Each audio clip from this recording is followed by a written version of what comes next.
This took place about 10 years ago. So, there I was in my beat-up Jeep Wrangler, rolling home from my girlfriend's house at about 2 a.m. It's pitch dark on this twisty back road with forest on my left and a Christmas tree farm on my right. The road is pretty narrow and has very little shoulder, but not much bank either, just gravel and grass really. I'm going way faster than I should be when I come around the next bend and there's a grey Camaro with black racing stripes. Looks like maybe an SS from the 70s, but it's hard to say. Parked completely sideways, blocking nearly the full width of the road, headlights shining into the tree farm. And there's this guy, leather jacket and jeans, slicked back salt and pepper hair, leaned back casually on the side of the car smoking a cigarette. I slammed my brakes and managed to bring it to a slow roll. I'm too trusting of a person, so I think, oh wow, must be having some car trouble. I'll roll my window down and pull up to see if he needs help. Before I can even start rolling my window down, this dude tosses his cigarette to the ground and full-on starts walking at me. Not along the side of the road or toward my driving side conversationally, but straight into my headlights, straight at my still-moving Wrangler in fact, and he looks furious. So at this point, I'm like, alright, forget this. He's either angry for how fast I was going, or a plainclothes cop, or something like that. So I gun it, and yank the wheel over, jumping off into the grass on the side of the road, whip around the tail of his car, and I distinctly recall, for some reason, the taillights feeling extremely bright as I passed. This angry red just sort of filling my vision, and lighting the whole cabin of my Wrangler up. Eventually, I pull back up on the road and check my rear view, afraid that I'd hit him, or afraid that he might be after me now, or just plain afraid, who knows, but when I do, there's nothing. No car, no man, no illumination on the tree farm, nothing. Now I do stop. I pull over and I get out, thinking that I must have gone further than I thought and around another curve or something. But no. This is definitely the curve. I've only made it about another 50 feet, if that. In fact, I can see my torn up tracks in the grass from where I went, both where I got back on the road and where I went off initially. To this day, I wish I had the sense to go back and check for that cigarette butt or anything, any sign of him. But I was way too creeped out at that point. So in the end, I got back in my Jeep and I got out of there.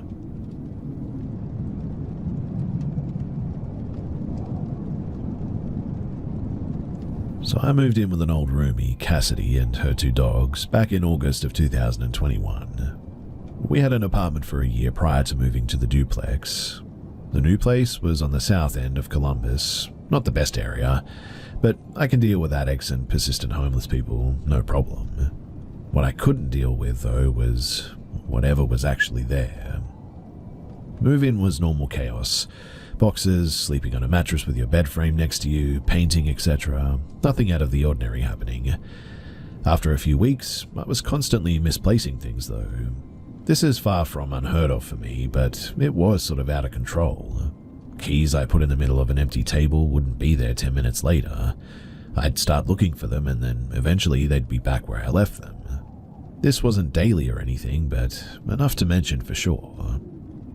Duplex was 2 stories, terrible creaky floors, thin walls, and I could hear my neighbors' farts.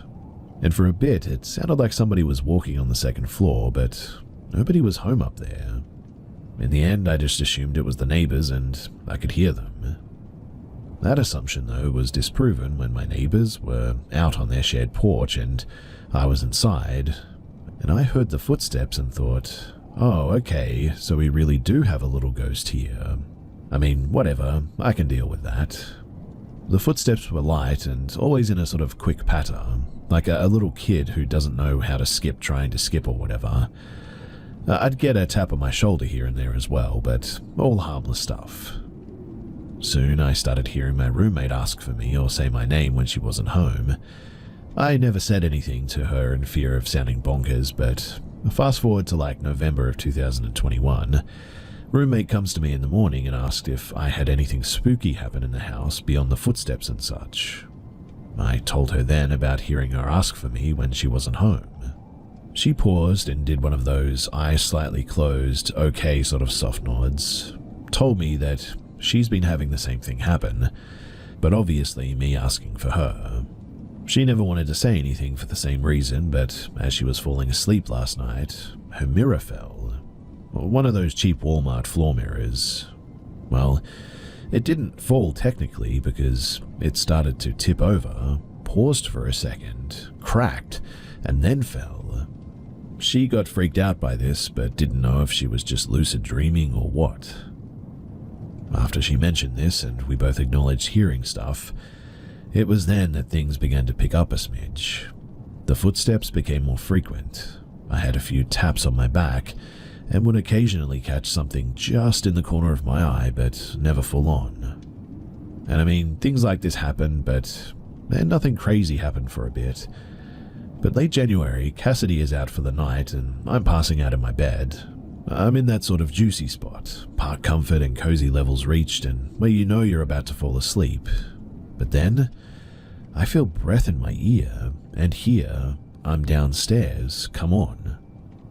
At that, I get covered in goosebumps. I am now even thinking about it. My phone dings and there's a notification from my security camera downstairs. I immediately text my roommate and surround myself with her dogs. We chat about it the next day and agreed upon, yeah, spooky for sure, but like, what can we do? And we move on. Everything stays the same for a while, until Cassidy moved out mid-April of 2022, and obviously took her dogs with her. And then, everything got wild, fast. But within the first week of solo house life, I'm in my room laying in my bed. The foot of my bed faces the door, TV is to the right of it. I'm not sleeping, just sort of chilling watching TV. And from the top of the doorframe is a smack 3 times, like undeniably, like an open palm hitting it. Not like, oh, what's that noise, but more like, to heck with that. That night, I go and sleep downstairs.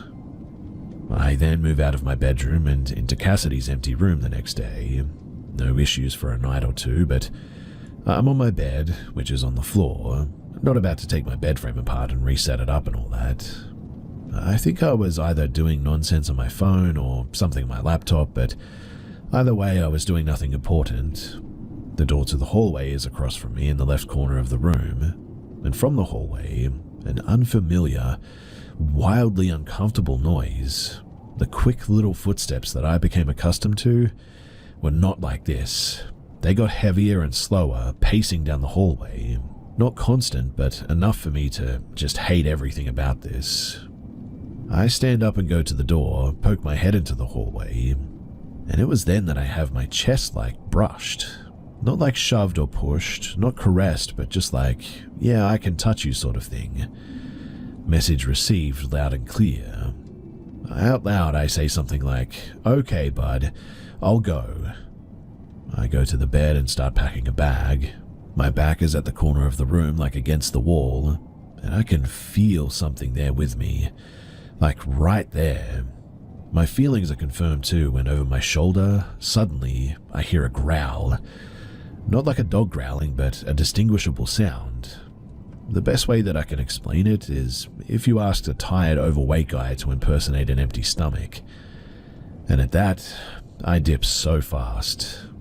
I stay at my art studio and I go back during the day and try to push it to the back of my mind while I start packing my stuff. At this point, I'm moving or attempting to. Credit score and financial situation aren't ideal, but I've seen enough horror movies and I know staying helps nothing. After staying at my art studio a few nights and spending the days there packing with no activity, I decided to stay another night.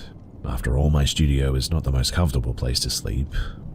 First night back, nothing, just the overwhelming fear that it's going to happen again. Second night, nothing. Third night, same. Okay, so maybe I have carbon monoxide poisoning or something the other night. I try to breathe easy, but that stuff was terrifying, so easier said than done, right? Once I somewhat settled back in while continuing to pack up, that was when the footsteps started back up. Things progressed like a heroin addict's tolerance after a quick stint in rehab. Then I started catching little glimpses of it too, where it will be like right at my shoulder, just enough in my peripheral for me to notice that it's there. As soon as my eyes stop focusing on that area and my head turns, there it is, in that corner. A bunch of creepy stuff started happening too at this point. Here are some examples. So I was showering naked, as most people do, right? Recently removed shirt was on the floor leaning on the closed door. I rinsed my face and then my shirt is halfway under the door. My leg was grabbed, like legit pulled while walking up my steps. My little closet door got slammed shut at one point. The house got unbearable, especially upstairs. Like the second that I go up there, it would be right on my back. Not touching me, but like just right there, right out of sight. You could feel it. Every step that I took, it took with me.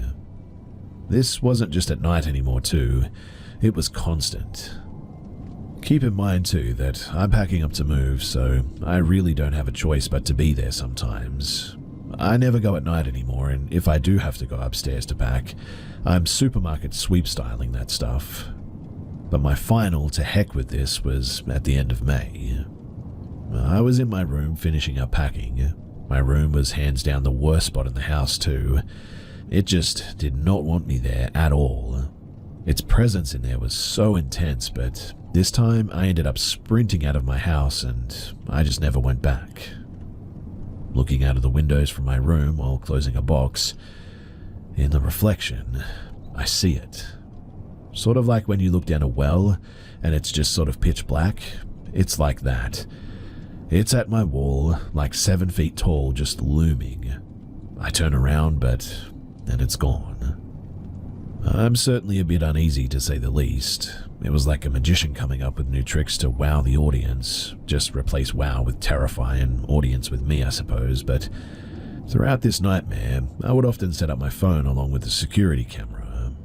I just wanted to get something to prove that I wasn't bonkers, and this was the last time that I would have to do that. So, like I had done in the past, my trembling hand sets up my terrible iPhone 6 and hits record. I go downstairs and when I come back to check if there was anything there, I run the recording back, and although I can hear footsteps and floor creaks from myself moving around and all that, I hear, "Get out." And so, at that, I certainly did.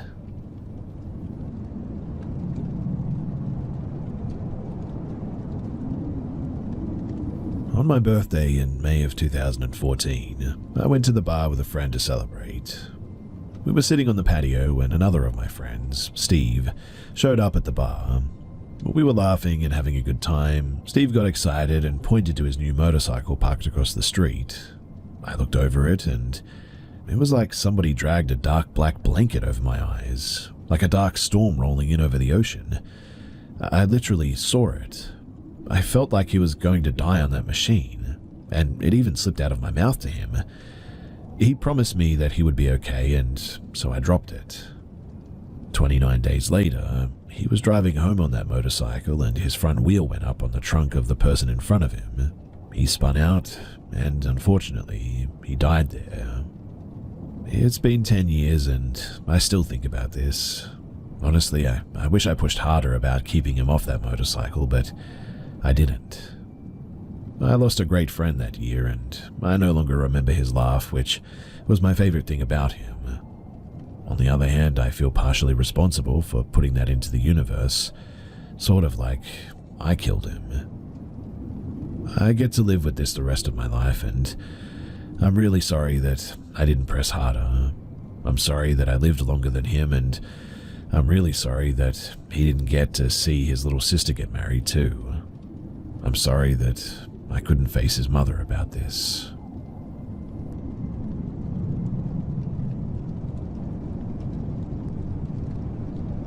So I work at a bar that has a back alley that then leads into a small secluded parking lot. There are several large trash cans, and many small ones there too, and there are some addicts, homeless folks, etc., who will come to the alley pretty often. Usually they're pretty harmless and just look through the trash or ask for $1. But sometimes they aren't. and tonight was one of those times. So I went out to the back to throw out a bag of trash when I noticed a man walking quickly by the farthest group of garbage cans from the back door, which also happens to be the one that I use. He looked in my direction. I don't think that he knew that I could see him, and then as he saw me walking toward him and the trash can, he quickly and quietly hid himself in the dark behind the trash cans. I didn't see where he ended up, but it scared me a lot. I mean, I was the only one around, and I knew that he was hiding there because I would have seen him walk past if not, and it was the only way to go, so really, he was hiding there waiting for me to do, well, I don't want to think about that. I left my bag of trash right there where it was, and I immediately walked back inside. I hope that he left soon after I went back in because I would hate to see somebody get hurt.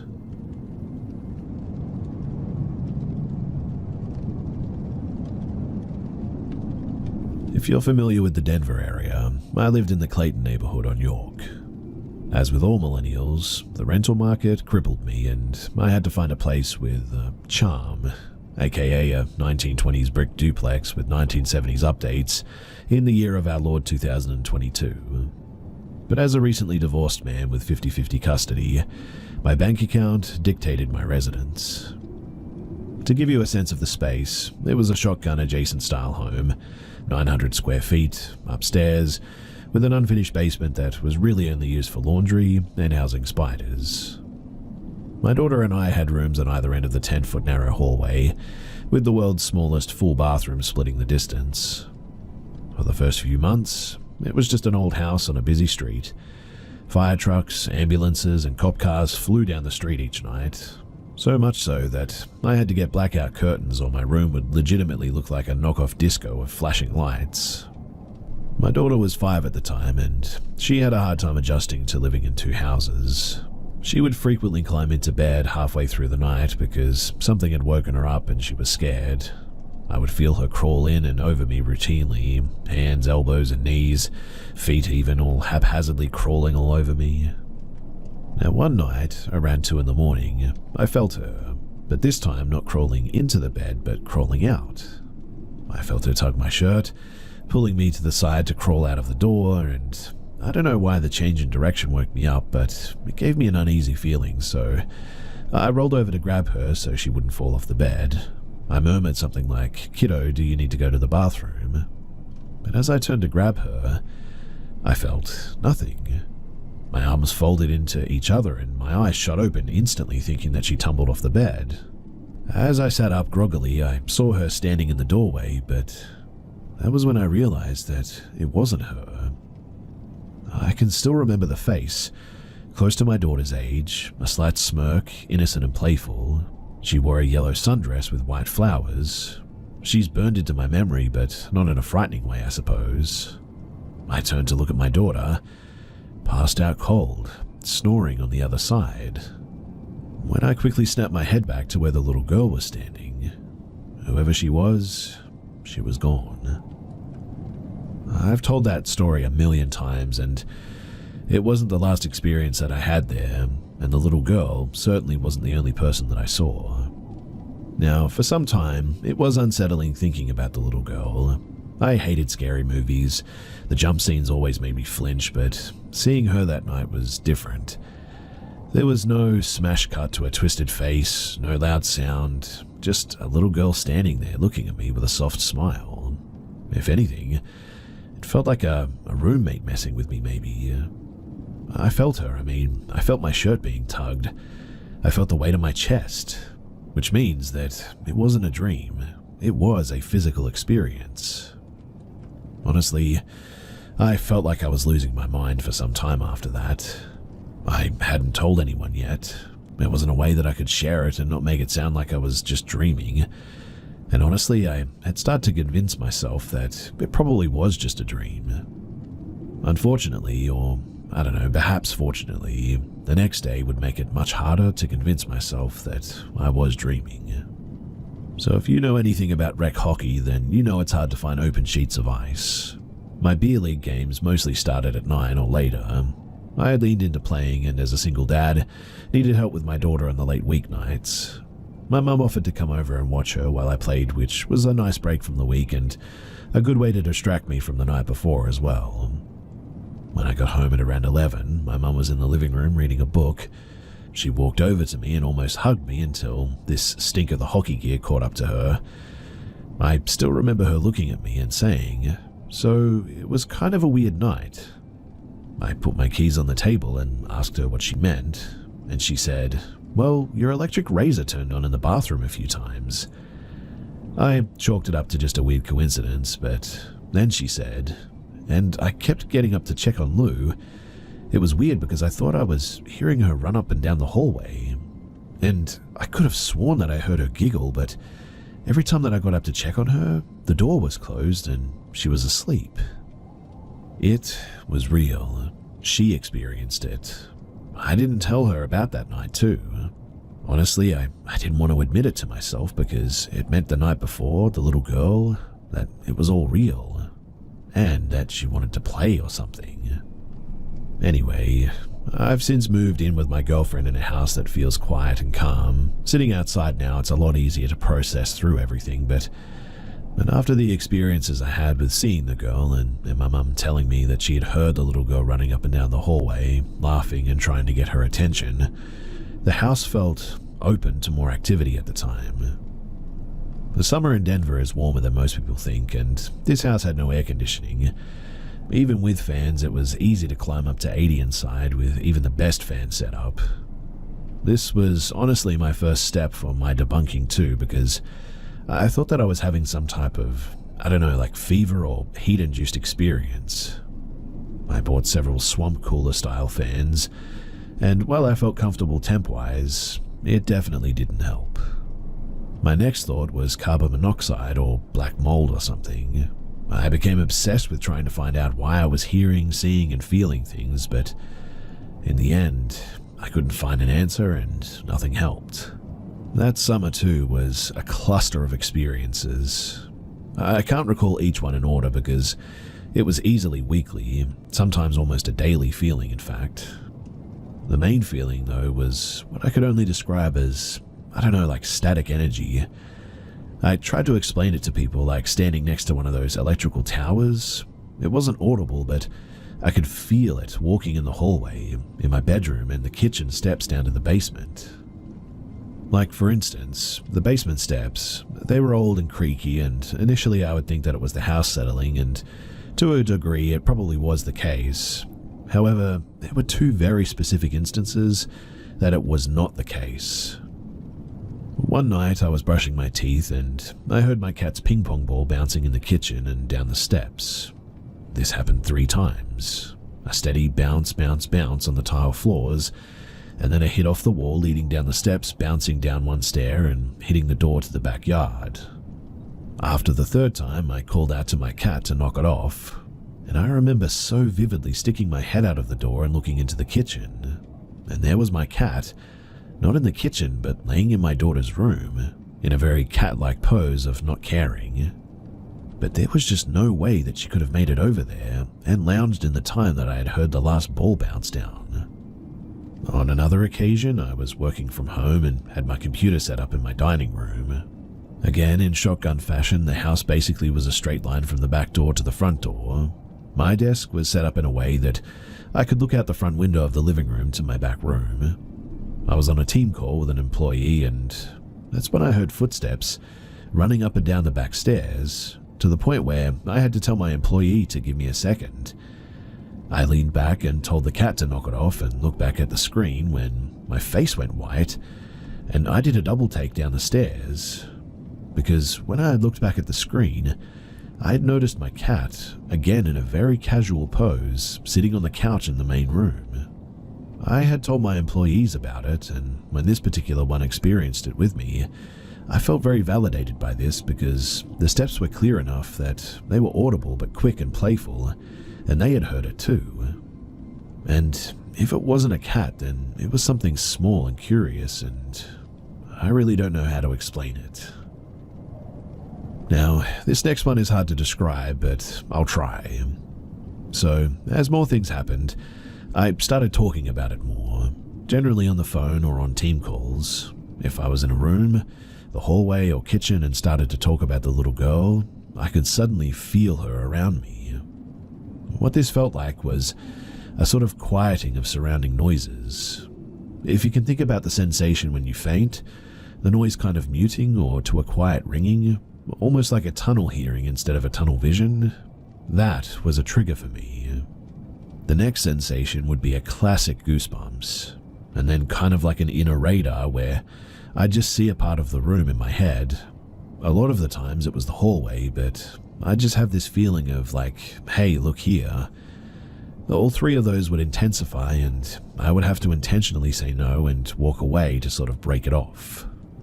Honestly, I don't think that I'm doing it justice to just how constant the feelings and the little sounds were in this place. I only slept with headphones there. Nothing ever felt evil, I guess, but I just couldn't keep up with the constant movement and energy.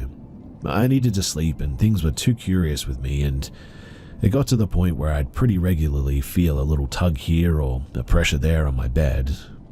I stopped letting my cat stay in my room to try and debunk that, and it persisted. I told my mum about all of this, and she, for my birthday, told me about her friend, who apparently was a medium.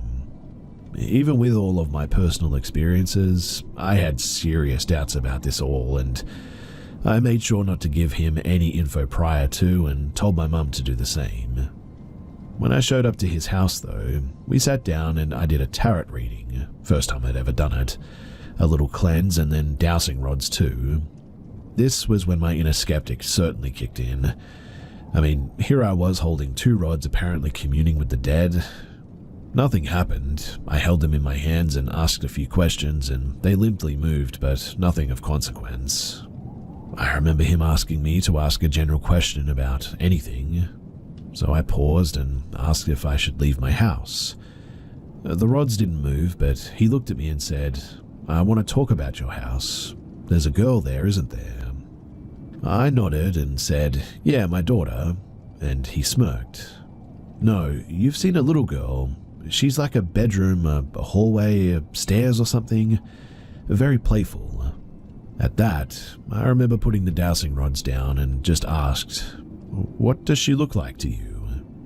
At this point, I was trying to see if it was a tell I was giving off or something to make all of this make sense. "She's not from now. I see her in like a homemade type of sundress. She's probably close in age to your daughter. Flowers. I see flowers." I was lost in the vision of the girl that he was describing to perfection. "She likes to play at night a lot, doesn't she?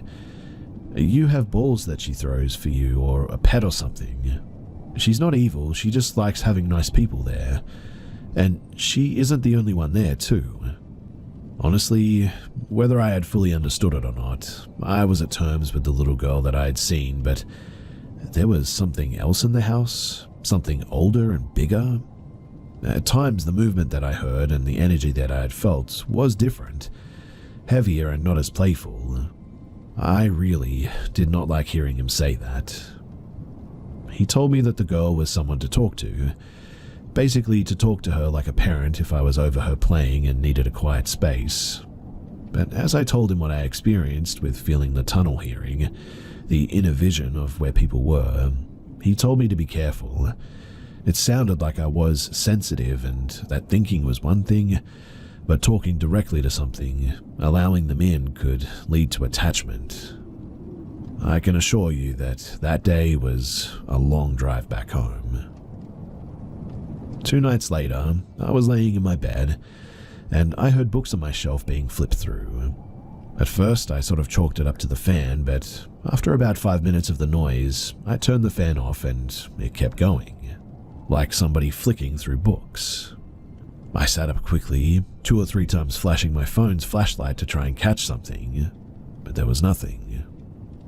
After one more attempt, I turned off the flashlight and I sat in my bed and said, "I need to go to bed now and I need you to be quiet in here. Please, go to bed." All the sensations suddenly hit me. The quiet noise, the goosebumps, seeing where she was, and then it was quiet and stayed quiet. After that, I said thank you, and then I fell asleep.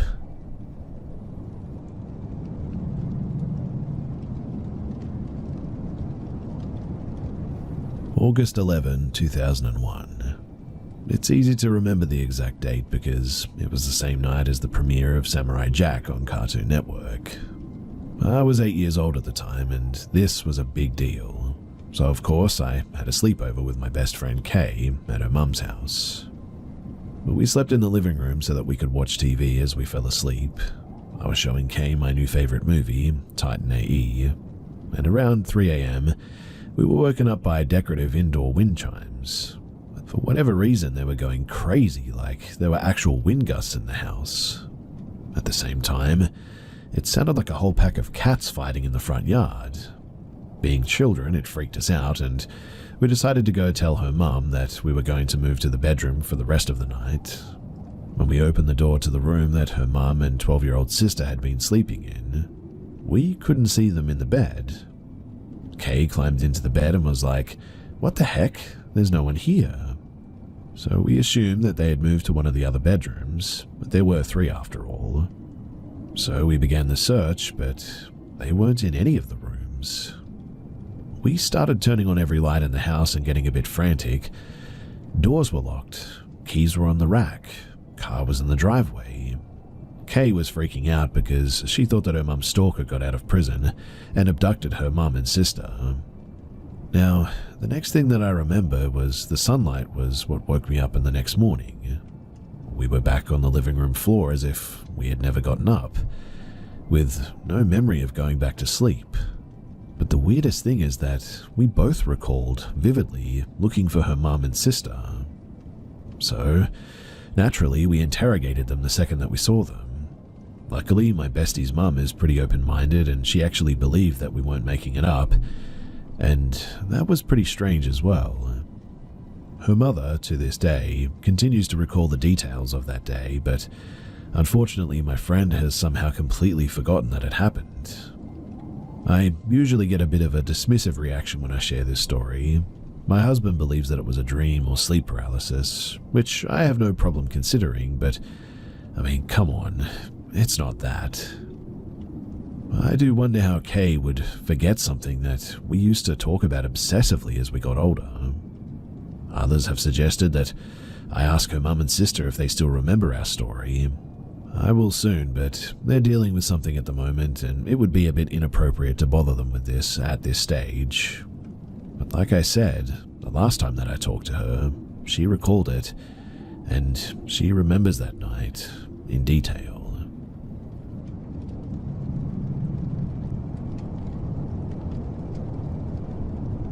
This is a bit of a weird story that I actually just learned about last week.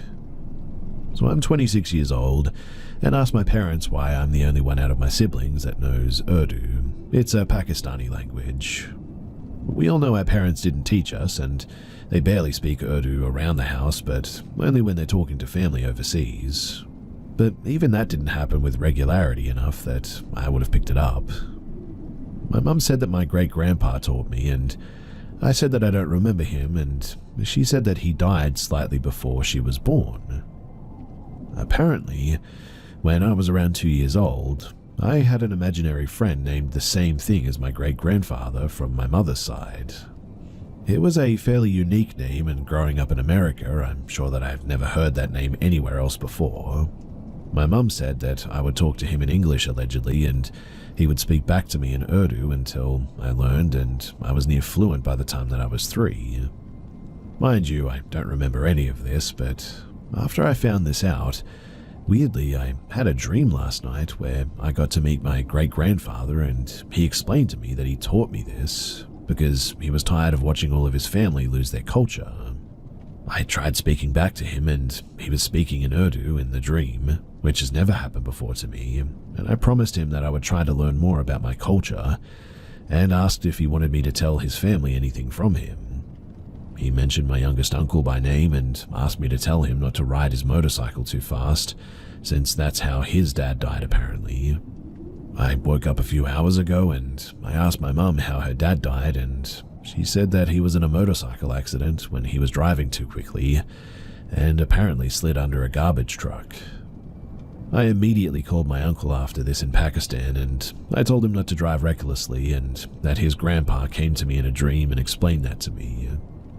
I don't know what he thought about that, and I don't know what's going on or how or why this is happening to me, but it's so weird and intriguing that I just feel like I have to share it.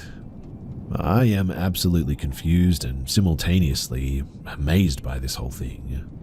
I want to be able to learn more from him and talk to him again, but I don't even know how I would go about it. Has this ever happened to anybody else? And if it has, what did you do?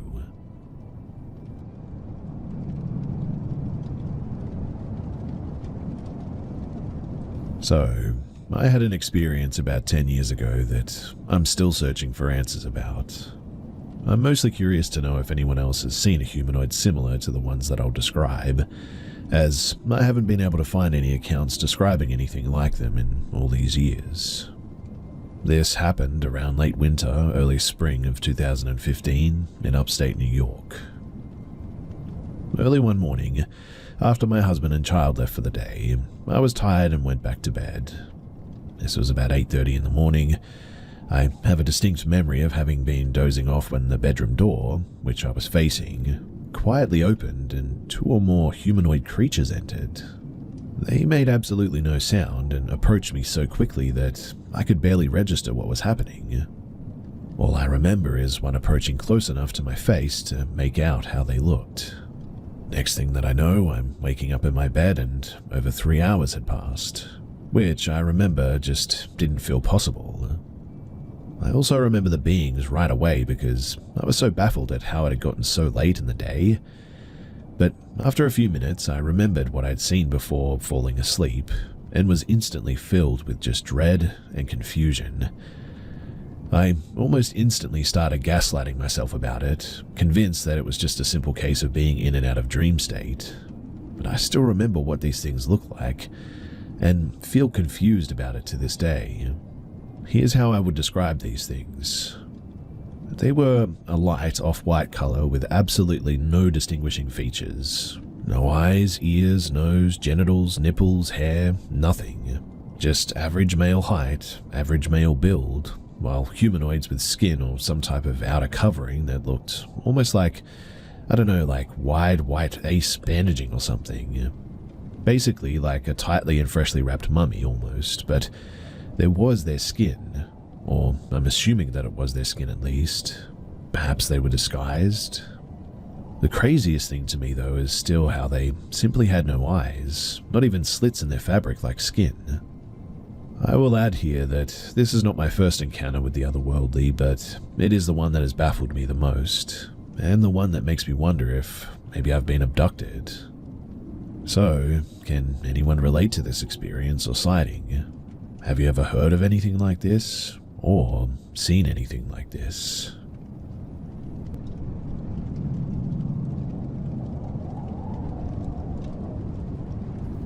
The last few days when my daughter wakes up, she tells me how Grandpa is dead right away when she opens her eyes. Why is Grandpa dead, Mummy? Or, Mummy, Grandpa is dead. My dad passed away 6 weeks ago. I just calmly say, yes, Grandpa is in heaven now, sweetie. Last night, though, she wakes up at 2 a.m. hysterical that something bit her. We sleep together, and this hasn't ever happened before, but I just figure that she's had a bad dream or something. She was hysterical, though, saying, Mama, I don't want to stay in this room. Let's go downstairs. I'm scared. Today, she was on the toilet going to the washroom, and I hear her saying, You're bad, stop it. I come around the corner and I say, Who are you talking to? And she's like, This boy here, he's a bad boy, and just points and sort of stares. I'm like, What boy? And she looks at me and back to the same spot and says, The boy here, Mama, he bit my toes. Now I'm just like, this is weird, but okay. I'm like, okay, is he tickling your toes or biting them? And she replied that he's biting them and he's so bad and naughty. Anyway, our imaginary friend's comment at 2.5 years old. Like, here I am thinking, do I need to burn some sage in my home or something? This whole thing has me a little bit freaked out.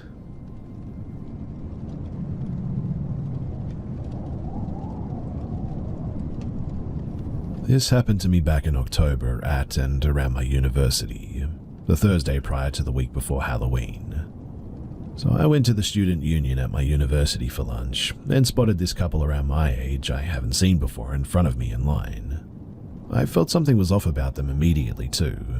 I made brief eye contact with the girl while I was ordering, and she seemed to be waiting for her drink. The weird thing though is that I saw straight black from her eyes. I went back to my apartment a bit shaken up by this, but forgot about the experience later on in the day. Now, later that night, I decided to go out to a bar with my roommate. His nickname is Prop, and there are 2 rooms in the club that I frequent. I walked into the second room to grab a drink, and as soon as I entered, immediately after obtaining my drink, I saw the exact same couple that I saw at the student union earlier that day, just seemingly dancing the night away. And this was my last full memory for the next 4 hours. I had bits and pieces of consciousness, but they were blurry and lasted only like 10 seconds each time. My next full memory was me slumped on a park bench while Prop and his girlfriend ordered us an Uber back to our apartment. Keep in mind, I only had a few drinks throughout the night, nowhere near enough to black out or throw up even once. But what followed was the worst vomiting spell of my life that lasted into the following evening, even worse than the near-death food poisoning as a toddler I had, and times where I drank way too much. Anyway, the next day, Prop told me him and his frat brothers were looking for me at the bar for over an hour, and I was nowhere to be found. They assumed that I'd gone home, but I wasn't answering my calls, obviously. He also stated that he ordered an Uber as soon as he eventually found me, after over an hour of waiting. And apparently, here I was standing and rambling with my eyes rolled in the middle of the bar as if I was possessed or something. Prop said that he had never been so confused or frightened in his life, even though he is one of the largest skeptics and tough guys out there. I haven't seen this couple since then, however, I have a few distinct eerie memories or dreams that they've appeared in. I believe that this may have been a black-eyed human encounter, an entity who followed me, or an alien abduction in human form, something like that. This is not the only peculiar phenomenon I've had, as a series of astounding events on Sunday has led me to share this here. I also have a friend who had a similar experience at his university, but I'm unsure if they're actually related or not.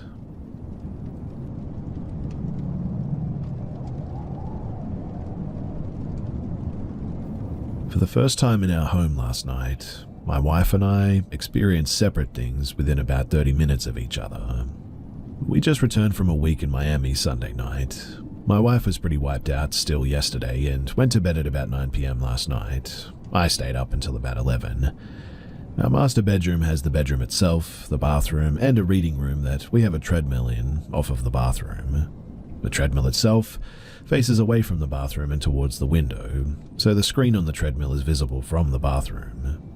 The screen is pretty large and it's basically a small TV in the unit. When not in use, the screen dims to a standby mode and it's still lit, but it's very dim. Now, when I entered and turned the bathroom light on, I'm facing the room with the treadmill. It's maybe 25 feet from the doorway that I'm standing in to the treadmill. In the darkness of the treadmill room, the perfectly rectangular screen is partially eclipsed in the bottom left corner by a round object. It looked as if someone was holding a balloon in my field of vision directly between my eyes and the treadmill. There was no discernible features of whatever was blocking my view, just round in the dark.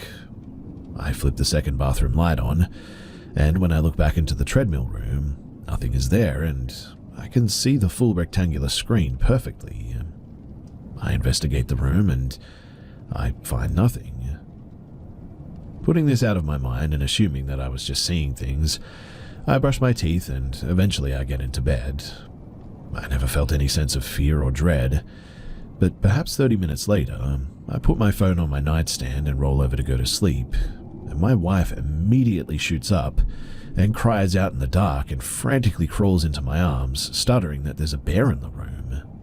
At this point, I'm thinking, I did see something, and there's somebody in the house. Flashlight lights up in the room, and nothing, of course. My wife even got up to look around and under the bed. We calm down eventually, and we go to sleep. Today we discussed it, and she said that she saw a black bear walking towards her side of the bed, although couldn't say if it was from the bathroom or the hallway. It apparently crouched down next to the bed, and that's when she freaked out, and was then, obviously, gone. For reference, we bought this house in 2021, and we've never experienced anything like this. But what do you guys think? Coincidence? Seeing something in her sleep? Was it just nothing as she was half asleep anyway? Does seeing a bear have any meaning? Any and all thoughts are welcome, as this one honestly has me stumped.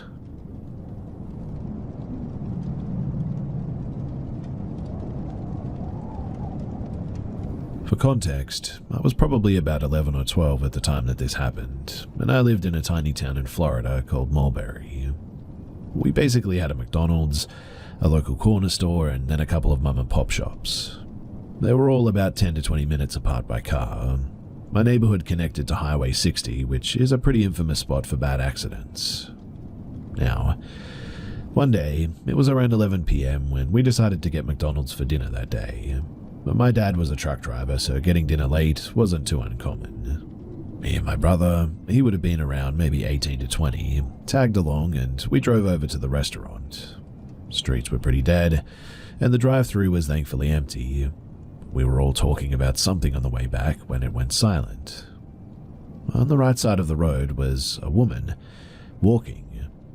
Something about the way that she walked was just odd too. Her arms didn't raise or move with her steps, they just sort of hung there. Her pace was slower than a normal walking pace, and she wore a super long white dress that was practically untouched. I remember my dad kind of had a weirded out laugh like, why was she wearing that at this hour? The weirdest part was the moments after we drove past. We couldn't recall what she looked like at all. We all could recall long hair and the long dress, obviously, but we all collectively sort of blanked out on facial features. When I turned, she was still walking in the same direction at the same pace, and she quickly faded out of view into the dark. But it was almost like she just sort of disappeared. Now, I'll admit that it's 100% possible that we all just got spooked due to the time of the night, but it's something that's always stuck out in my memory to this day. I mean, it was rare to see anyone walking on the side of the road there, and especially so at night. There was really nowhere for her to be going at that hour, besides the McDonald's, I suppose, which was a drive-thru only at that hour. The direction that she was walking from, it had no houses or structures for like several miles, meaning that she would have been walking for at least an hour to be where she was when we saw her. On top of that, not many people even walked near the highway like that due to the rate of accidents that I mentioned earlier. I don't know. Something about this event always stuck out to me. The way that she was walking, the fact that we couldn't remember her face, the way she sort of just disappeared in the darkness like that. It just feels off to me, even all these years later.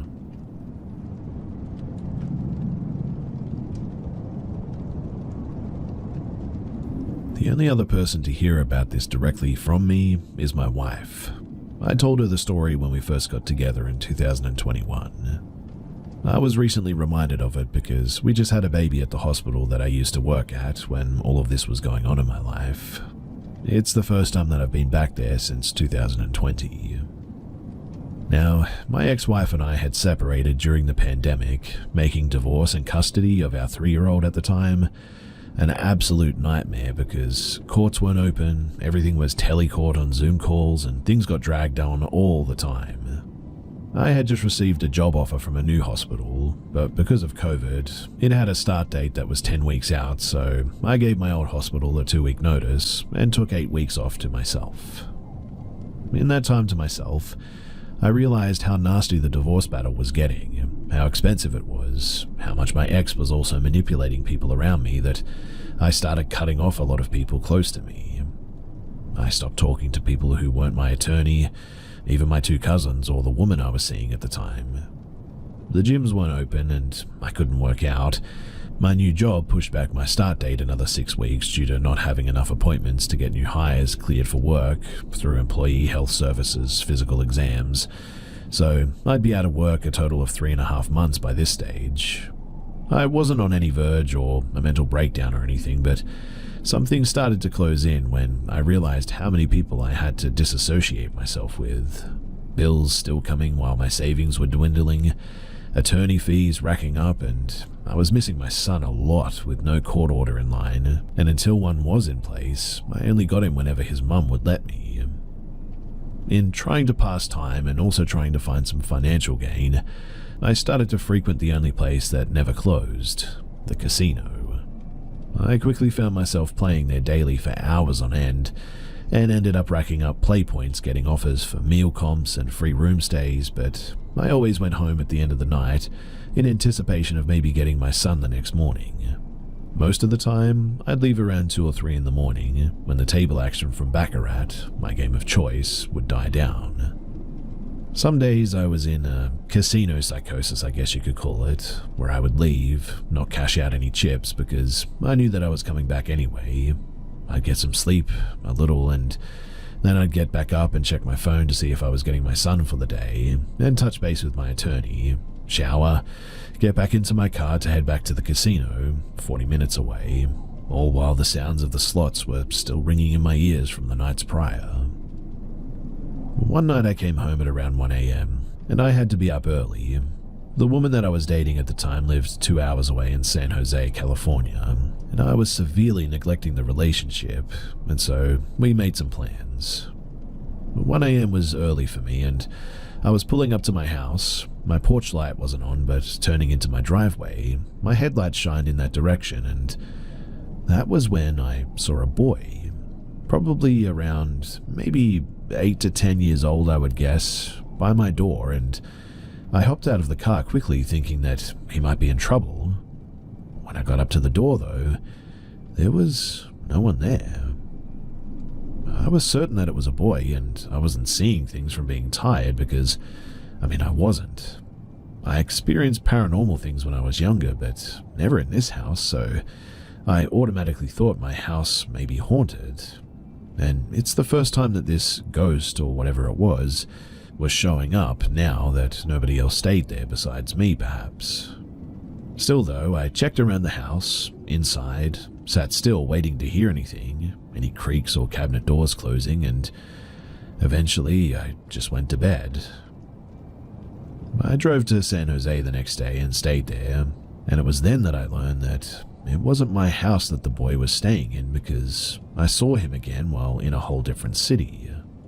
My ex-girlfriend lived in this type of townhome, I guess. That's 3 stories with the master bedroom being on top. It had a living room, a kitchen in the middle level.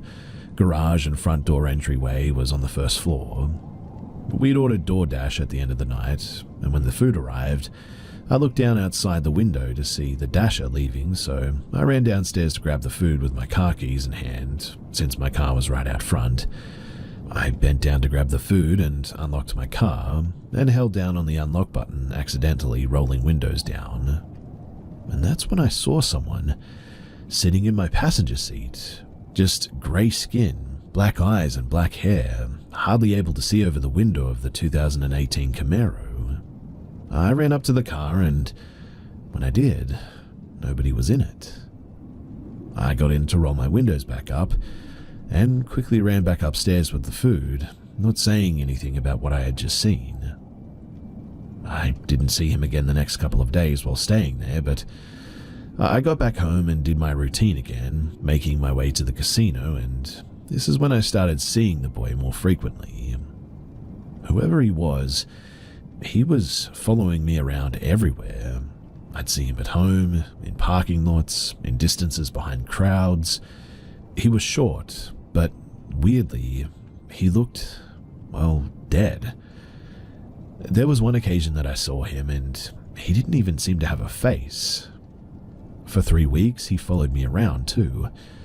I wasn't scared of him, I guess. I felt like so much was going on, and some days I was only caring about hitting on the tables that he sort of annoyed me more than creeped me out. One night, though, I definitely got sleep paralysis, and I could see him in the corner of my room, but his voice was in my ear telling me that he'd help me win, just take him to have fun.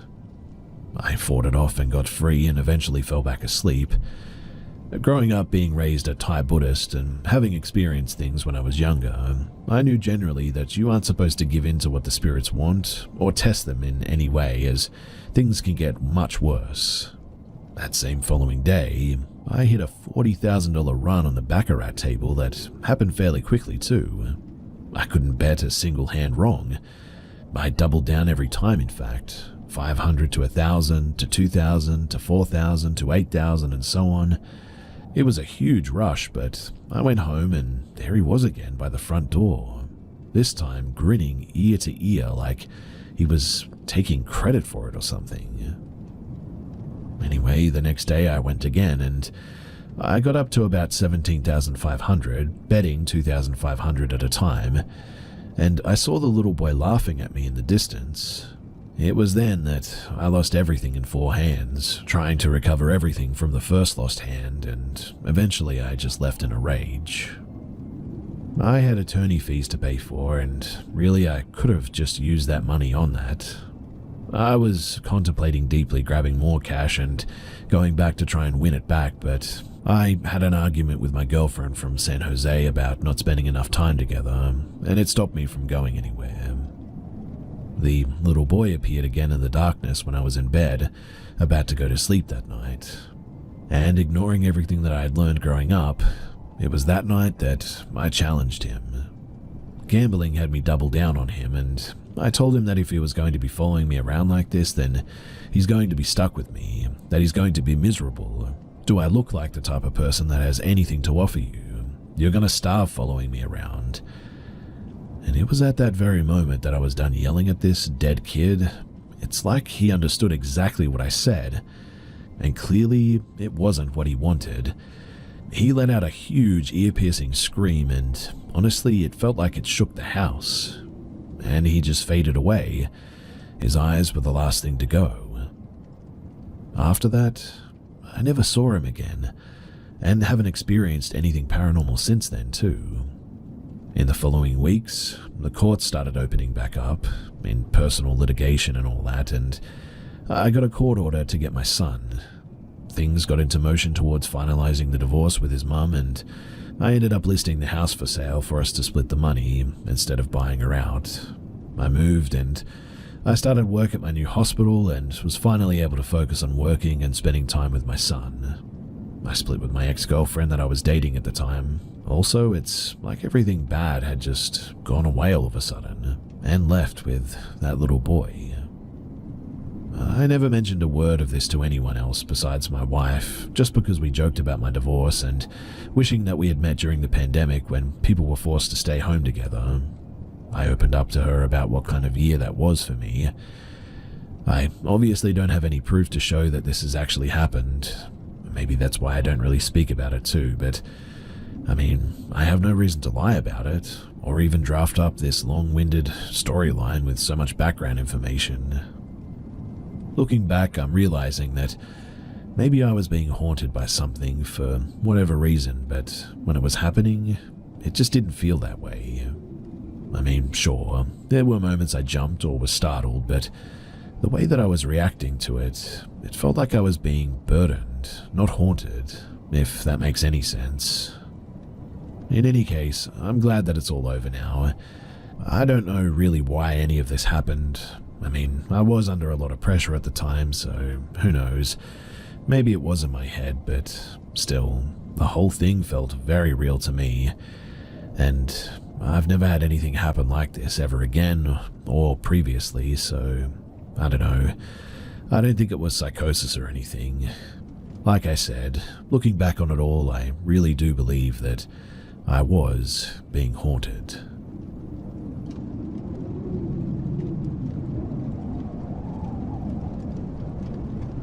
When I was like 6 or 7 years old, I was sleeping in the den of my grandma's house while my parents were having a bonfire outside and drinking.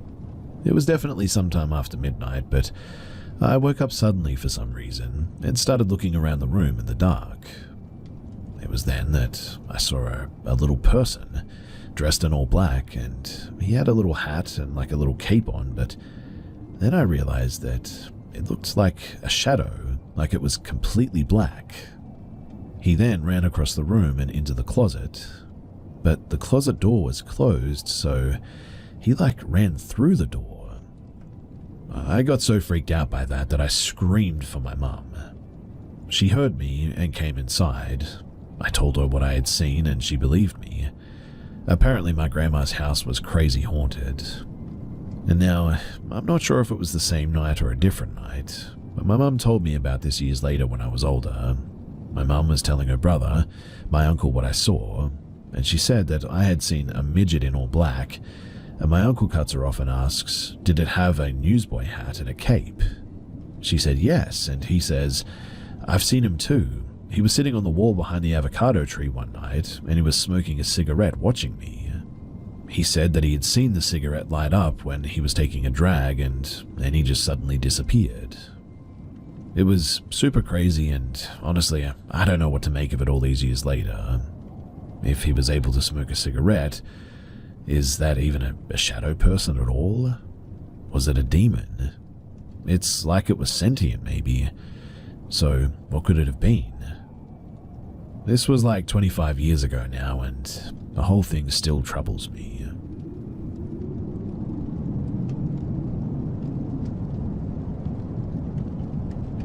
This happened to me when I was around 9 and my little sister was 3. It was nighttime, around 10 p.m, and I was playing computer games on my desktop that was in my room. My desk faced the wall opposite of my door in my room, and I heard something hit the wall beside me. I turned around and there was nothing there. Now, as a kid, I just figured that I was tripping and got back to playing my game. But then it happened again. I turned around again, but this time when I did, I saw my sister walking down the stairs. Mind you, the stairs were literally right next door to my room. I couldn't see down them from my room, but I could see when someone would go to walk down them. My little sister was so small at the time that our parents would give her one of her big t-shirts to wear when she went to bed sometimes. And when I saw her, I called out to her, but she didn't answer. She just walked down the stairs. Now, I know 100% that I had seen a small figure in an oversized white t-shirt walk down those stairs. So I got up and I went to the stairs, but I didn't see her. I figured that she must have run down, but it was weird because she was scared to go downstairs by herself at night. I quickly ran downstairs to see what she was doing, but all of the lights in the TV were off. The only light on was a little sculpture case that my mum put ornaments in. I checked the kitchen and living room, but she wasn't down there. I ran back upstairs to find her in our parents' bed, asleep. My mum was at work that night, and my dad was in the shower. Me and my sister and dad, we were the only 3 home. As a kid, I just shrugged it off and got back to my game, but now as a 26-year-old man, it honestly scares the heck out of me to think about it. I mean, what the heck was that I saw that night?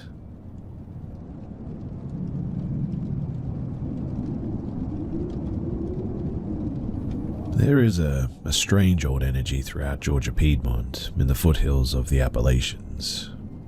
The geography of the area, that which has not yet been consumed by Atlanta's limitless growth, can be characterized by dense forests, rolling hills, and shallow red clay valleys punctuated by small grassy meadows.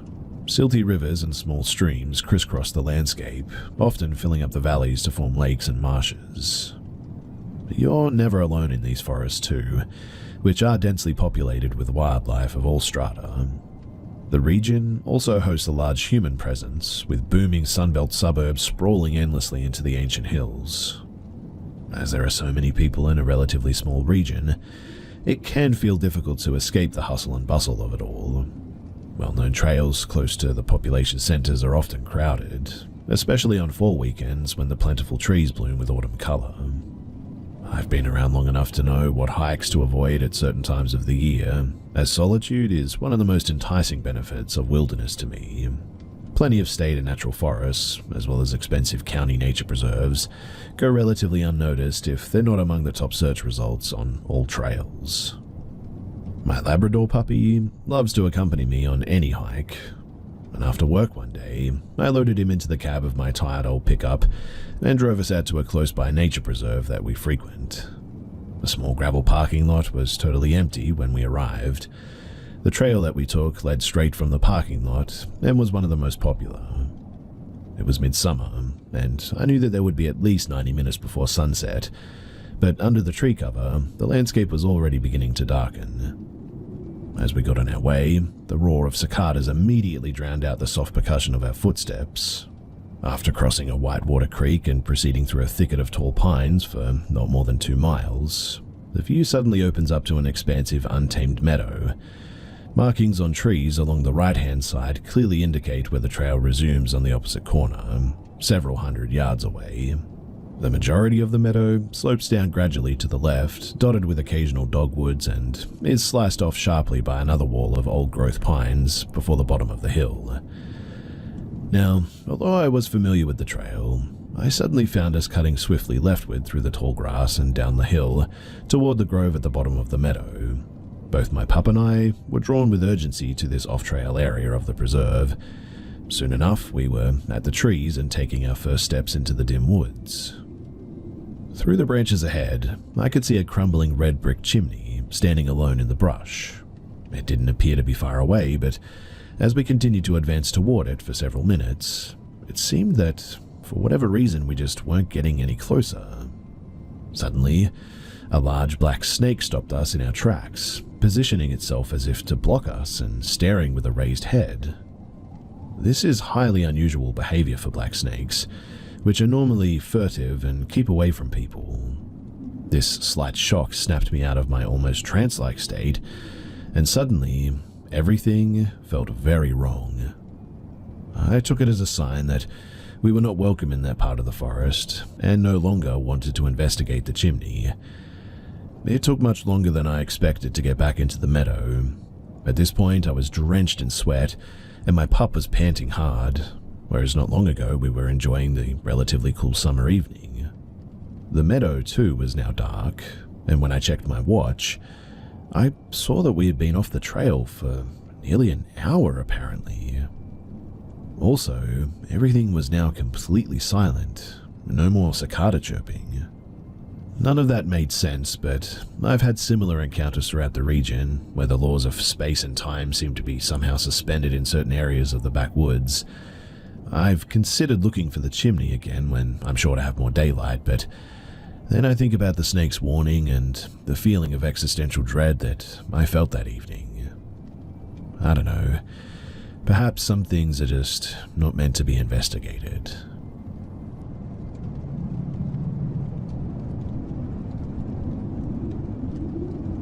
Of all the unexplainable things that I've witnessed throughout my life, I'm female and in my 30s. I only saw an apparition once, and I am sure that I saw what I think I saw.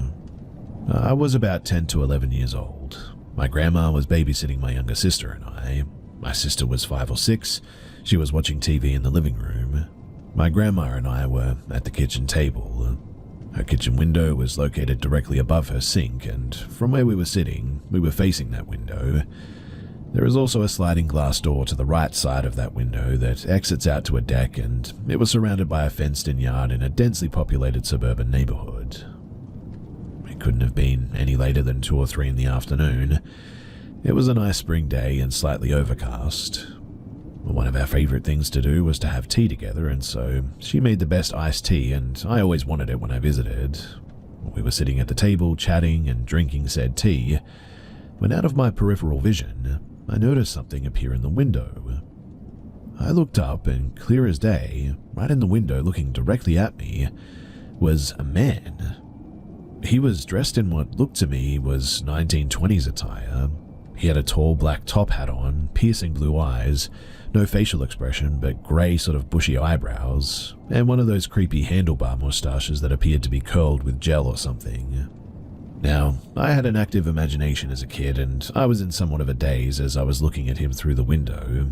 I didn't feel scared for some reason, but I must have had quite the expression on my face because my grandma gently tapped my arm and said in almost a whisper, not to scare my little sister, "But do you see that too, sweetie?" With that, I looked back at the window, and he was gone. My grandma and I went outside and inspected the deck and yard, but there was nothing. I asked my grandma what she saw in the window, and she told me that it looked like a middle-aged man from the past who she did not recognize. I asked if he had a mustache, and she said yes. I asked what kind of mustache she saw, and she said that it was big and curled. Had my grandmother not been there to validate what I saw in that window that day, I would have gone the rest of my life thinking that I conjured that image up in my mind. But the fact that she saw it too, well, again, I know what I saw.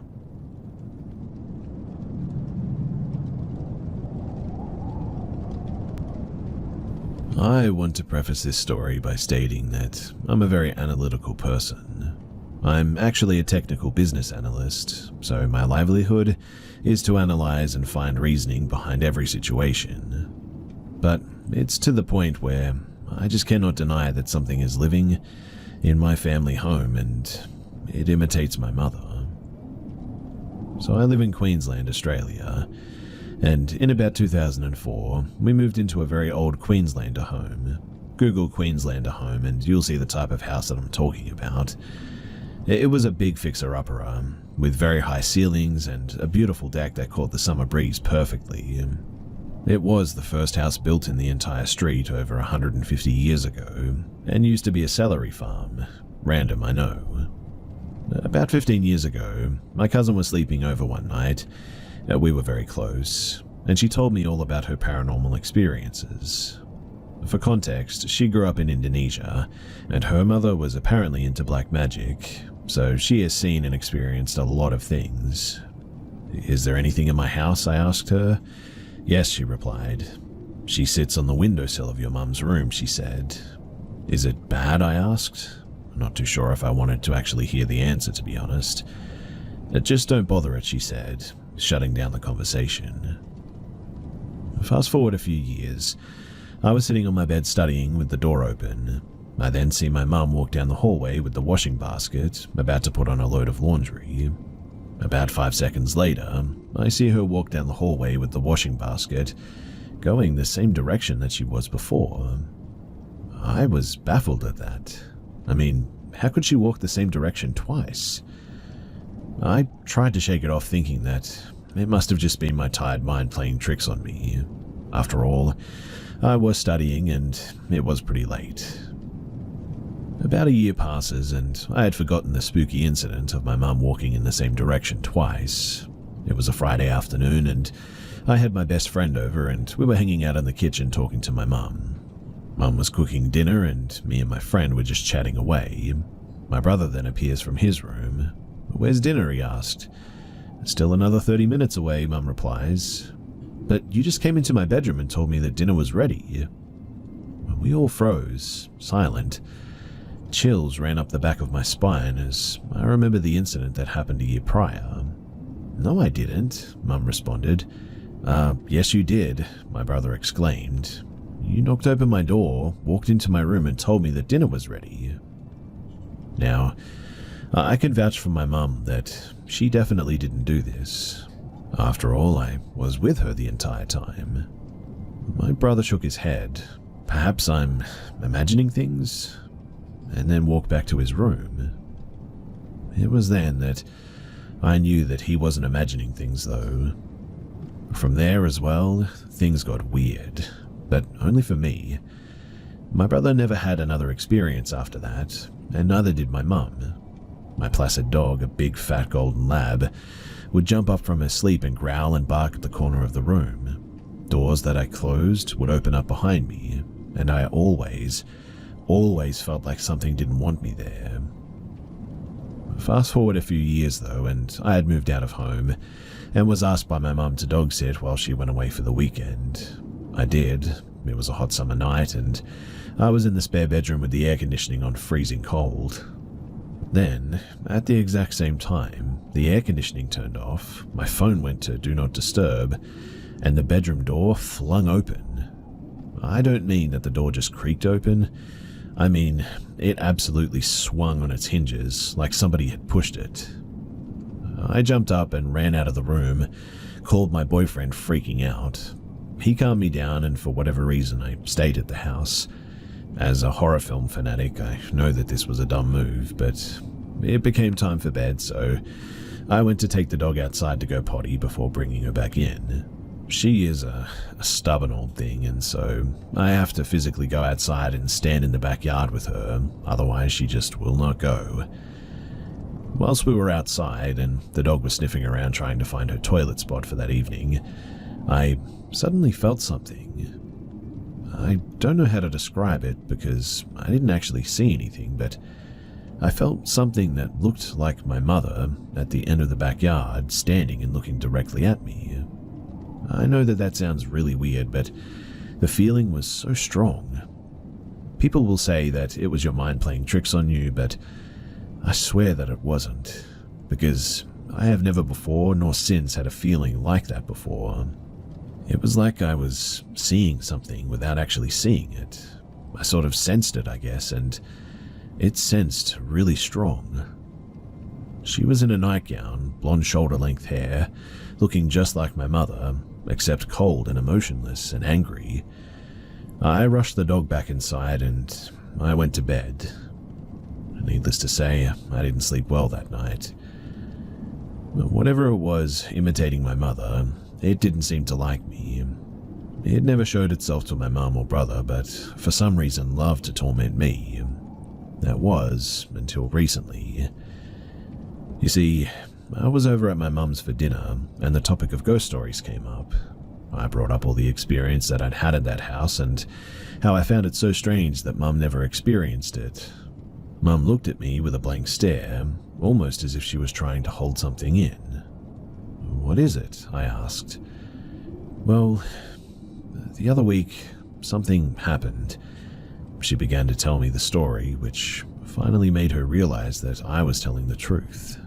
Except this time, it imitated somebody else. Mum was with her friend on the balcony, having some afternoon tea or whatever. "Where's the bathroom?" her friend asked. "Just down the hallway," Mum replied. Her friend then got up to go to the bathroom. From the balcony, you can pretty much see everything from the house as it looks straight down the hallway.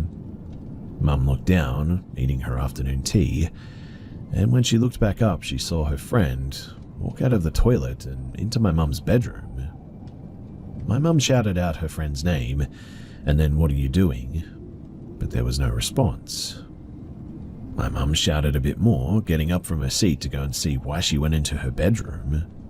And just as she was about to walk down the hall, there appeared her friend, walking out of the toilet. She quickly darted into her bedroom upon seeing this, but nobody was there. I don't know what this thing is that imitates people in my mum's house, but I know that it's not nice. It's not friendly, and it doesn't want me around. All I can say is that I'm glad I moved out when I did. And I guess my question for all of you guys is, has anyone else experienced anything like this? And if you did you ever get rid of it?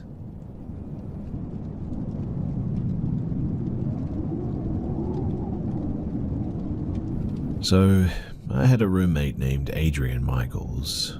We were very close friends, and she needed a place to live, so we moved in together. I was pregnant, and we celebrated every aspect of my pregnancy together.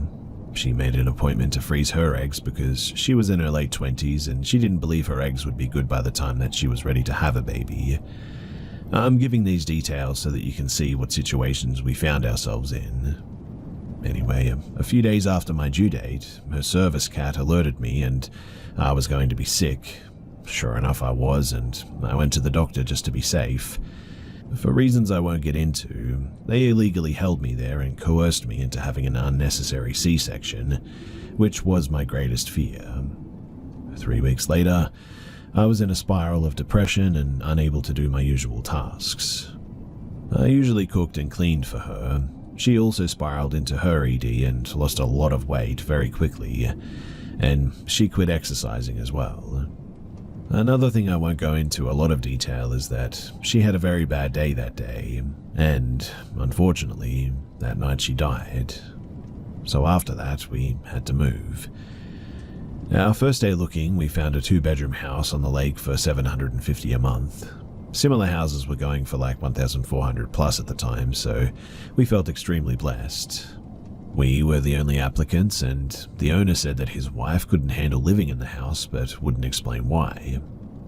So we moved in, and within a few days, the place started feeling unsafe. We felt like we were being watched, and the place really obviously wasn't under surveillance, but it felt like a weird spiritual thing almost. I've always been kind of sensitive, I guess, and here was definitely no exception.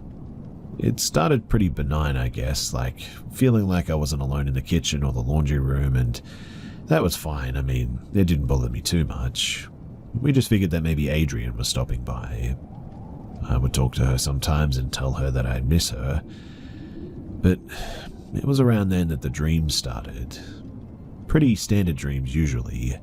Feeling like my daughter was in danger, feeling like I was falling, seeing shadows in my lucid dreams, but I had a dream about Adrian, and she was sitting drinking tea, and after a tearful reunion, she told me that it wasn't safe to be where she was and she had to leave, and something kept lurking in the shadows.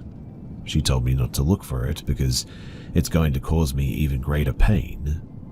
When I woke up, my baby was screaming in her crib, and there were really huge ants just all over the place. She'd been bitten a few times as well, but it was winter and there were no ants in the house usually that we knew of. I mean, we kept the place really clean. We put out some ant poison though, and we never figured out where they came from, and we never really saw them again after that too. They just seemed to vanish. Also, my chinchillas would bark a lot when they'd normally been quiet before. Soon after this as well, I was cleaning and I found what looked like a bloody handprint in the closet. I took photos, but they were on my old computer, which I can't turn on anymore. But the handprint was very clearly that of a child. When we moved in, I put all of Adrian's stuff in the spare room, and I never went in there. Her parents took only her photos and her cat, so we had the rest of her life in this room. I was organizing in the room when I opened the closet and saw an attic bolted shut and painted over. I could see that it hadn't been opened since it had been repainted, but in the back corner of the closet was a tiny chair built in. I got spooked immediately by something falling off of the table in the other room, so I went out and took care of that, shut the door, and I didn't go back in there. And that night was the first night that I saw something. My husband was in the bedroom changing the baby and we were talking. The kitchen has a view into the laundry room and I saw him in there and was talking to him. I went into the bedroom to put something away to find that he was actually in there. I was extremely unsettled by this. I mean, I'd never seen anything pretend to be someone that I loved. After this experience, though, I had my very religious mother go through with some church friends and bless the place. It still felt like I was being watched, though, but I was able to ignore it now for the most part. By the time that my baby started walking, I spiraled again into depression. I always kept the blinds closed, and I practically lived in the dark in those days. Seldom did I even have the TV on, and my husband worked 12-hour shifts 5 days a week to keep up with the bills and things.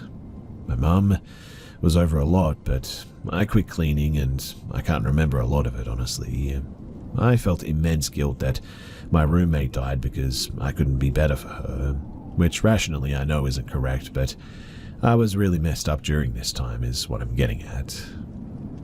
Anyway, it was deep winter when I felt this extreme chill, like all the doors were suddenly open at once.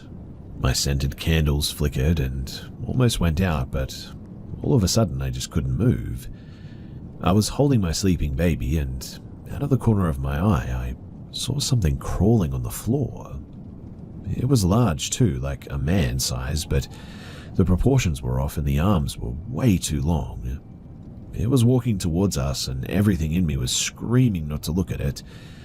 I could see it coming towards me, but the entryway door opened and my husband came home early to surprise me with dinner.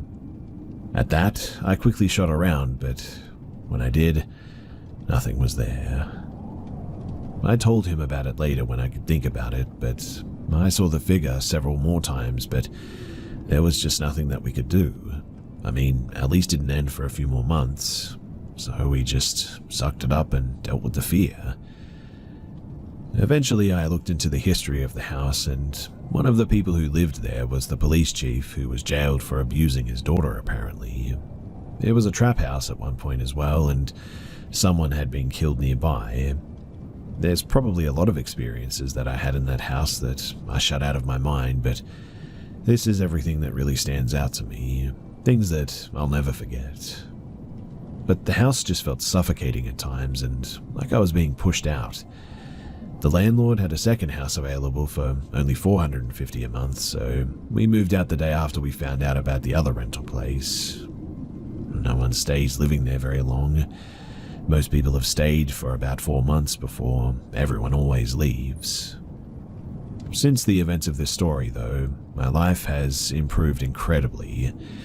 I haven't had a single bout of depression since living there, and I have 3 children who are all very happy and healthy. My oldest sees ghosts and has past life memories that she tells me about, but I'll save those for another time. I've been meaning to share this for over 6 years now, and if you've listened to all of it, then thank you. I appreciate getting it off my chest because it's been a very, very long journey.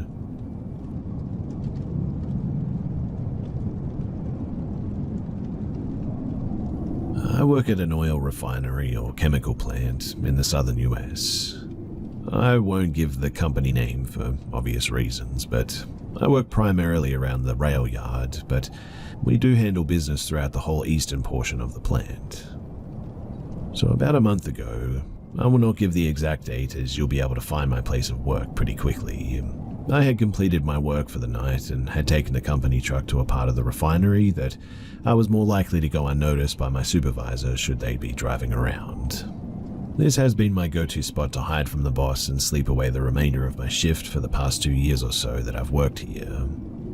This part of the refinery, where there had been a relatively localized explosion that tragically took the life of a woman that had been employed directly by the owners of the refinery for about 5 years.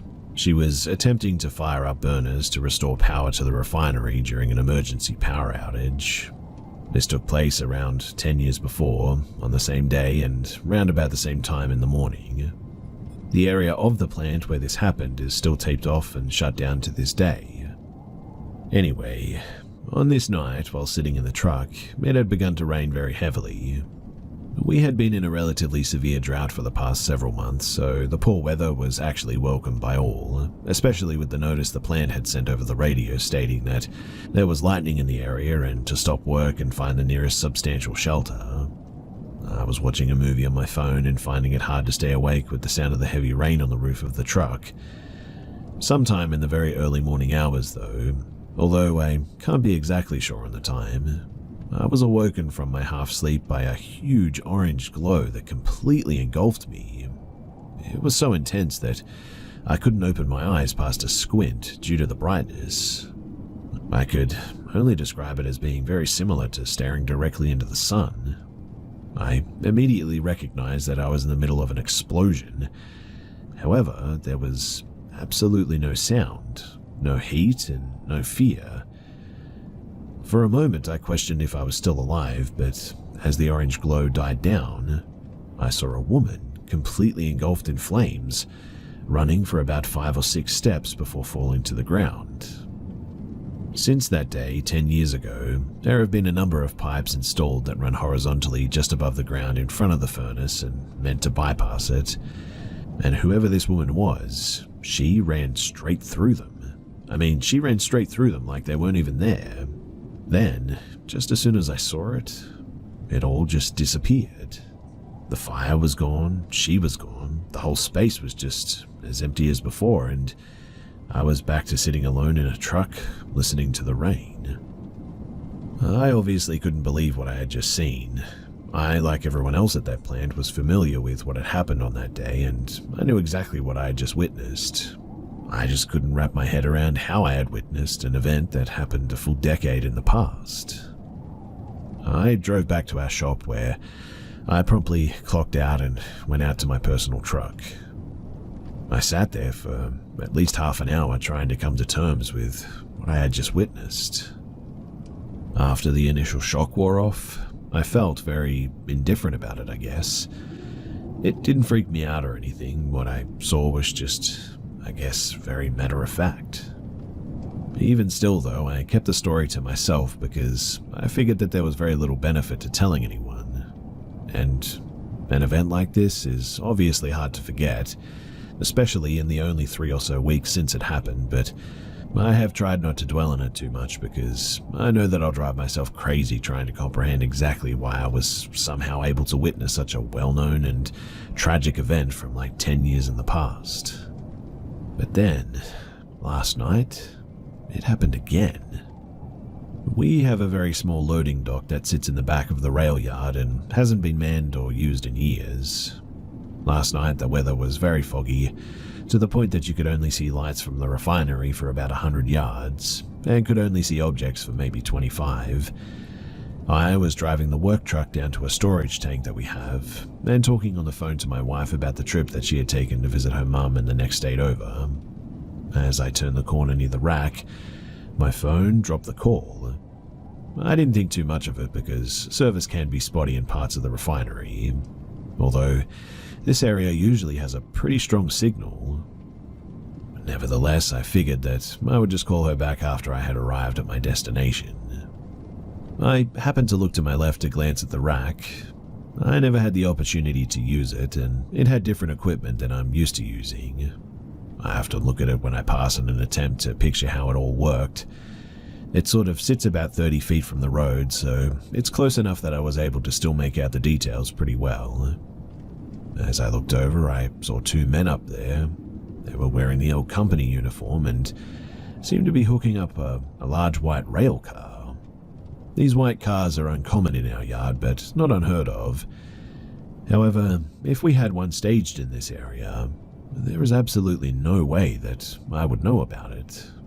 Nor is there any way that I would not have seen it any of the other 10 or so times that I had passed that area during that day.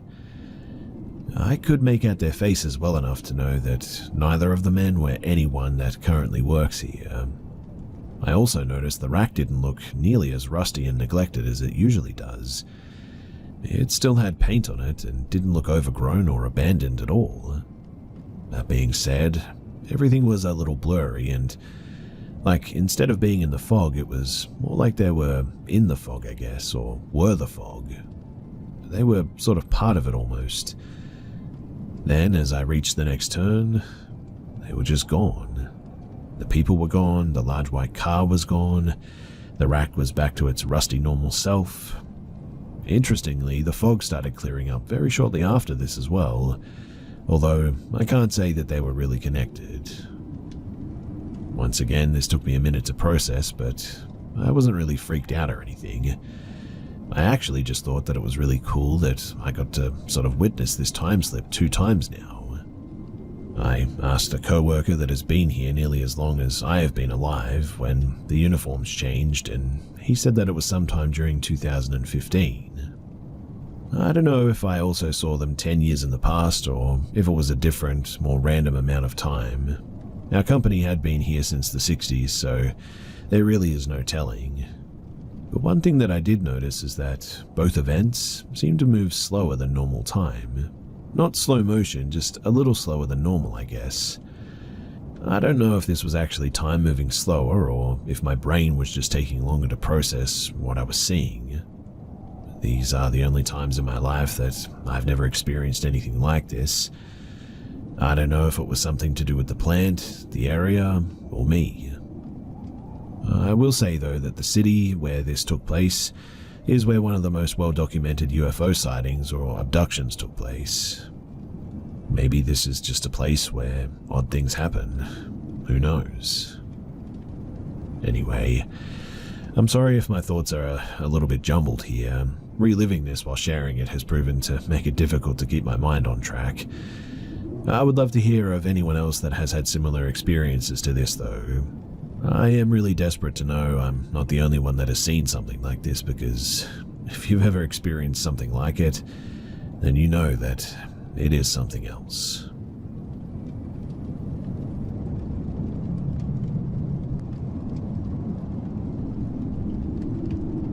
This takes place in the rural farmland of southeastern United States.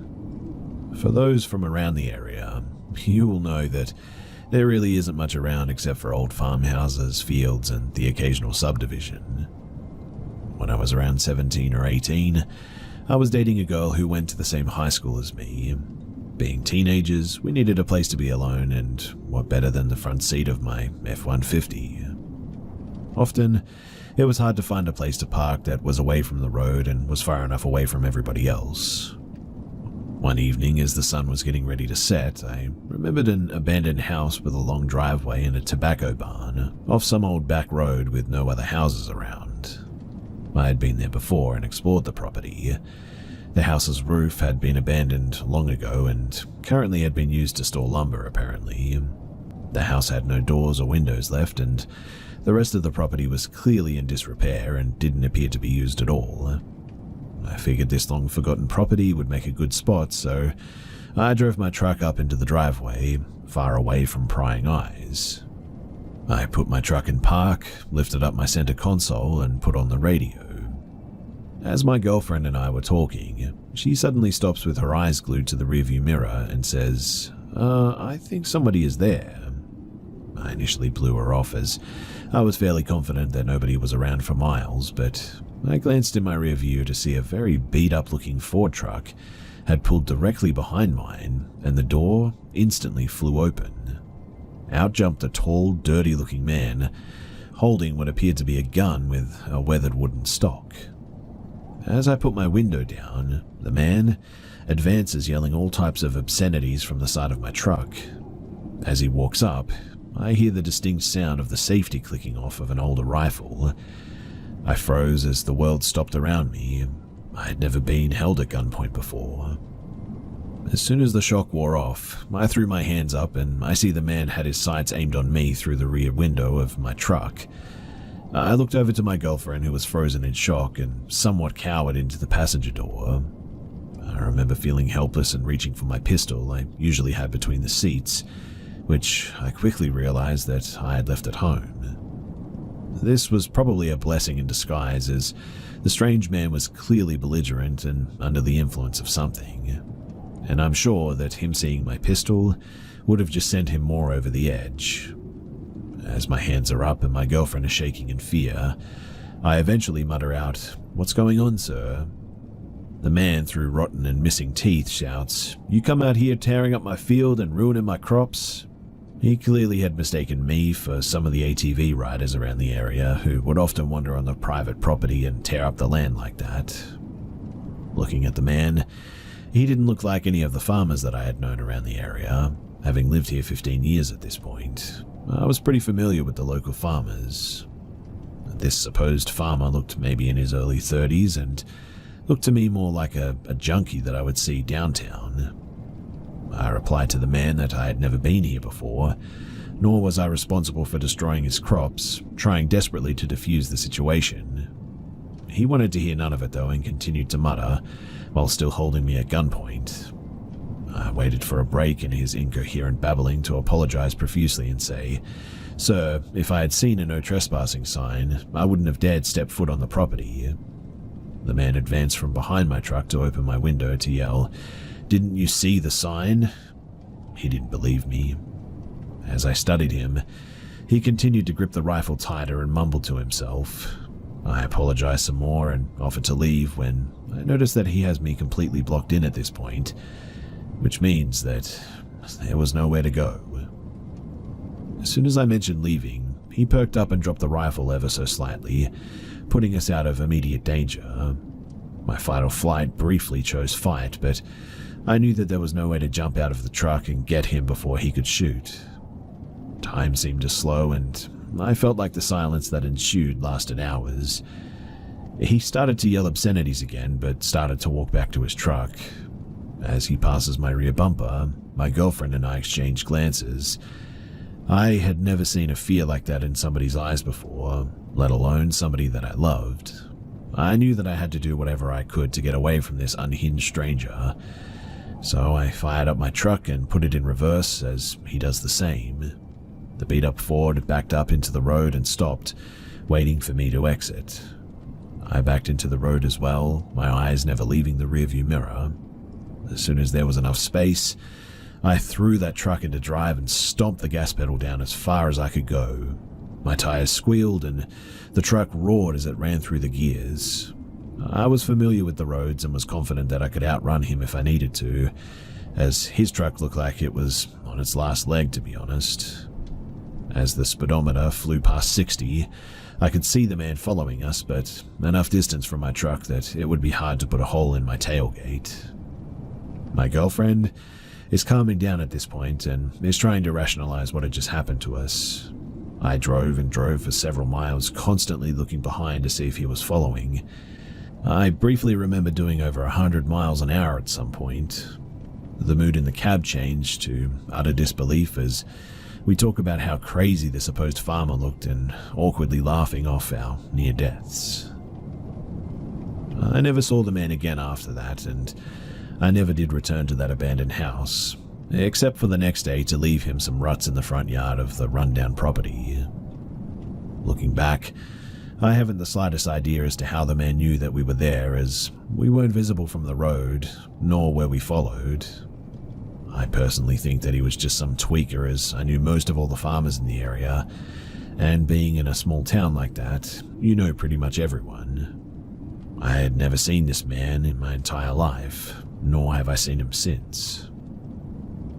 I certainly was in the wrong being on private property, I'll admit that, and had heard horror stories of people running from crazed farmers as bullets flew over their heads.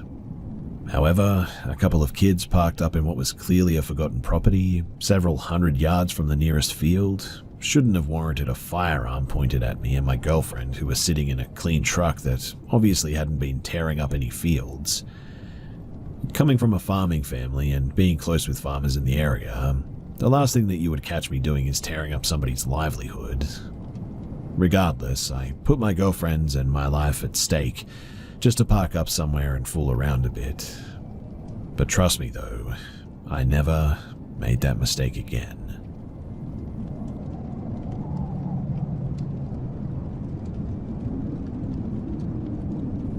For context, I'm a highly skeptical but no stranger to the paranormal. I'm the type that believes that demons exist, but most ghost stories are overreactions of easily explained phenomena or simply hoaxes. About 3 months ago, I had just started working security for a hotel that was built back in the 1920s by a major hotel chain that has changed hands multiple times and is now owned by one of the biggest hotel chains. I won't say which it is though, so that I don't get sued or anything, but from what I've been told, paranormal activity is not a common occurrence in the hotel, but some years back, the Make-A-Wish Foundation started sending some children here because it's a major resort at one of the most popular beaches on the East Coast, so why wouldn't they, right? However, the hotel was not informed of this and didn't realize what was happening until several children died in their rooms over the course of a few weeks. And supposedly on quiet nights, you can hear children playing with a ball in the Northern Tower ballrooms at night. For years, guests complained of children playing ball loudly next to their rooms, even when security would check that there would be nobody there. This has not happened in a while, mind you, but going into this story, you should understand that my opinion on the cause of what I've seen may be warped by being told this story. Now, every shift that we do a floor check, especially on night shifts when I work. At first, I never noticed anything strange. I got a little creeped out by the quiet of the floors at night, but nothing supernatural by any means.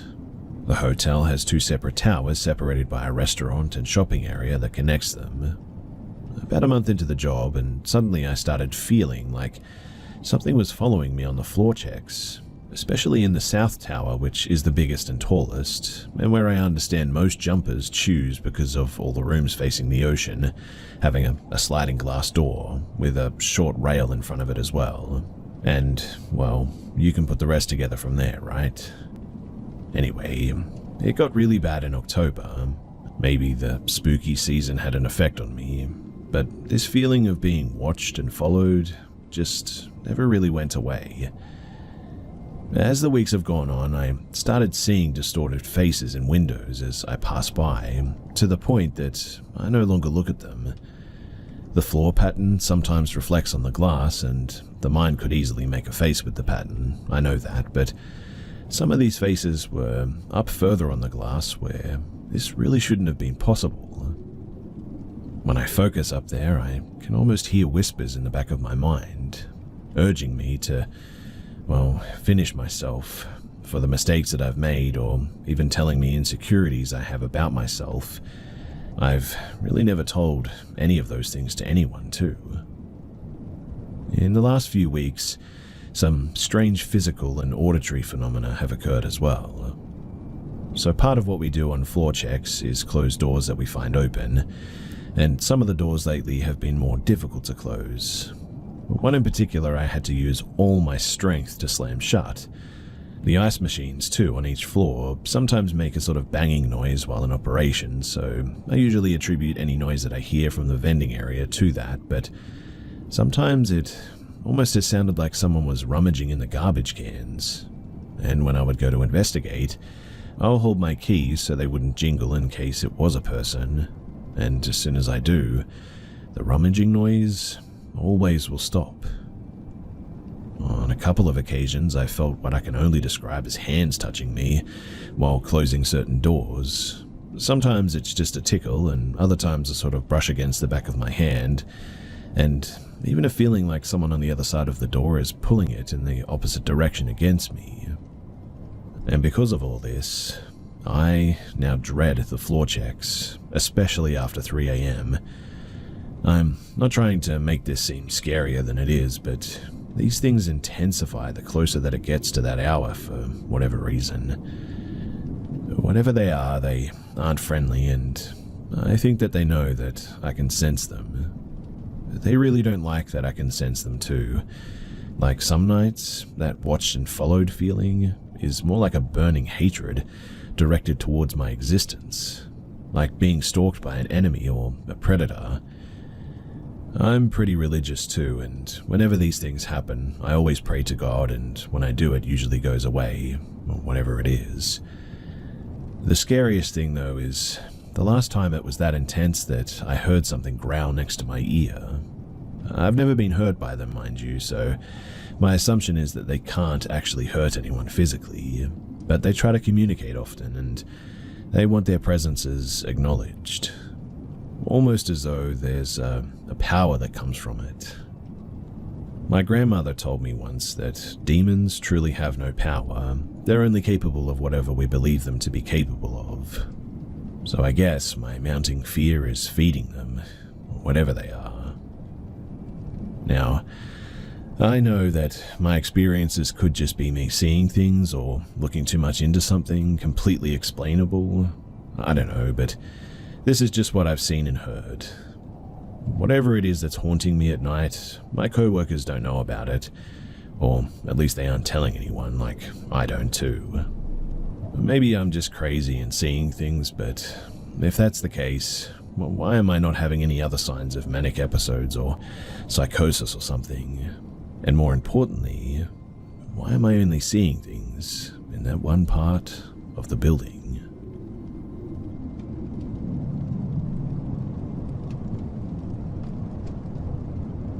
I had something weird happen when I left work today at around 4 a.m. So, there's one stretch of road that I take home that's usually especially devoid of people at that time of night. It's a 4-lane road with a turning lane down the middle. All that's on this road is a small airport on one side and essentially a swamp on the other. So I turn onto this road, driving like normal, fully paying attention because sometimes deer like to jump out around there.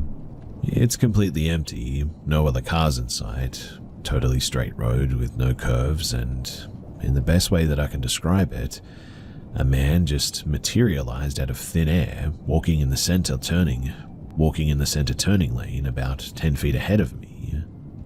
Now, there is no way on earth that I wouldn't have seen him sooner.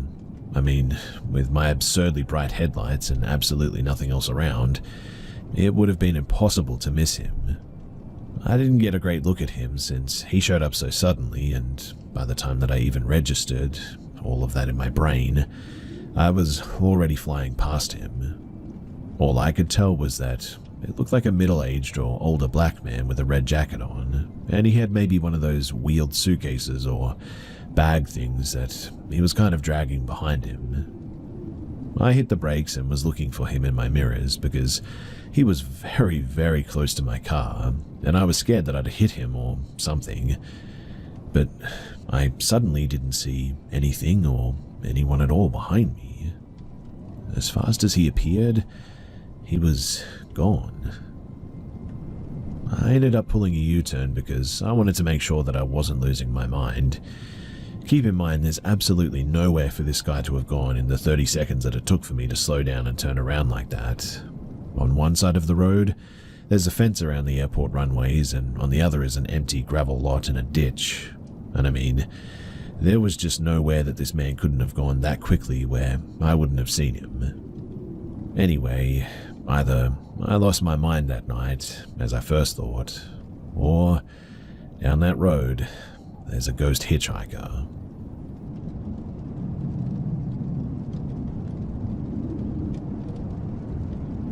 This happened a couple of weeks ago. I don't have any pictures or video or anything, just the story that happened to me. And now I think that there's a demon following me wherever I go. So if anybody has any advice to give me, then please do give it. Alright. So my room has a layout in such a way where when I lay down and I look at the end of my bed, I can also see the doorway, which leads into a dark hallway with a ceiling at 6 to 7 feet, which is important. I was home alone on an average Tuesday night. My family was out shopping while I was staying home. I usually stay downstairs and watch TV to pass the time, but at around 7 o'clock, yes, my family shops pretty late, it was getting dark and I was pretty bored, so I decided to head upstairs and take a nap. But when I passed by the slightly abandoned room across from mine, I got a weird feeling like somebody was watching me. I ignored it, thinking that it was either my 2 cats or my dog, as they like to play in there a lot, plus the litter box was in there as well. So I went into my room and turned the lights off, plopped on my bed and fell asleep. I didn't have any nightmares or weird dreams or anything, but I did wake up in a weird cold sweat. It seemed like I was scared, and that feeling from before was way stronger now. I looked at my TV, which was still on. I wasn't surprised because I left it on for a bit of light, but it doesn't cast light into the hallway, and so I decided to play on my 3DS for a bit. But then, suddenly, I heard something. I don't really remember what the sound was, but I remember hearing something, and I looked into the hallway, and when I did, I froze. Because there, in the hallway, was a really tall girl with a hat on. The girl was crouched. She had really long hair. I couldn't see her face, but she had a dress or kimono on and also a hat. I wanted to hide under the covers, but she could have moved if I wasn't looking at her. But soon after watching her for quite some time, she then went downstairs. I grabbed a baseball bat and ran into the bathroom, which was the only room in the house with a lock, and I called my family. They had to do a lot of grocery shopping and were also pretty far away, so they told me to call 911. I called the police and they eventually arrived and checked my house out, but there was no sign of forced entry and nobody anywhere. My mother had actually put up some cameras around the house, and when my family checked the footage, the only motion caught was me running to the bathroom. I felt scared walking to the bus stop alone after that. I also felt that thing's presence again following me, the same feeling that I woke up in a cold sweat with. Right now, I don't know what to do or what to think of any of this. I've finally decided to share this story in the hopes that someone out there might be able to help me.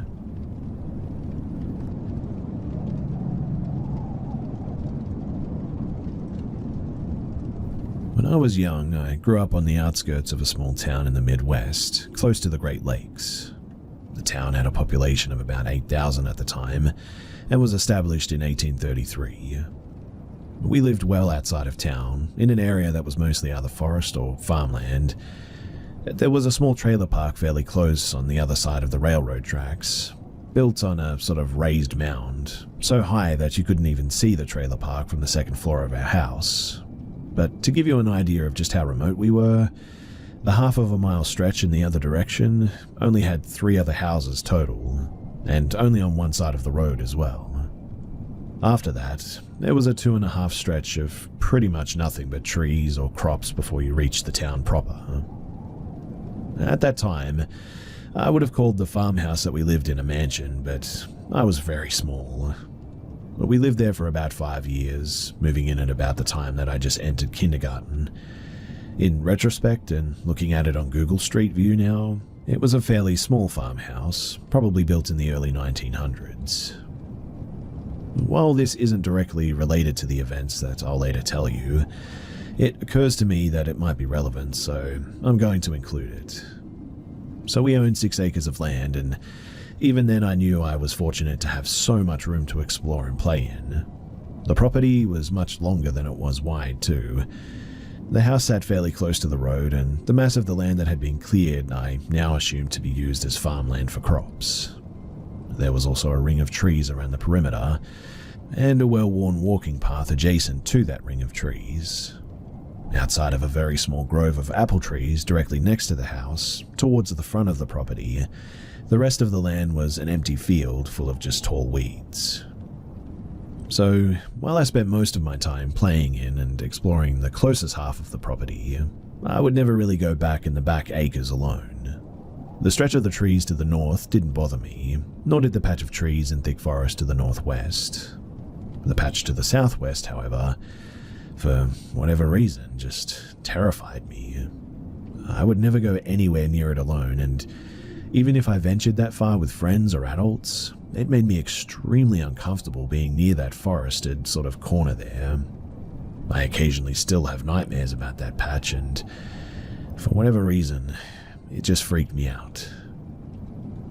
Closer to the house, right at the start of the path to the back acres, was a massive woodpile that I spent a good deal of my time playing in. It was easily 5 feet tall, if not 6 feet, as tall as, if not taller than an adult, and I'm pretty sure larger than our house as well. It was composed of irregular shaped planks that were made by cutting the slightly rounded edges off of a tree. I'm no woodcutter by any means, nor do I know the process, but it always hit me as odd that that much timber was just left behind like that. While the planks were too rounded and irregular in shape to be used for construction, that much I could see. It seemed like a lot of timber that could have been ground up to make particle board or something. I assumed the woodpile was the byproduct of clearing the land for farmland or whatever. Again, I'm no woodcutter, but I will mention that there were no tree trucks to be seen, nor were there any stumps left in the woodpile. They obviously must have been pulled up in the clearing process, but no idea what happened to them or why they were hauled off while the irregular planks were left to rot like that. I can only assume that this mini sort of logging operation had happened a number of years before, probably even decades. The planks were extremely old, whatever the case, and weathered from the elements and very, very brittle. Even though many had sections as thick as 2x4s, they were prone to breaking under the weight of my small frame, and if I put my mind to it, I was capable of breaking them in half with my 5 to 10-year-old strength. Now, I only bring all of this up to establish that the land was not being used for what it was intended to be. In fact, Pulling it up on Google Maps, to this day, those 6 acres are still not used for farming, even though nearly all of the surrounding plots now are. The house, though, was completely square. On the bottom floor, half was divided between a dining room and a front room. The other half split between a master bedroom, with remaining space divided between the kitchen and the 2 flights of stairs. One of which led down to an entryway, which included another flight of stairs down to the basement, and the other leading upstairs. I don't think it was ever remodeled. I think the upstairs was designed to basically be a livable attic. You went up half a flight of stairs to a small landing, then had to turn 180 degrees to another half a flight of stairs that led up to a sort of long alcove. From the alcove, you had 2 doors on either side, one to a small bedroom and one to a slightly large L-shaped bedroom. Both bedrooms were equipped with 2 insanely large walk-in closet storage areas. They sloped due to the roof, but they were large enough that my older brother used one as his bedroom, so he had enough space for couches in his bedroom, proper to hang out with his friends and all that. The slightly larger bedroom, that eventually became mine, was large enough to fit 2 double beds in comfortably, plus a large chest of drawers and plenty of floor space to play in. Closets are scary when you're a kid, large ones even more so.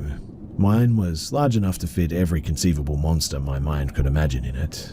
More than enough room for Dracula, a wolfman, the boogeyman, and plenty of room for a Bigfoot or 2. My parents, they weren't much for the mollycoddling, and I was expected to go to bed by myself every night.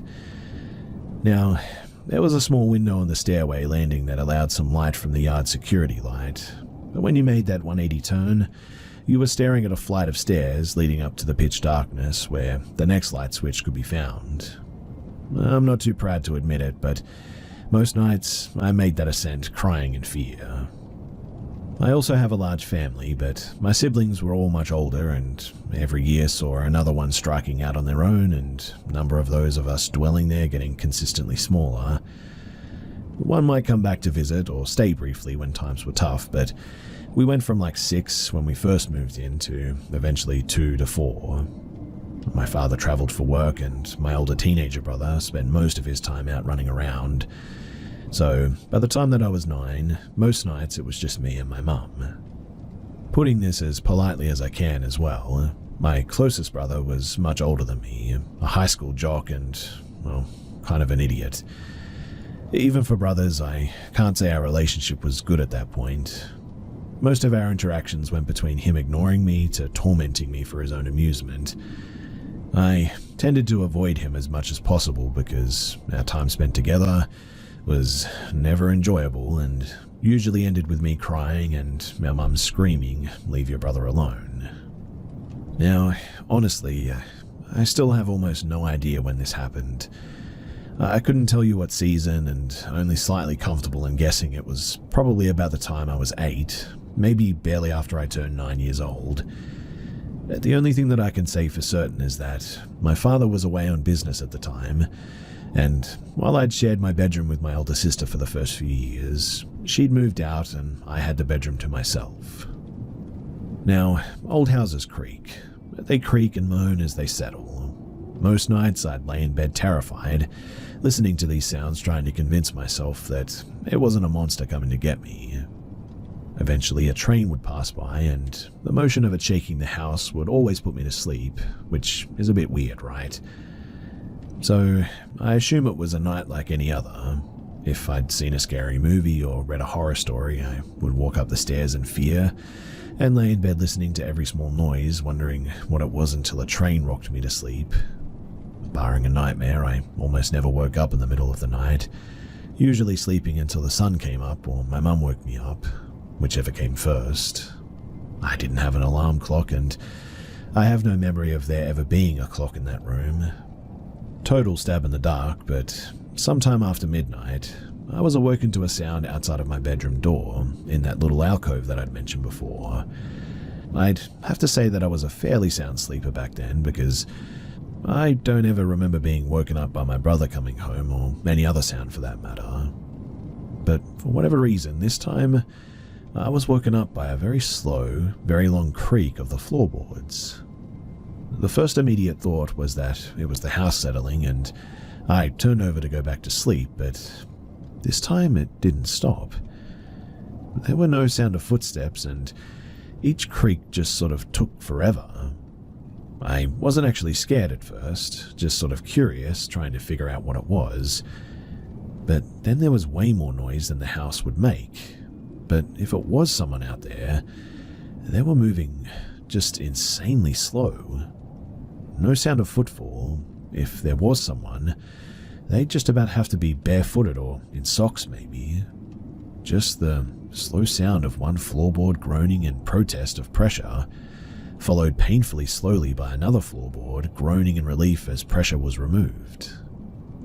At that, I sat up in bed, just listening and arguing with myself. Something has to be there. There's no way anyone is there, though. It must be the house making noises. It was so slow that it wasn't even scaring me, I guess. I was just listening to it intently. It went on forever as well, easily 20 or more minutes. Long enough that eventually I was convinced that it sounded nothing like maybe my brother creeping home late and trying not to wake anyone up, or even someone breaking in and trying to steal things in the dark without making a sound. It seemed very much like the sound of something, though, pacing very slowly, back and forth directly in front of my door. The noise would very slowly move left for a while, and then oh so slowly move back in the opposite direction, like it had no destination in mind. Eventually I was convinced, okay, this is absolutely not my imagination. Someone has to be there, and I suspected my brother was trying to scare me or whatever. I went to call his name and found my voice frozen in my throat. My mother was sleeping directly below me and could absolutely hear me if I screamed, and if it was my brother pranking me, yelling would definitely put an end to it. But I don't know, I've just never felt such terror in my life at just the thought of yelling. At that age, yelling chases everything bad away and brings your mother to your rescue. But all I felt was pure dread at the thought of releasing a scream. And then I heard the sound of the doorknob moving, and any doubt that I wasn't alone was immediately erased. I dove under the covers and balled myself up. Just like the creaking, the sound at the door was painfully slow, like a 3-year-old trying to open a door, unable to get a good grip. I could hear it turning slightly, then stopping, an attempt at turning and then release again, just forever as well. I had a mental image of my brother in a sheet trying to scare me, but even at the time, it just seemed so weird. I mean, why was he doing it anyway? Like, I could see him pretending a few minutes, wandering in the alcove, moaning like a ghost at the top of his lungs until he was sure that I was awake, then jumping on the bed to make me cry and laugh at me. But this style of dramatics seemed unnecessary and really unlike him. After easily a dozen clumsy attempts, the doorknob was finally turned enough to open the door, just barely. I could now hear the door barely moving away from the frame, not nearly far enough for anything to fit through, and now came the sound of something pushing on the door without enough force to open it. The door would sort of creak slightly, open a bit, then fall backwards to a near closed position over and over again. And like everything else up to this point, whatever it was, it took forever. Me shaking under the blanket the whole time, mind you. Even allowing for a child's perception of time, I can say with confidence that we were at easily the 30-minute mark at this point. Probably much, much longer. Minimum of 30 minutes from the first time that I heard the creaking of the floorboards outside of my room, to the time that the door was finally pushed with enough force to finally swing completely open. And that was when the groaning started. Let me stress that this was not the high-pitched, ooh, sort of stereotypical, look at me pretending to be a ghost moaning sound. This was sporadic, an elderly person trying to get out of bed sort of groaning. When the door opened, I was expecting or hoping for the grand finale of my brother running around, making ghost noises at the top of his lungs.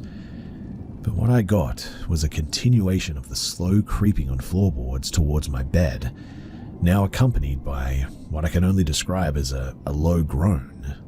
Like everything else so far as well, it was insanely stretched out and was just painful waiting for what was going to happen next. By this point, I was completely balled into the fetal position, trying my best not even to cry or breathe, terrified to make even the slightest sound.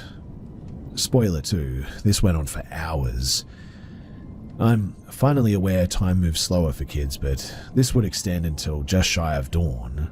So even if it started as late as 3 in the morning during the summer, when nights are shortest, and I'm pretty sure it didn't happen in the summer, I don't remember feeling overheated under the blankets or anything.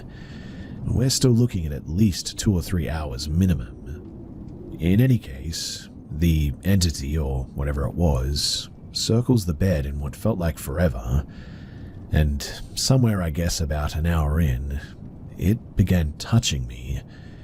I could feel a barely there brush that would eventually really slowly become a very light poke. At this point, I was absolutely petrified. I lay there feeling this for an hour at least, and somewhere before dawn, all of a sudden, everything just stopped. While I allow for my eventually falling asleep, I just cannot imagine sleep taking me when I was so frozen with fear and quivering violently, and I don't remember falling asleep either. Whatever it was, it just stopped. The touching and poking came at a snail's pace, and when I went 5 minutes without being touched, it honestly felt like it was just looming over me. I never did hear the sound of leaving. No slow departure, no creaking of floorboards, nothing. It just stopped. I waited until the room was completely illuminated, not even feeling safe to come out from under the covers when I could tell the sun was breaking, and scrambled down the stairs as quickly as I could to tell my mum exactly what happened. I'm fairly certain that it was a Sunday morning when this happened as well. Didn't have to go to school that day and wasn't worried about watching cartoons or whatever, and started babbling to my mum about seeing a ghost. She was irritated. She didn't get a lot of days to sleep in and wasn't willing to give up her extra sleep for my imagination. She wasn't interested in hearing about it, so I caught a few hours of sleep in her bed with her at that point. For years, I'd tell all of my friends about the night that I saw a ghost, but as I got older, I realized that it was probably just my older brother playing a trick on me. Now, my brother is still a bit of a jerk, and that's just his way, I guess. When I reached adulthood, we got closer and formed a much stronger bond. He's certainly got his own way of doing things, but he tried to be a big better brother after I hit my teens than he'd ever did when I was a kid. But he still revels in the various pranks that he pulled on me. He very frequently feels a need to remind me that at one point he held all the cards. If I playfully or sometimes resentfully bring up some of the terrible things that he did, he'll gloat about it with a big grin, as if remembering better days. So, one holiday when I'd hit my 30s, I stayed late after the family dinner, and it was just the two of us drinking coffee and talking. He, as always, brought up something that he did to me when I was young, tricking me into eating dog food when I was 3, I think, making me lick a 9-volt battery, tricking me into thinking on accident meant intentionally, so it was harder to snitch on him. Take your pick. It's a bit of a long list, but I realized that we'd never talked about what happened that night, so I threw out dressing up as a ghost to scare me that night, and he countered with, "What?" I figured that this had to be the biggest jewel in his prankster crown after all. Without a doubt, it was the most elaborate and time-intensive trick that he'd ever pulled off on me, and I figured that he'd laugh heartily and brag about how scared he got me. You know, and gave him details to jog his memory. But he then said, "I never did that." Now, considering he remembers every terrible thing that he had done to me, and when he was like 8, 10, or 12 years old, I cannot imagine something this big just slipping his mind like that. Like I said too, it just never seemed like it was his style or anything as well. He wasn't big on subtlety, I guess, but way more of the quick scare type, make you cry and laugh in your face type sort of thing, usually very low effort for a quick payout. I don't think he forgot at all.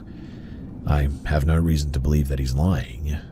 I'm not admitting that it's not his style at all, but I really don't think it was him in the end. Which begs the question, if it wasn't him, then what on earth happened that night?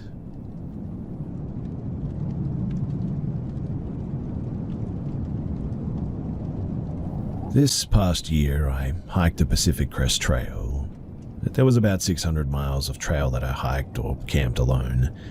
One of these sections I was alone was in Northern California, slightly north of Shasta.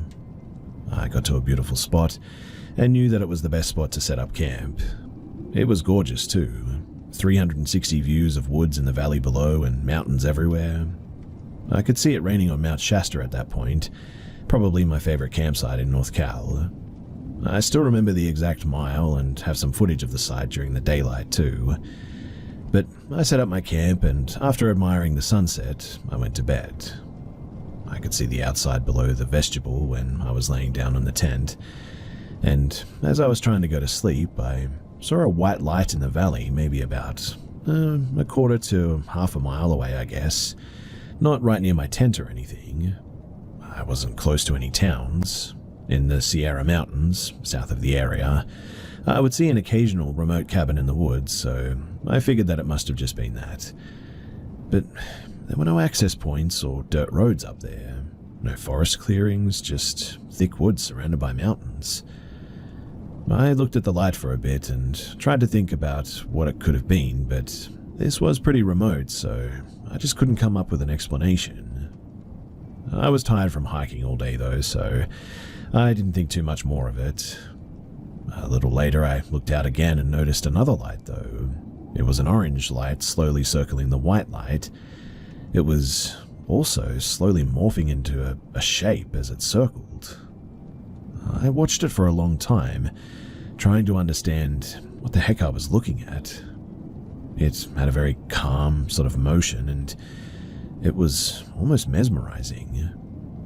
It wasn't like a lot of other people's orb or UFO experiences where it sort of darts around and then just vanishes.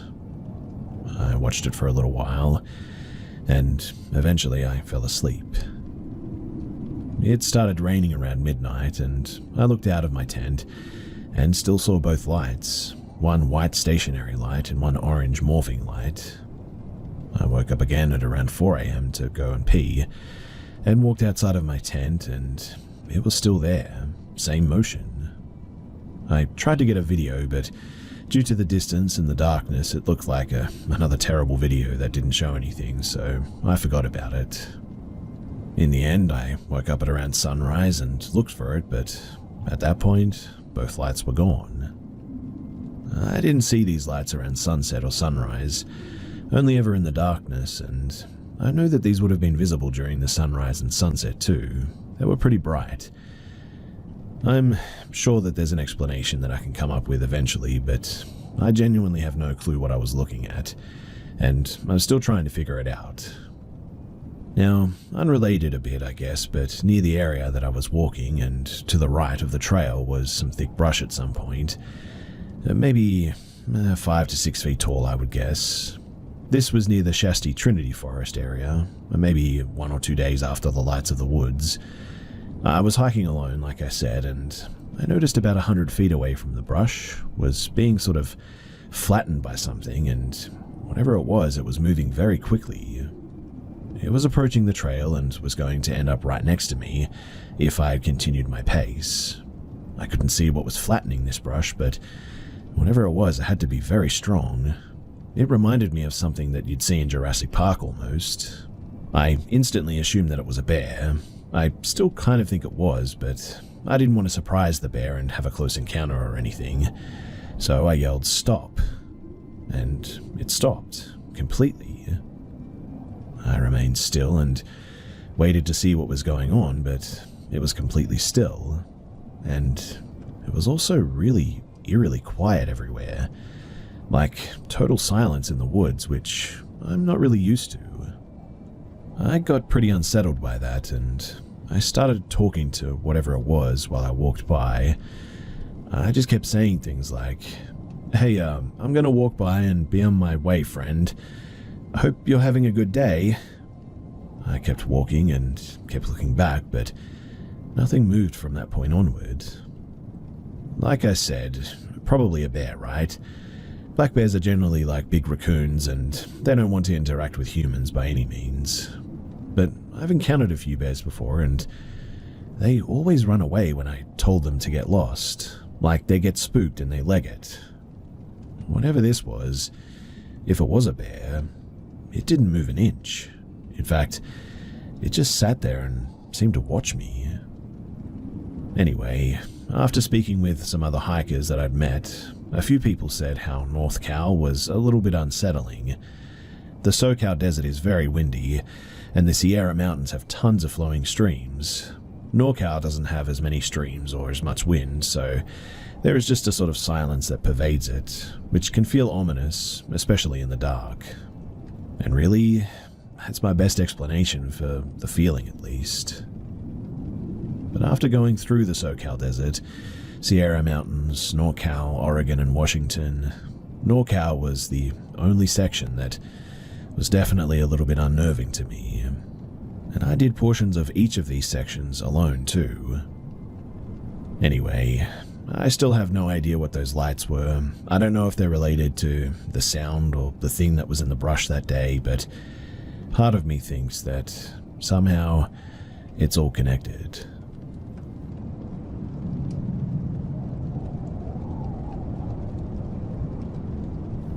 Back when I was a sophomore in high school, I used to be very close friends with this girl called Kay. Kay and I met in middle school, and we instantly clicked. We would hang out after school pretty frequently too. Kay had a very turbulent childhood, I guess you could say. Deceased father, foster care, substance abuse mum, and Kay's family would house hop a lot too. Our sophomore year, Kay's family was staying with their step-aunt's ex-husband. My parents never really stressed about me hanging out with Kay because she was such a kind soul and a great influence on me. The man Kay was staying with, I'll call him R, was interesting to say the least. I remember the first incident that made me scratch my head was when we all went out to dinner with Kay and her family, and R tagged along. Kay and I were sat at the table with him, and he was venting to us, me 15 and Kay 16, about his dating life and showing us pictures of his Tinder bio and all the women he was chatting to. We both kind of laughed it off and engaged with him, not thinking much of it. Sometimes when Kay and I hung out though, I would have us come to the basement, and he had this room with a drum kit and he'd play them for us with the lights off and all that. But anyways, the strangest encounter I personally had with him was when I went to Kay's house to hang out for the day, and she went to take a shower. While she was in the shower, I was sitting in her room, and R just so happened to wander in and told me that he wanted to show me something cool in his room. Kay's room was on the first floor, and R's room was the only room on the second floor. Being the naive girl I was, I agreed and followed him up the stairs. When he got to his room, he realized it was locked and seemed pretty annoyed and jittery because his key was apparently downstairs. Now, instead of going downstairs, R takes a credit card out of his wallet and tries to unlock the door that way. Thankfully, it didn't work, and I think at that point something clicked in my brain, and I decided to go back downstairs and sit in the bathroom with Kay until she was done with her shower. I'm now 23, and looking back on it, I don't honestly think there was anything cool to show me in that room, and I thank the moon and the stars that he never actually got that door unlocked. I never told Kay, but as we got older, I casually asked her if she had any weird encounters with him, and she said no. I'm not really sure how to end this, but I'm thankful that I never got to see what was beyond that door, because something tells me that if I had gone in that room that day, I would have come out a very different person.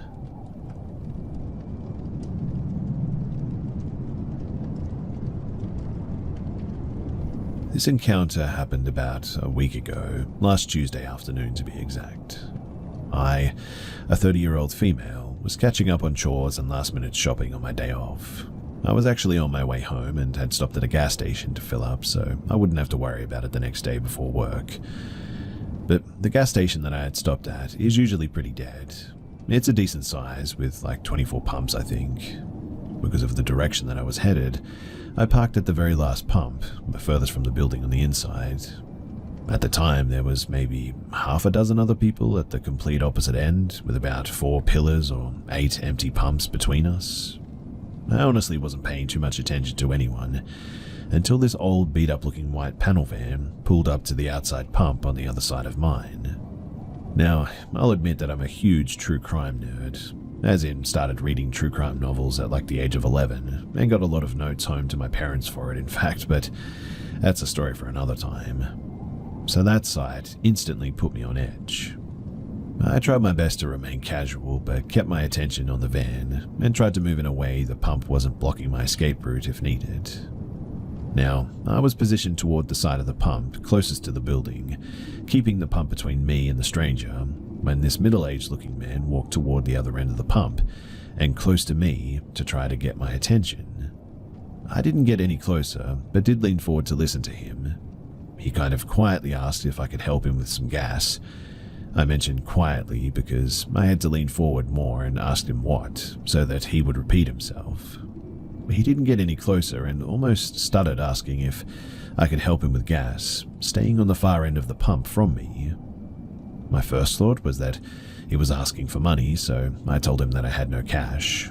He was very clean looking though and well groomed, so I thought that it was kind of odd that he'd be asking for money. He repeated that he just needed help with the gas and kind of motioned to the pump. The whole situation just felt weird. He never asked for money, just kept saying help with gas, and it was at that moment that I started to think that he was actually wanting me to go to his side of the pump.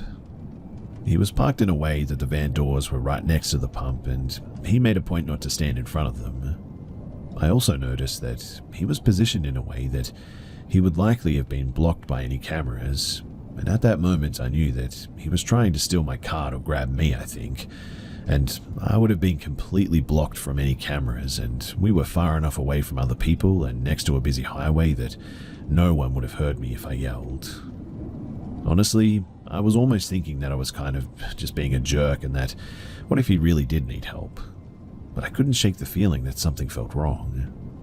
I took 2 steps back in the end, making it obvious that I was putting distance between us, and flat out said no, and went back to looking at my pump. Any guilt that I did feel instantly vanished when he got back into his van and drove away. Mind you, there were still half a dozen people on the other side that he could have asked.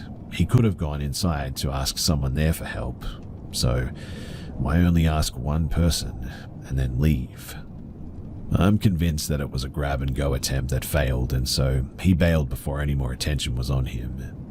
I can't think of any other reason, especially if he needed to gas up a van. Why waste gas driving away before exhausting your chances of asking other people? And I know that he didn't come to me last because I watched him pull in.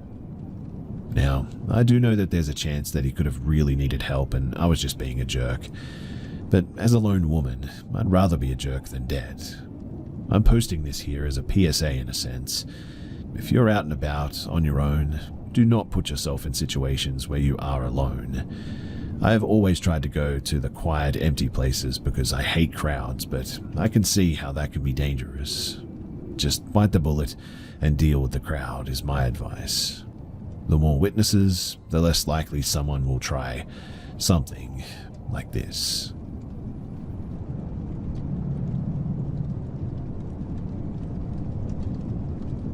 About 10 years ago, I, a 17-year-old female at the time, had just got out of a really abusive relationship. I won't get into it, but it was a bad situation. He threatened my life, and I shrugged it off, to be honest. I'm still not sure if it was the individual who was involved, but it would make sense if it was. So my father is a tradesman and used to store an assortment of ladders beside our home. We lived in a 2-story home in a suburban neighborhood, and my room used to be on the 2nd floor. One night, shortly after the breakup, I woke up late at night and heard strange noises outside. It was a windy winter night, and I live in a place where the winds can get pretty strong, so I didn't think much of the few knocks or scratches against the house. I woke up in the morning and I went to open the curtains to let some light into my room, and that was when I noticed a perfectly cut square out from my window screen. Shivers instantly ran down my spine. I always wonder about what would have possibly happened if my window wasn't locked that night. I was paranoid for a long time after that too. Also, a couple of years later, I received a phone call from an inmate from a prison, and the automated request recording included my ex's name. I didn't answer for obvious reasons, but that was the last that I've heard from him.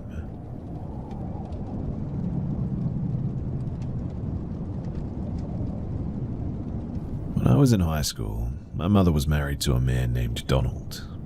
Now, Donald was a drunk. He worked a good job and made some good money too, so he provided for us well enough. But he filled his free time chugging vodka like water in his underwear on the couch. Donald wasn't always aggressive when he drank. However, after a day at work, he would come home, drink a bottle, and try to pick fights with me for anything that he could think of. Very often, these fights would turn physical, and while I was no lightweight, in high school on the first occasion that I fought back, he called the cops on me. As a result of this situation, once he was about 3/4 of the way through a bottle, my mother took to packing an overnight bag, having me load up and going to stay in a hotel for the night. I always stayed in the same hotel just down the street from my house, since it would allow me to go back home before school the next morning, after Donald had left for work to get ready. It was a nice place with a huge open foyer that all of the rooms surrounded, going up about 5 stories. I knew the ladies at the desk really well, as I was there 5 to 6 times a month as well. And on this occasion in question, I had gone over fairly late in the evening. The hotel had 24-hour booking at the front desk, but the girl behind the desk mentioned that they were booked up for the night. I breathed an exasperated sigh as I relayed the news and mentioned that I would just catch a bus a little ways uptown to go to another hotel. The girl behind the desk mentioned that there was one room that she could put me in, at a discounted rate no less. She was, however, hesitant to do so, saying that the owner of the hotel had taken it out of service for reasons unknown to her, but that she knew that I would be gone before the owner would arrive in the morning, and she could fudge it into the system to look like the room hadn't been occupied. I thanked her for this and accepted, not caring for the other options that I had available to me at the time. So I got the key and I went into the room, got undressed, showered, and settled into bed. I noticed too that despite her reservations, the room was immaculate. I simply couldn't fathom why a perfectly good room like this wasn't being rented out, but decided not to look a gift horse in the mouth. The room was pretty standard as far as hotel rooms go, I suppose. A single queen-sized bed, a TV on the wall to your left, a desk to your right, a mirrored closet door across from the bed with a table next to it, and a ceiling fan just past the foot of the bed. I must have fallen asleep sometime around 11 o'clock to the sound of the TV playing. Some late-night cop drama, I think. Quite comfortable in bed. Until around 2:30 in the morning. I wasn't awoken by a sound as much as a lack of sound, I think. You never realize just how jarring silence is, too, until it occurs suddenly in the night like this. As I sort of rolled to sit up, I took note of the time on the alarm clock and noticed that the TV had turned off. The room was illuminated by the light of the parking lot pouring in through the blinds, and as my vision sharpened a bit and the room properly came into focus, it was then that I noticed that I was not alone in the room. At the foot of the bed was a woman. She was wearing a hotel bathrobe. Her hair was darkened by water as if she had just gotten out of the shower, and notably, she was quite tall too.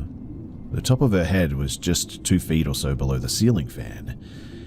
She just stood at the foot of the bed with her head cocked to one side and stared at me. She didn't say anything. She didn't move either. At some point during this exchange, I convinced myself that I was just dreaming and there was no woman in my room. So despite her standing there staring at me, I wasn't really afraid, I guess. You see, I'd had some hyper-realistic dreams before when I was a kid after all, so I simply laid back down on my back and watched her stand there, my head tilted so that I could keep an eye on her, knowing that if I waited, she would simply disappear, and eventually she did, which gave me confirmation that it was just one of those terrible, hyper-realistic dreams. I fell back asleep, and I slept through to my morning wake-up call. Now, the lady at the front desk sounded a bit nervous when she called, so I quickly got dressed and headed out to the front desk, thinking that her boss may be coming by sooner than expected or something. And I was not expecting the conversation that I had at the front desk as I checked out. When I walked up, she started apologizing to me. I was confused, so I sort of calmed her down and asked her to explain what had her so stressed out. She took a deep breath and said, "I found out why that room was taken out of service. I came to find out, 2 weeks before I stayed in that room, a woman had stayed there while on vacation with her husband and 2 kids. She stayed behind while they went to grab breakfast one morning, and she took a shower, put on her bathrobe, and, well, hung herself from the ceiling fan with a bedsheet. Her husband found her there when he got back. The room was removed from a service as a matter of good taste until the services were held, and I didn't know any of this beforehand, and it definitely makes me wonder, did I actually see her in my room that night, or was it really just a coincidental dream?"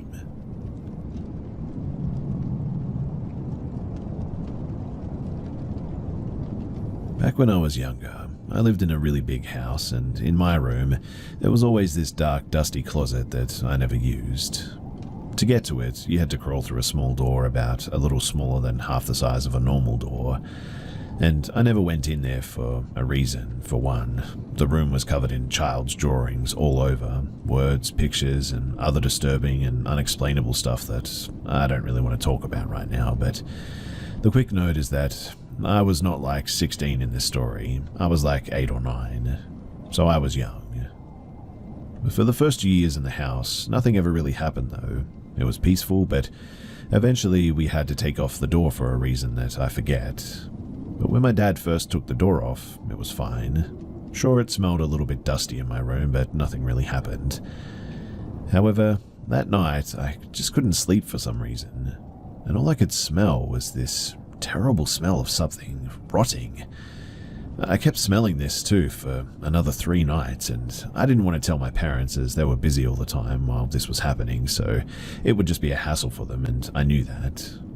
But I could only ever smell the rotting during the night, so I decided to go and take a look for what it could be. I looked all over my room and found nothing, and the last place to check was the closet. And inside, there was a pile of dead, rotting rats, at least 8 of them. I screamed and my parents ran in. Eventually they cleaned up the rats, confused on how they had actually gotten in there. And to be honest, we all thought that this was the end of it. But the next night, I was hearing creaking floorboards and something sort of, I don't know, like mushy moving in my room. I tried to ignore it but couldn't fall asleep. And the next morning I found all of my dolls had black paint on them and holes in their faces. I ran to my parents asking if they did it, and they said no. I asked my cousin as she had been over a few days before, and she said no. I didn't really have friends at the time because we lived in the middle of nowhere, so there was really nobody else that could have done it. The next morning I had a smudge of black paint on my face. Our paint is still in boxes in the storage room, mind you, so I was really confused by that. Once I got the paint off, I realized that underneath the paint, I was also bleeding a little bit. Not a terrible amount, but more than the amount from a paper cut for sure. The next night, I decided to go into the closet, and I found a small whiteboard with a heart on it. And that, for whatever reason, was the last night that I ever heard stuff from in there. It was weird and uncomfortable, and for all I know, it could have been a prank, but there were some things that I don't think that you would do in a prank, like make me bleed at night. Either way, I just recently remembered this, and I just wanted to share it with all of you guys. It's a really weird part of my life and a strange story, I know that, but I don't know. What do you guys think it was?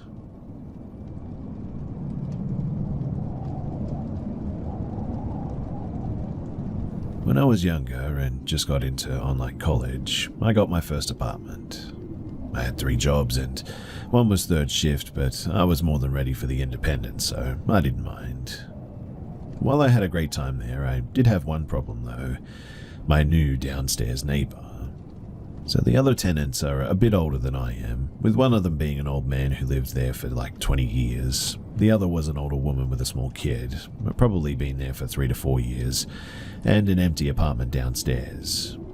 I keep to myself pretty much, so I never really spoke to any of them before, until I noticed that there was a new move-in, a man that seemed close to my age, maybe a little bit older, black, greasy hair and a little overweight, but in my experience of living here, people seemed nice enough, and I was happy to possibly have someone to say hello to.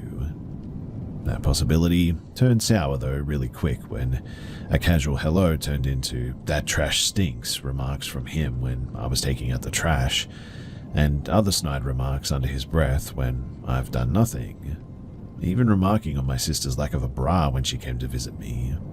Naturally, I was grossed out and annoyed that he had to comment on anyone, especially my sister, and told the landlord.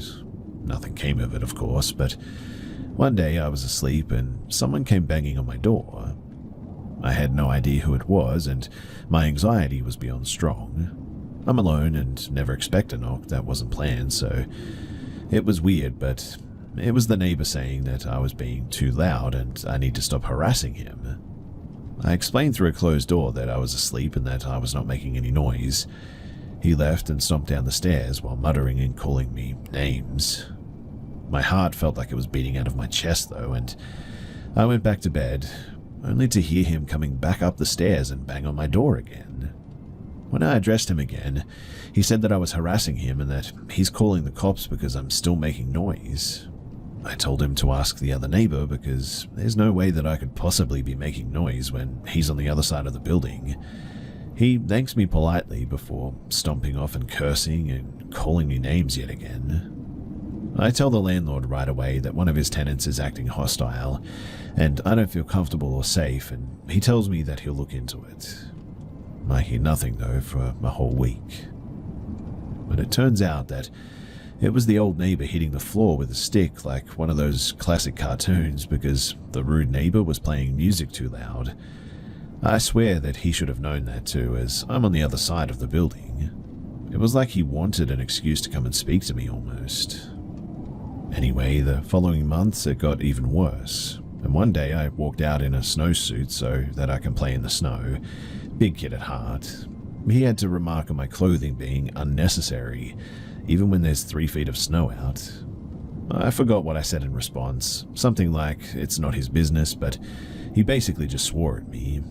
I just walked off to go and play in the snow. It gave me little enjoyment because of the earlier interaction, so in the end I just went back home to get ready for work.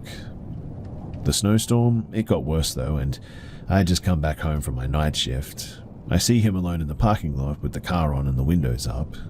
I was on high alert as I carefully walked around and up the alley to my apartment.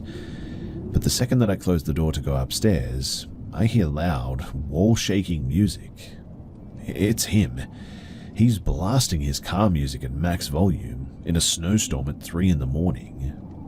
I was surprised and confused because what was his reasoning? He did it until 8 o'clock in the morning, and I found out later that it was to spite the old neighbor for telling him his music was too loud. Soon, it all started getting pretty serious though, cursing in the hallway and playing the music louder, with the police knocking at our doors asking us about a noise disturbance, and now a mutual hatred amongst the neighbors as this guy who just kept us all up all night. But that's not the worst part of it. You see, I just got back home from my night shift and it's 3 in the morning yet again. I'm dragging my tired feet over to the mailboxes that are right inside the townhouse's door, and as I'm looking through the ads and the letters, his door opens at the top of the stairs. My stomach tightens, hoping that I don't have to interact with him, but drops when he starts speaking unintelligibly. At the top of the stairs, he's gurgling and mumbling something. I asked him what, but he repeats the same weird sounds again, only more aggressive. I felt something was more than off at this point, and I noped right around and out the door heading back to my car. I thought to myself that I would rather sleep in my car than possibly be attacked in the hallway. And as I'm having this thought, I hear the window above slam open. I freeze and then spin back around to the edge of the corner, and it's him. He's looking for me out of the window. I stand there for a moment listening to him, and he's speaking gibberish and yelling. I thought to myself that this was my chance to sneak upstairs, past his door and into my apartment. I quickly sped up the stairs and past his door to the second flight of the stairs, and right as I reached the top of the second flight of the stairs, his door swings open with a big slam that makes me jump, and I hear him muttering and gibberishly speaking loudly while walking up the stairs. My heart is beating out of my ribcage as I'm simultaneously walking and fishing my keys out of my bag. Like a classic horror movie, I kept fumbling the keys, looking for the correct one in the dark hallway as I hear him walking up the last couple of steps. I'm mentally telling myself not to panic as I spot the correct key and slide it into the hole on the first go. I swing the door open and practically launch myself inside before slamming it shut behind me. I pause and hold my breath as I hear him just 5 feet from my door, muttering gibberish and calling me names again, before walking back down the stairs and out of the building. I watched him through a crack in my window, blind, sort of pacing back and forth, muttering, cursing, and at one point screaming before walking off into the night. With a little bit of relief, I head to bed hoping that he doesn't come back. The next day, I get a text from the landlord, and he says that apparently this guy got arrested and won't be coming back. Seems he was off his meds again, and attaches a link in the text. Of course, I raised an eyebrow to that comment, thinking, now you tell me. But the link showed that there was a mugshot of him and a description of his nightly activity, to include stealing from a turkey hill, threatening cops that he's going to shoot them, punching one of them, and previous to all of this said earlier in the night when he dropped his pants and rubbed himself against a window, then ran down the town square while yelling and screaming. I never did see him again, just his family coming in and moving his stuff out. But man, I am so glad that I got into that door that night, because if I hadn't, I shudder to think what might have happened. So my girlfriend and her friends, they invited me to stay at a small cabin, Airbnb, in the Appalachian Mountains near Seven Devils. The idea was to just go up there to enjoy some snow tubing, and then do some light drinking, hot tub and board games in the cabin afterwards. The cabin was pretty high up in the mountains, and the drive up to it was honestly kind of scary. Single car length road for the most part, no railings on either side of the road, so if you were on the side of the truck, which we'd rented a four-wheel drive to make the drive up, thank goodness, it was a sheer drop on that side. Sure, if we drove off the road, we'd likely be stopped by some trees on the way down, but still, it's a bit nerve-wracking for sure. Another thing was some of the trees on the trail had faces on them for decoration. I think that they were supposed to look cute, but they just kind of looked unnerving for most of us. I really should have taken pictures, but I was too anxious during the climb, so I never did. The cabin itself, though, was almost at the top of the mountain, and fairly small. A small living room with a very tiny and narrow kitchen and 2 bedrooms. Hot tub on the lower porch because the cabin itself was basically on the second floor, so you had to go up to a stairway to get into it. Key to the cabin was in a lockbox, so no special door lock option, just an old-fashioned cabin. We came back after snow tubing and dinner. The others drank enough to get buzzed, whilst I only had a glass of wine since I have a condition that makes it dangerous to get too much alcohol in my system, so relatively sober. I enjoyed the hot tub as planned, witnessed a beautiful shooting star, then played board games after that until around 1 in the morning, when we all went to bed. Now, I woke up a little after 4 a.m. because I was suddenly sweating, and then I kind of felt a bit unsettled. I decided I needed to go to the bathroom, so I got up. I left the bedroom and nothing seemed amiss. I used the bathroom, and when I left the bathroom, the front door was now wide open. Naturally, I felt immediately uneasy, but again, this was a small cabin, so really there was nowhere for any intruder to hide. I could easily see the entire interior of the cabin from the tiny hallway. I decided maybe the last person through the door last night after the hot tub just didn't fully close the door and lock it appropriately, because there was no sign by the door that says close door firmly or anything, and it was fairly windy outside. I mean, the wind was howling out there enough that you could hear it. So I go over to the door and I close it, making sure that it's firmly enough in the doorway to fully lock it. I even jiggle the handle a few times and try to see if it'll open when locked. It doesn't budge, so I start to head back to the room. Then I hear the door rattle a little bit and I turn around and stare at it. I watch the lock itself turn, and then the door opens, and it doesn't slam open from the wind, it just slowly swung open. I stayed extremely still because, that was crazy. The door was huge, mind you, clear window on it with no curtains, and a big window beside it that also doesn't have curtains. And there was absolutely no one on the other side of it. That much I can guarantee. There was just no way somebody could have ducked out of view either and hurried away from the door after pushing it open, because they would have had to have made a lot of noise hurrying down the steps to get to the walkway. Like I said, it was an old-fashioned door as well, with a simple lock and a simple doorknob as well. No electronic buttons or anything like that to unlock or lock by buttons or remotely or anything. Well, after getting the nerve to close the door again and locking it firmly, really, nothing else happened that night. I couldn't really go back to sleep because I was way too scared to do so.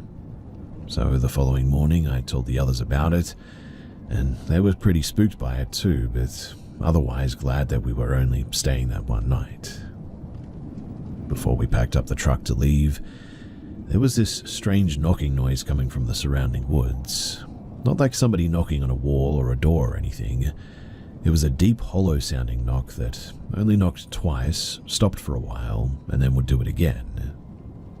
Maybe it was just the trees knocking together, but after what happened early in the morning like that, it was definitely a little bit unsettling. So yeah, I'm from Florida, and though I've experienced other paranormal activity before, that was the most physical thing that I've experienced, and I've definitely heard plenty of stories about odd occurrences in the Appalachians. I guess in a sort of weird way that I'm glad that I experienced something, but I'll never forget the fear that I felt that night. After all, my first thought was an intruder or something, and it would have been pretty bad being up there so high by ourselves with someone like that. If we had had any reason to run, we could have easily fallen off of a cliff or something in the pitch black darkness outside. So I'm thankful that really we never had to do that.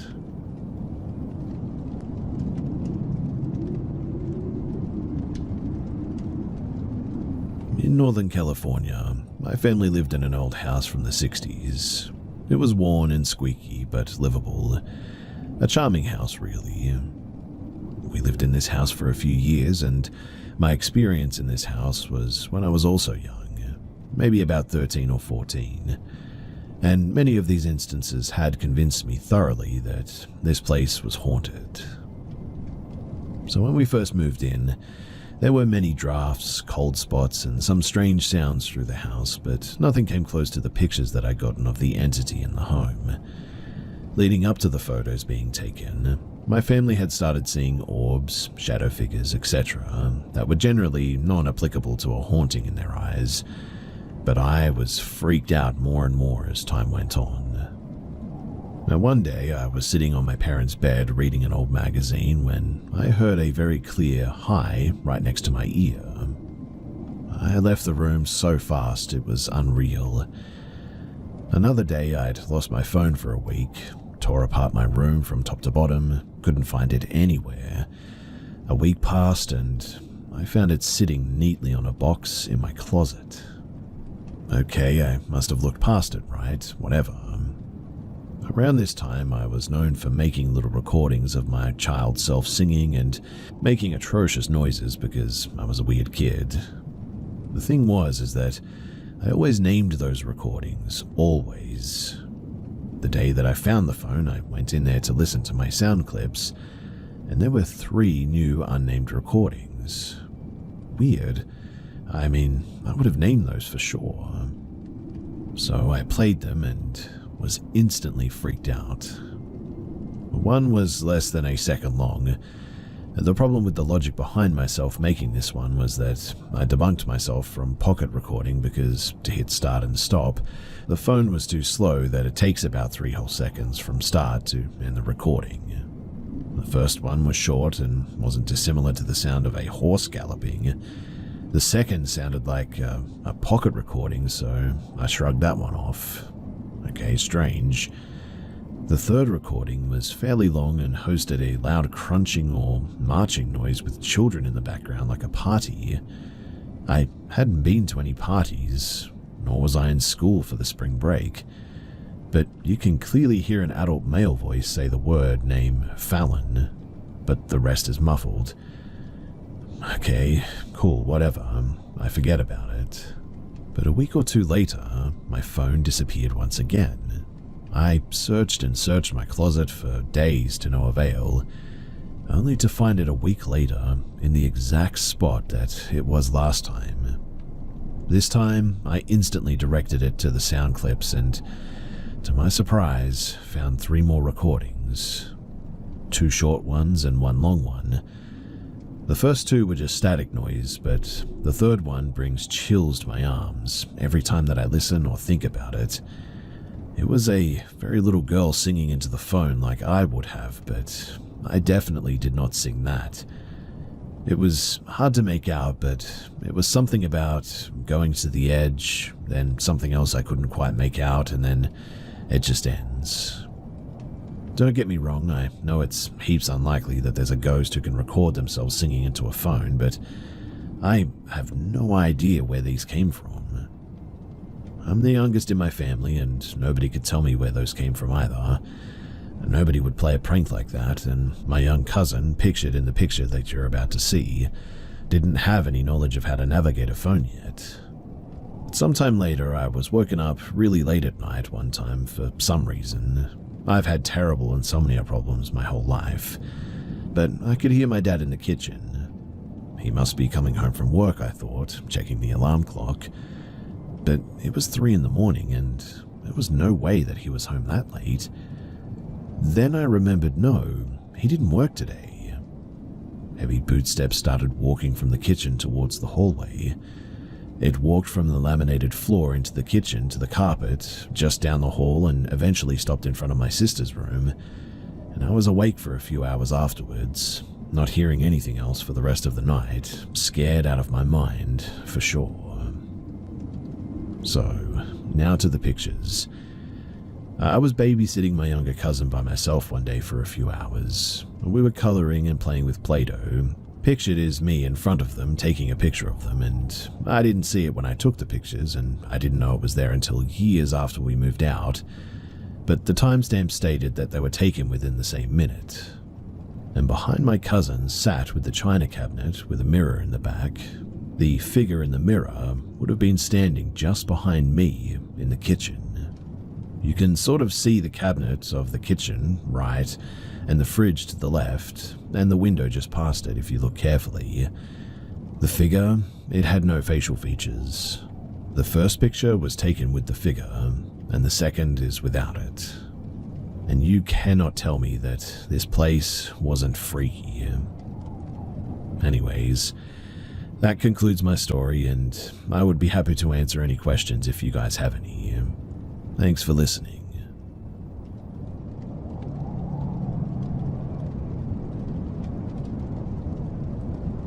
Early on in my relationship, I'm 24 and female, I frequently spent the night at my boyfriend's, 23 and male, his condo.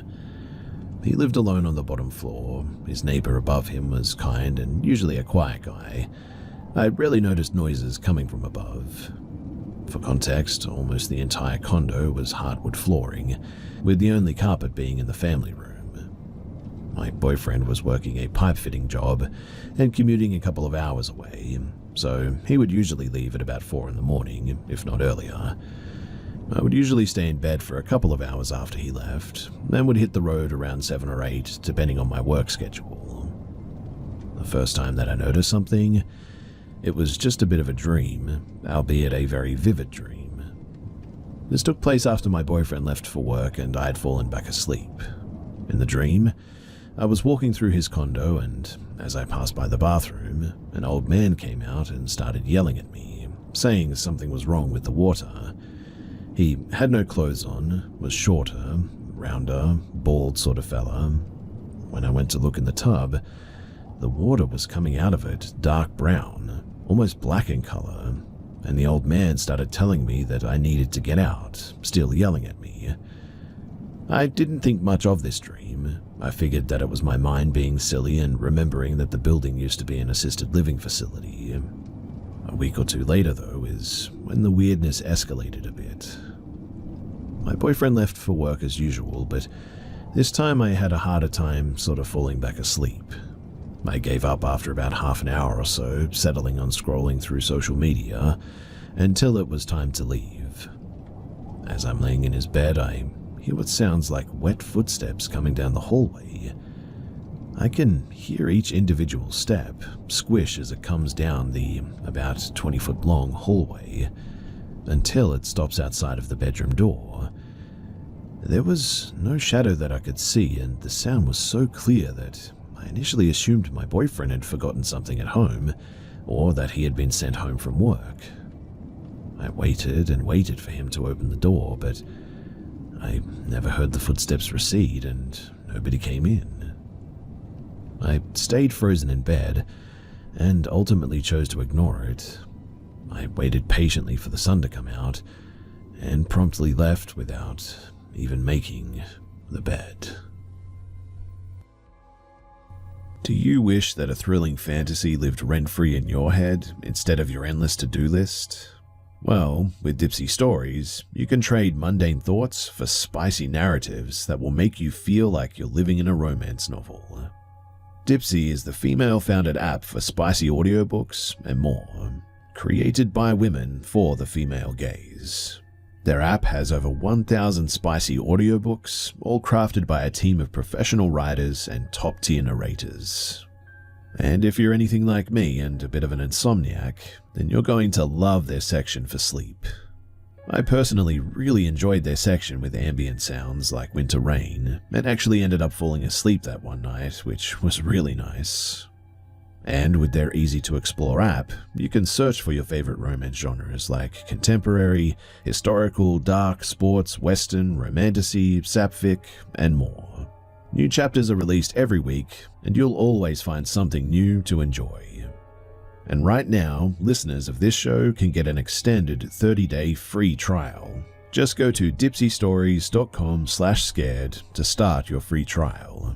That's DIPSEA stories.com/scared for 30 days of full access for free.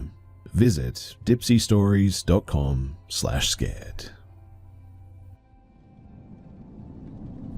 I'm certainly no stranger to the supernatural and paranormal. It's not uncommon for people in my family to experience these things, but it has been a really long time since I've experienced this particular reoccurrence, and life has gotten a bit better since it stopped years ago. Now, for the longest time since about the age of maybe 6 years old, I've experienced sleep paralysis. Before it started happening, I experienced a really terrible dream of a tall humanoid-shaped monster that was fully black. Not a shadow figure, not a person shrouded in darkness. This thing was made of, like, void. Basically, in the dream, I heard a loud roar from outside my 2-story bedroom window. I looked outside and saw this thing standing underneath a corner street lamp. No visible features, beside it being tall, like maybe 8 foot. humanoid in frame, and the roaring noise was coming straight from it. I would then run downstairs, and my family would surround me like they were trying to guard me from this thing. But each time I turned around, a family member would vanish, and then once they were all gone, everything would go back as the roaring got louder, and then I would wake up. I would only ever experience this dream once, but it got followed first by brief bouts of what I feel is maybe like astral projection or an out-of-body experience, which only occurred in my grandma's house for some reason. I would wake up and see myself in bed, and then feel this sort of pulling sensation that would lead me to the front door, and I would stare at them and feel this sensation that something was on the other side of that door and wanted me to come outside. Nothing ever spoke. There was no noise, but I felt this draining and foreboding sensation when I stood looking at that door, and I would wake up extra tired the following day. This was a reoccurring experience, only ever at my grandmother's house, which I fully believe was haunted, and I can explain that later. The sleep paralysis was far more random though, like once a year I would guess. At first I wouldn't see anything. I would just experience the horrible panic of being unable to move, my heart racing, my chest feeling heavy and feeling really hot and uncomfortable. Then eventually I'd see that void creature in the dream that I had when I was 6. It never did anything. It was silent this time, but there was a fuzzy crackling noise coming from it, like static, and again it looked as if my hand would disappear if I were to try and reach out to touch it. Each time I would have sleep paralysis, it would be closer to me as well, like it was just inching closer each time that I had an episode. The last and final straw that I saw it was when I was 21, and it had actually been a couple of years since I experienced anything. So I brushed it off for the longest time, but one night I woke up feeling extremely hot, and the void figure was just standing directly next to my bed, looking down at me with bright, burning red eyes. The room itself was also a hazy, deep red, as if it was in a photography dark room or something. The static noise was pretty loud, and it sounded like this thing was speaking, but I couldn't make out any actual words. Its voice was deep and kind of had a vibration to it. Oddly enough, I didn't feel fear as I stared up at it. I just stared at it for what felt like maybe a minute, and then I closed my eyes and went back to sleep, almost as if I just couldn't be bothered with it. I didn't even remember it as well until midday the following day, and that was when I actually was scared. But weirdly, nothing further ever happened after that. At least for a while it didn't. No sleep paralysis, no void figure in dreams, nothing. It just stopped. It wasn't until I was about 30-something as well that something happened that shaked me up pretty badly. Though I was married at the time and my husband worked overnight, so I'd be at home by myself and sleeping. I need some kind of white noise in order to sleep, and that usually comes in the form of a fan being on. I woke up because the fan turned off. It isn't actually uncommon for the power to go out randomly in our area for an hour or so in the middle of the night, so I merely sat up in bed for a moment out of confusion. For a split second, though, I thought that I heard what sounded like a quiet growl under my bed.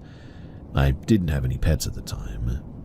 I brushed it off because it was so quiet, and I figured that I must still be out of it from sleep or whatever. But I got up with the intention to go to the kitchen to see if the oven light was blinking, because that usually indicated that the power simply just went out and was now back on.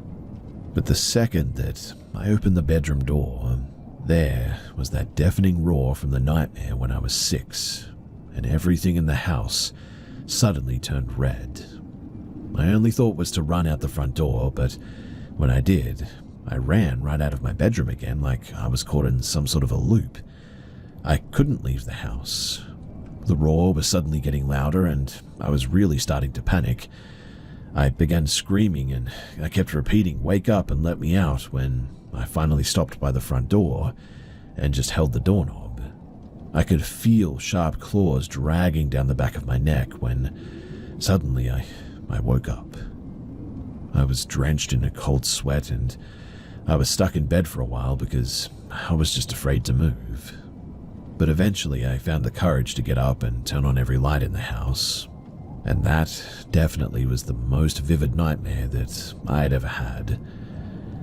I'm almost 34 now. I got out of a toxic, unfaithful marriage and currently am doing a lot better on my own.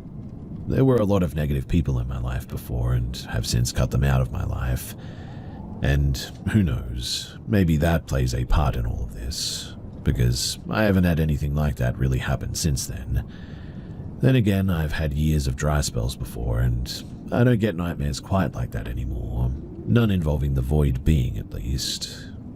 Who knows, maybe my cats play a role since they sleep right next to me every night, and in a way I feel like they ward off bad things.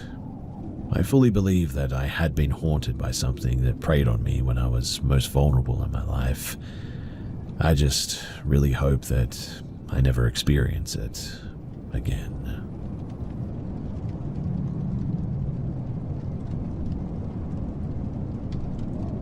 My childhood home, I lived there from maybe ages 4 to 14, always had a somewhat thick negative energy to it.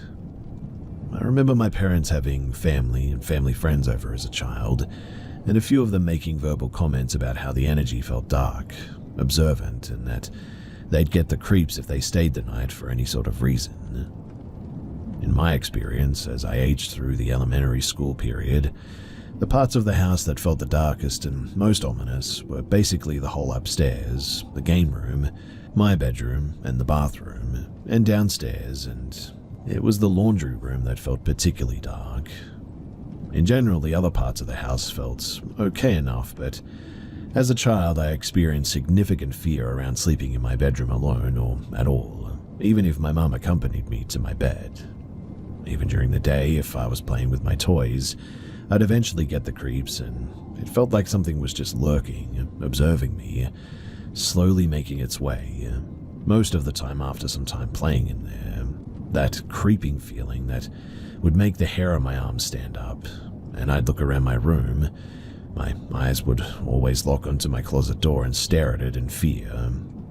Eventually, I'd find the courage to rip my attention away from it and flee out of my room. Now, on one particular day, I was playing with my toys on the floor of my bedroom before dinner.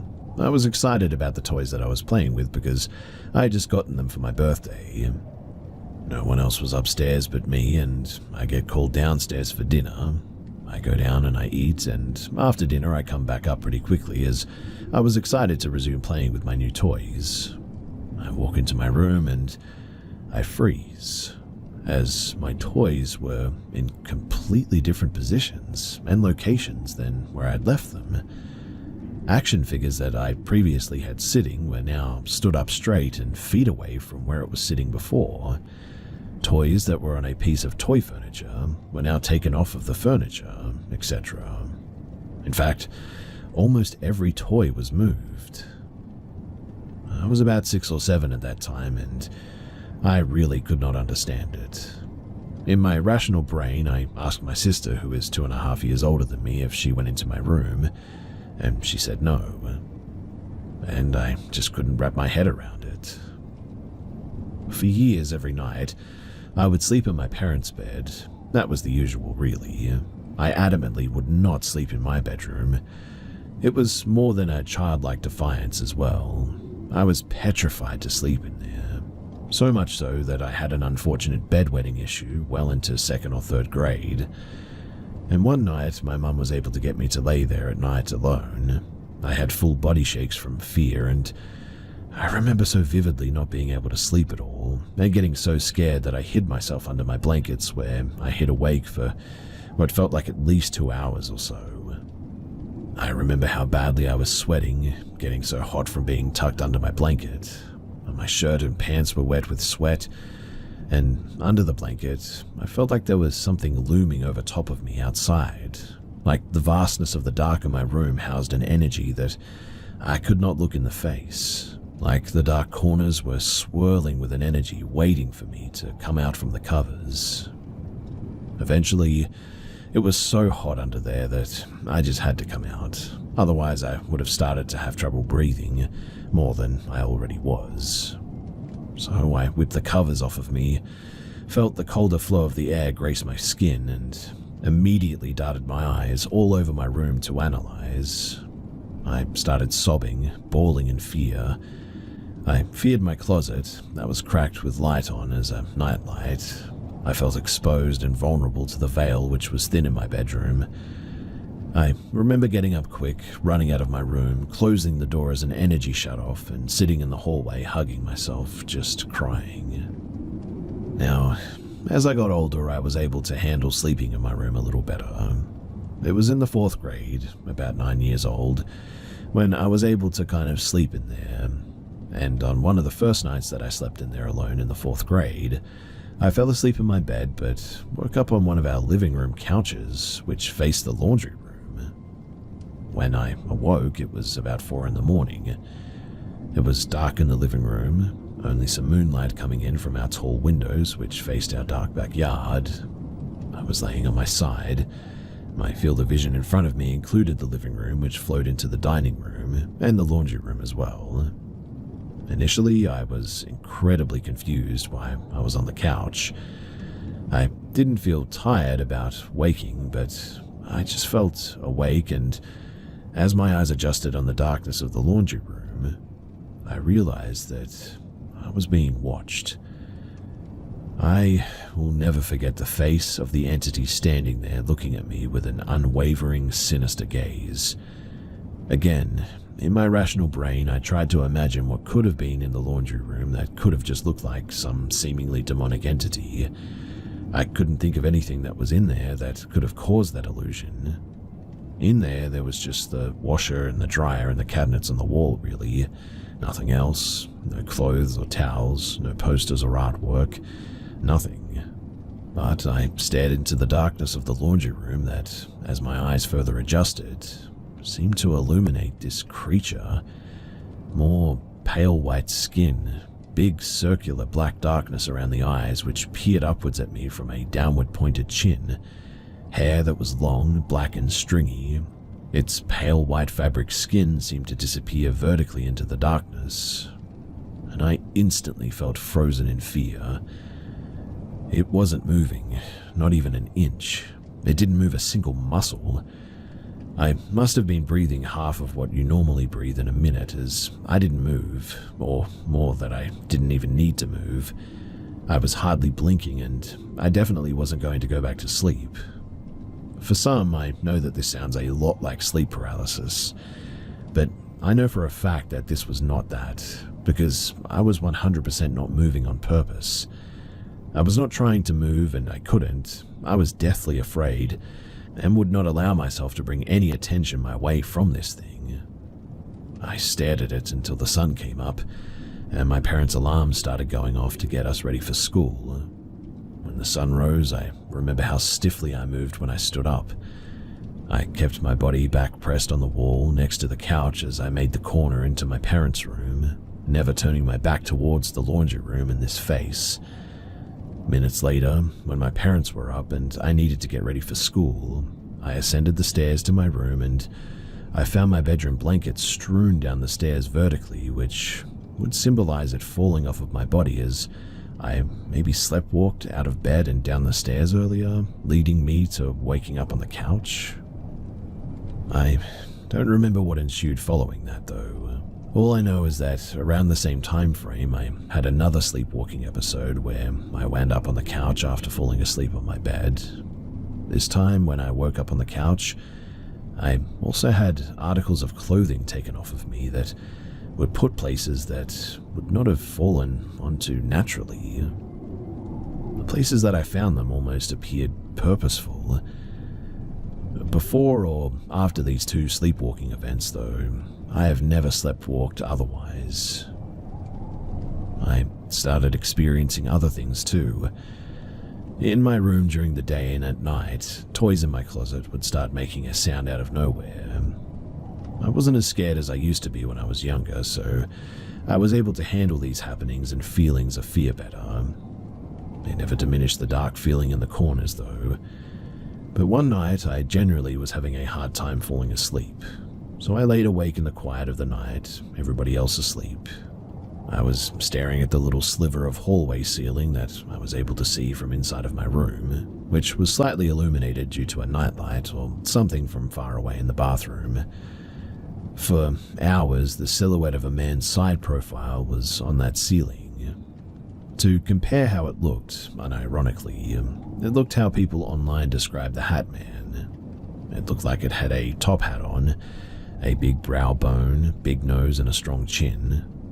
At some point, though, it must have disappeared because I looked back at some stage and it was gone. I could continue on about the energy in my house and all of the little things that happened. My main experience was what happened in that laundry room, though.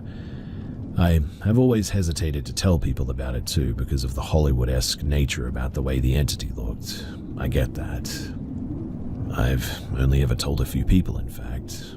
And even then, I feel like they think I'm conjuring up something that I'd seen in Hollywood. As an adult, I've spoken to the same family friends who used to visit when I was a kid about the energy in that house. Now, one family friend who is particularly sensitive to energy and was spiritual for the time said that one night she stayed the night with her husband. Side note too, it was often my parents' family friends who would stay the night upstairs. But my parents were not shy partiers or anything, so often our family friends were too drunk to drive home and they'd stay the night. And if needed, my parents would offer my bed. These family friends have always been safe and trusted adults in my life. Shared with strangers here, I know that this could sound a bit strange that my parents just let their drunk friends have my bed. However, this particular family friend was like an aunt to me, and I don't recall being at home this night when she slept in my bed. Anyway, she told me at some stage in my adult life that this night she slept in my bed, which she never had before. She said that she woke up many times in the night to feeling my bed shaking erratically. Not super strong shaking, but enough of an erratic movement that the entire bed frame woke her up many times in the night. Now, as an adult, I don't think too much about all of what I'd experienced. I remember in middle school when I first watched the first Insidious movie, connecting really deeply to that movie. I resonated a lot with Dalton, as he seemed to be the target of what was going on and having these confusing things happen to him. I definitely feel that I experienced more in that house than my sister or my parents ever did. I felt exposed constantly in that house to, well, whatever it was that was there.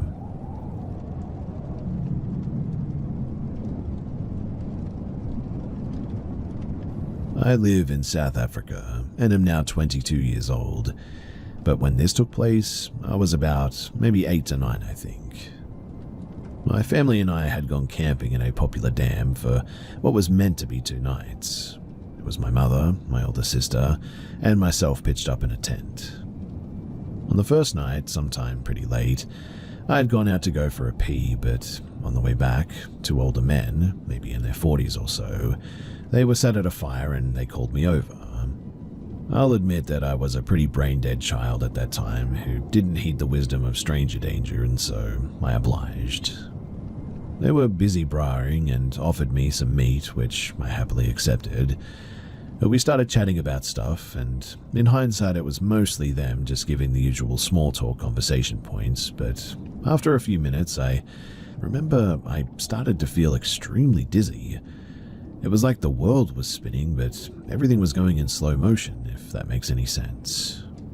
Now, using drugs quite regularly, I definitely think that I was high under some sort of influence of some sorts. My memory becomes a little fuzzy at that point, but I remember them offering me to take me for a ride in their car to show me something at that point. A little late, I know, but I realized something was up and I started to cry, and I tried making my way back to my tent, but these guys just kept insisting. I must have made a decent amount of noise though, as another camper came up and began asking them what was going on. They told her something about trying to help me back to my family or what have you. My memory is really fuzzy here as well, but she ended up bringing me back to my mum, and they were talking about something outside the tent while I went back to bed. The next day, all I remember was it was a nightmare of nausea, and I pretty much ended our camping early as we went back home after this. As for the two men, I never did see them that day, but it's not like I was looking either, so I don't know if they left or not, but truly I was just glad to be going home.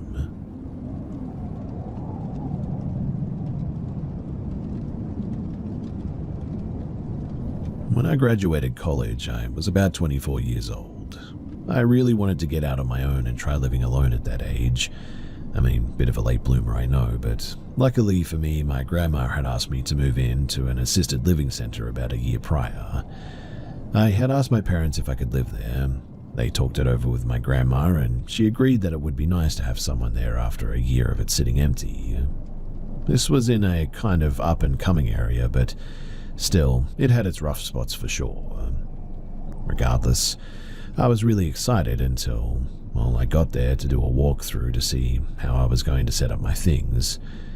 The house was a shotgun-style sort of home with a cellar that could only be accessed from the outside. While I was walking through the house, I swore that I was hearing noises, though. Finally, I realized that they were coming from the basement, so I called the police and they came out and escorted out 6 people from the cellar. They were apparently squatters that had been living there, and after they left, I went down there to find, well, all kinds of stuff. The cops took all the drugs and anything else illegal, but it looked like someone had spray painted the walls just all over the place. It was just a concrete cellar where the water heater and the HVAC were, so I wouldn't have really cared, except it seemed to be kind of, well, satanic, I guess is the best word. I don't know anything about that stuff, but there was a couple of pentagrams and a chalk circle on the floor. The cops didn't really have anything to say about it. They didn't know either. So I poured some water on the floor to wash away the circle, but the walls I just left as they were. Well, fast forward a few months of me living there. Honestly, I had forgotten all about it. I had started dating my future wife, and she was over a lot. But we were getting ready for bed one night in the bathroom brushing our teeth when a knock came from the back door. I ignored it, but it came again. It was 1 a.m, mind you, and this was my back door as well. I mean, someone had to have come into my backyard by opening the fence gate. So I grabbed my gun and went to the door, keeping it out of view, and some guy was standing there on the porch. I opened the interior wooden door, but kept the outside storm door shut and locked. I asked what he was here for since it was so late, and all he said was, "Is Christina here?" I told him that he had the wrong house, and all he said was, "Oh, so you don't want me to leave?" I told him that he better leave and not come back, and he just sort of stood there, staring at me. I'll admit that I was getting very nervous at this point, and so I shut the door. He walked down the steps and just stood in my backyard, staring at the house. And then he tried to open the cellar doors. I had them padlocked and he gave up eventually, but I opened the back window and told him to get out of here before the cops show up, or he gets shot, or maybe both. But again, he just stared, and then finally he left. I didn't sleep that night. Again, though, a couple of months later, my girlfriend told me that the guy came back, just standing in my backyard staring at the house.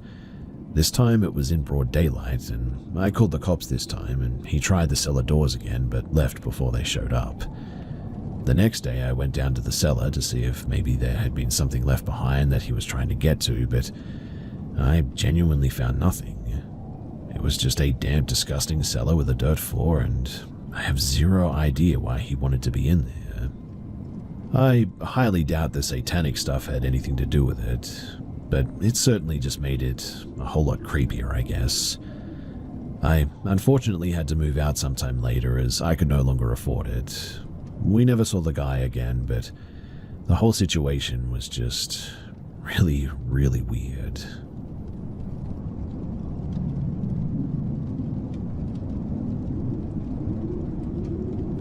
So about a year ago, I smelled cigarettes in my home. I don't smoke though, never have. The windows were all closed.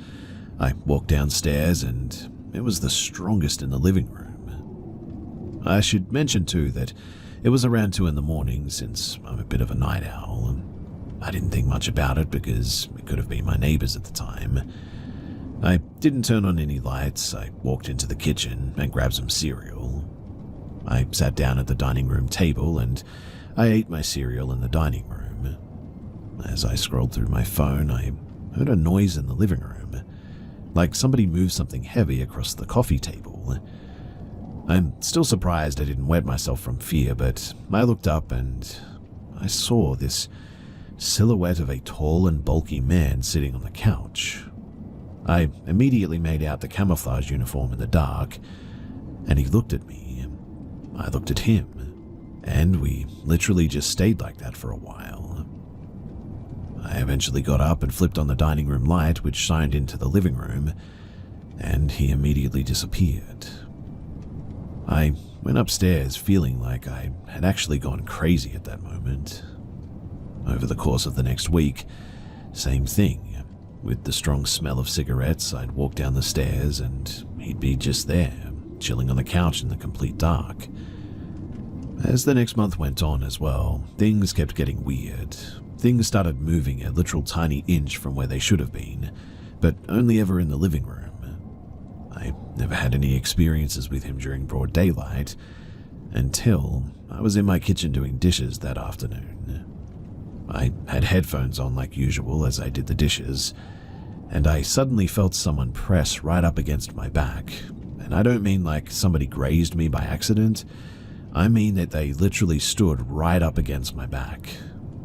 Being a female who lives with no men, I literally whipped around so fast that I almost broke my own neck. But there was nothing. The kitchen was empty. Small things like that kept happening at random times.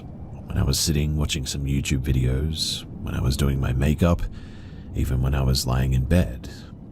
It was nothing severe, just small things, like my hair was moved, feeling like somebody pat my shoulder or the top of my head or something.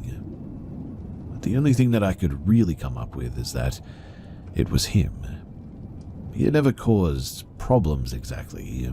I feel like he could be causing actual chaos and purposely scaring me, but he seems very laid back and almost sweet, I guess. So I bought him an ashtray. Obviously, he can't use it, probably. I don't know how ghosts work, but I bought a vintage one and I put it on the coffee table in front of the couch. And every time that I would pass that table, it's always moved around. If I'm in a different room downstairs, I even hear it slide around the coffee table sometimes. I guess he seems to like it. That's been my normal for the last several months, in fact. I guess I'm here though because, well, you see, the last 2 weeks I've really been struggling with depression, and I've noticed when I'm upset I always get slammed with that smell of cologne. That same cologne every time as well. I brushed it off the first time, but it just keeps happening, and I'm pretty convinced that it's him being nearby. I've never smelled a cologne like it, and I don't own any cologne at all myself, but anyways, I guess I'm sharing this not to ask for explanations, but just to have this somewhere to say it. Because I'm scared if I told somebody else in my real life that they'd probably think that I'm going crazy.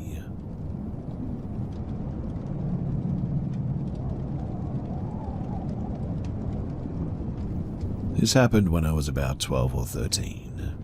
For important context, I lived in an apartment complex that was 2 sets of rows, each row with 4 apartments. I lived in the apartment closest to the street of one row, and had 2 cousins that lived in the apartment at the very end of the row, in the back. I would hang out with them just about daily. We were very into soccer at the time, and we would walk to the park about 4 or 5 streets away, along with some of the neighborhood kids, and play some soccer there.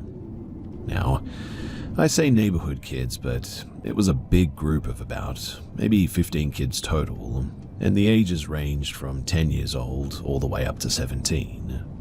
One of my 2 cousins was the 17-year-old, which is why my parents allowed me to go without any supervision in the first place. So on this day, like usual, we made our way back to the park. Some of us would walk, some would ride scooters or skateboards. I had my bike that day.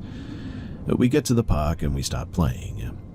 About halfway through our game, my parents drive by and they call to me from our car. They tell me that they'd be going to the store and to wait at the park for them. Okay, no big deal. I figured that they must want to go somewhere else afterwards, and it's just easier to pick me up from the park than for me to wait back at the house. Of course, this doesn't make sense because it's a 4-street distance, but at the time, to my 12-year-old mind, it was perfectly logical. So we keep playing for about another hour, and then as we get closer to sunset, more and more kids start making their way back to their house. When my cousins wanted to leave, they asked me if I was ready, and I said that my parents told me to wait for them here. So they left and I stayed behind. Eventually, too, it was just me. Honestly, though, that was not really a big deal for me. I'm familiar with the neighborhood, and I have my bike, and the energy of a 12-year-old. So I start riding my bike up and down the street, just sort of killing time. At this point, it hasn't occurred to me that if my parents wanted me to wait for them at the park, they wouldn't want me to wait past sunset. But eventually I get impatient and hungry. But not wanting to get grounded for disobeying my parents, I kept waiting. Except instead of waiting at the park, I crossed the street and was waiting there instead. After a few minutes, a car drove up and stopped next to me. Nothing scary yet because there is a stop sign there, so I don't really pay it much mind. Except when it drove away, I realized that the car looked a bit weird. It was old and boxy, like an 80s car, but what really stood out was that it looked spray-painted grey. What I mean is that it was definitely not real car paint, or done by a professional at least. I don't know if someone who stole a car would be dumb enough to draw that much attention to it, or if the look was intentional, but you could tell that it was just spray-painted all over it. Anyway, it drove away and I kept waiting, annoyed now. Then the car comes back from the other side of the street. I noticed it because it was hard to ignore it at that point, but my survival instincts are still not kicking in. Maybe they were lost or just wanted to turn around without doing a U-turn. And since the park is a big square, going around it and coming back is easy enough to do. A few minutes go by, they drive up again and stop at the stop sign again. This time I'm starting to get a bit nervous, so I look at the car. 2 men are inside, very scruffy looking, unkempt beards, unkempt hair, dirty faces, stains on their shirts. They look at me. They both smile at the same time. They look at each other, smile even bigger in the creepiest smile that I've ever seen someone do to this day. And then they drove away. Their smile creeped me out so much that I was now on high alert. In particular, I was watching the other side of the park, where they would come from if they went around again like they did the first time. And sure enough, they did. This also means that they were now on the same side of the street as me. So as soon as I saw that car, I jumped on my bike and I rode as fast as I humanly could. I could hear one yelling something, but I honestly don't know what it was. I was too busy riding for my life, and I could hear the car catching up, but I was too scared to even turn around. I somehow made it to my street and ran into the building, but I didn't want them seeing where I lived since my apartment would have been, well, the one visible from the street for the most part. So I went to the back instead, behind my cousin's apartment, and I hid there. My reasoning was, if they followed me inside the building, they would see me knocking on their door and get me before anyone answered. Worth noting too that, if it wasn't obvious, this was definitely before cell phones. I waited for what felt like a few hours to my 12-year-old brain, but was probably only 20 minutes or so in hindsight, before I got enough courage to make the short walk down the row of apartments to mine, and I tried the door. It was unlocked, so I went inside and my parents were there, sitting on the couch watching TV. They asked me how our game was, completely nonchalantly, and I instantly questioned them and asked them why they didn't pick me up. They both looked confused. They asked me why they would tell me to wait there instead of home when it's a 4-street distance and I had my bike. Once they said that, it did make a whole lot more sense, but to this day I swear that they told me to wait for them there. They even told me that they were going to leave the door unlocked for me in case I got home before they did. In my excitement of the game, I must have just completely misheard them or something. I simply went to my room after that, never telling them about any of it, because as a dumb kid I knew that if I said something that they wouldn't let me play soccer anymore, and that was clearly more important than my physical well-being at that stage. I never did see those guys or that car ever again. I look back on it now and it doesn't matter how fast I was pedaling my bike. I mean, they were in a car. They should have and could have caught up if they wanted to, so I really don't know what their intentions were, if they were just having a laugh at my expense, if they were trying to scare me, or if they actually had something darker in mind. But I do think back on that day now and then, and get chills every time that I realize just how much different my life would be right now if they had actually caught up to me.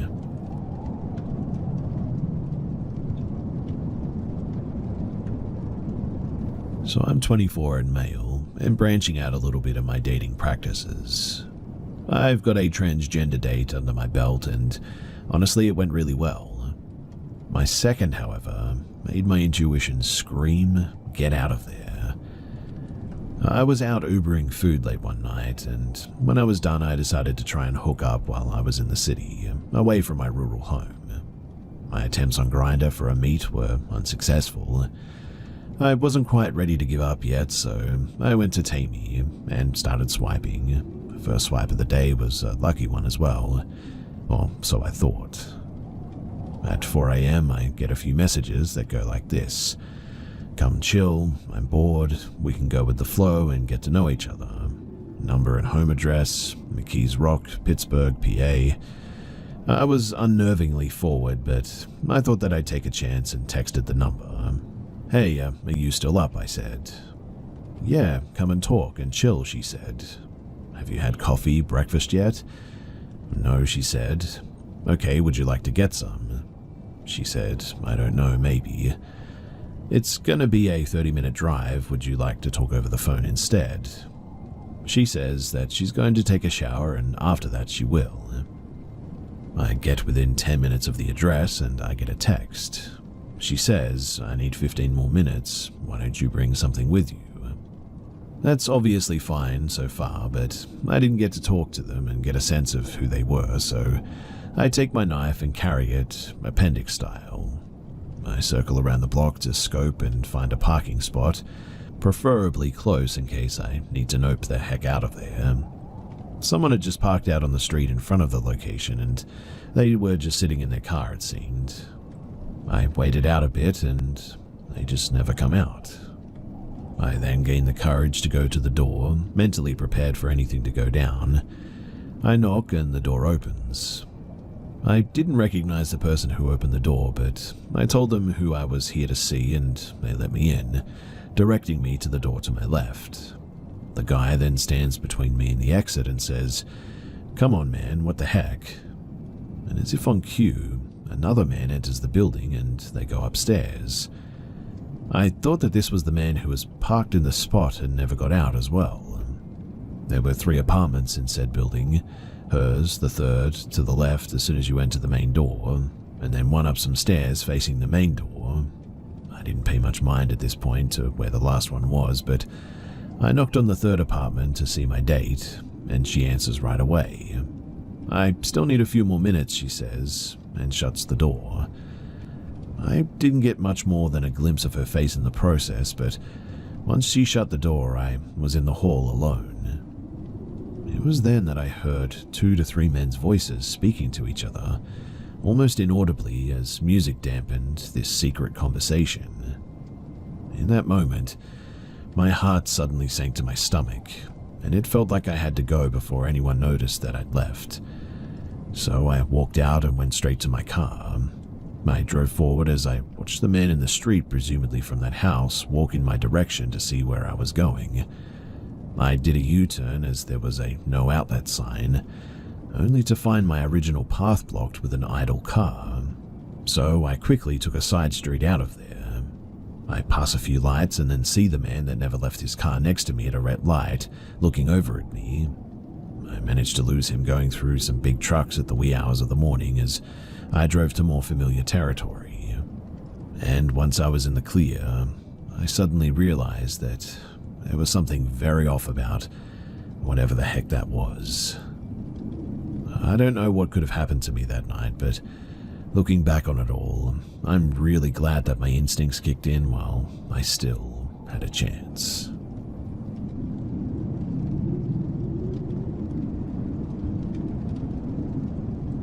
This experience gave my whole family chills, and quite honestly, we're looking for a rational explanation for it. It happened on last Christmas. My grandparents' house is in the middle of the woods. Our whole family has this yearly get-together kind of thing during Christmas, and we were preparing dinner and my aunt was taking a nap at that time when she started screaming, twitching, and woke up in a cold sweat. She started mumbling nonsense about seeing visions of mangled toddlers creepily smiling and walking towards her. We thought that she went crazy until it was about bedtime. My grandfather crawled into his bed to go to sleep when he started suddenly hearing a toddler's voice saying "Mama" over and over again. According to him, the voice started to progress and got louder. And there were no kids in our house, mind you. My grandfather's house is also in the middle of nowhere between the woods, which means that we don't have any neighbors close by either. My cousin, who was scrolling his phone while sitting on the toilet, started to hear the same sound around the same time that my grandfather heard it. The toilet is at the far right of the house, grandfather's room is at the far left, so really there's just no way that both of them could have been hearing the voice from different directions at the same time. My mother and myself were sharing a bed that day, and she woke up to the voice of a toddler giggling and saying "Mama." Our dog, an 8-month-old lab, was barking and growling crazily that night. It just was really unlike him. That furry dude is friendly with anyone and everything. But the same thing happened to my uncle, father, dad, and grandfather, and all of them woke up to the sounds of a supposedly cursed toddler. The weirdest part being them hearing the sound from different parts of the woods, though. Now, I'm a terrific sleeper, and I was oblivious to the situation until my cousin yeeted me out of my sleep. We all grabbed a bunch of flashlights and searched all around the area, but we didn't find anything. It resulted in a midnight family meeting with my grandmother claiming that it was her deceased son who died as a toddler coming to see her, my uncle claiming that it was the work of a thief, my aunt too saying that it was her deceased baby brother showing his rage as we forgot to light a candle on his grave last year, my grandfather saying that it must have been a wild animal, and so on and so forth. We almost forgot about this experience too, until recently when we visited the house and were awoken by footsteps and some kind of soft murmurs. My aunt and uncle were saying that they kept on hearing something rolling on the roof of the days prior to this experience. I don't believe in your typical ghost, aka the vengeful, white-robed woman with pale skin and black hair looking for revenge or anything. I really hope to just get a rational explanation for this experience, and that's why I'm here. Has anyone had a similar experience before? I would also love for you to share your opinions about what this could have been. And although I do not strongly believe in ghosts as of now, I am willing to learn about their possible existence, and I'm trying to keep an open mind. Also, I don't think that there are any supposedly cursed objects in the house, so I would pretty much rule that out as a possibility. So, if you have any thoughts or any information for me, then please do share.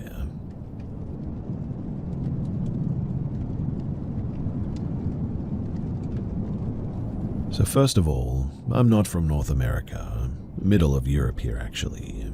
So there are no crazy big wild animals and mountain lions who could make weird sounds, or even hillbillies with guns in this story that I experienced during a time at college, but it was definitely still pretty spooky.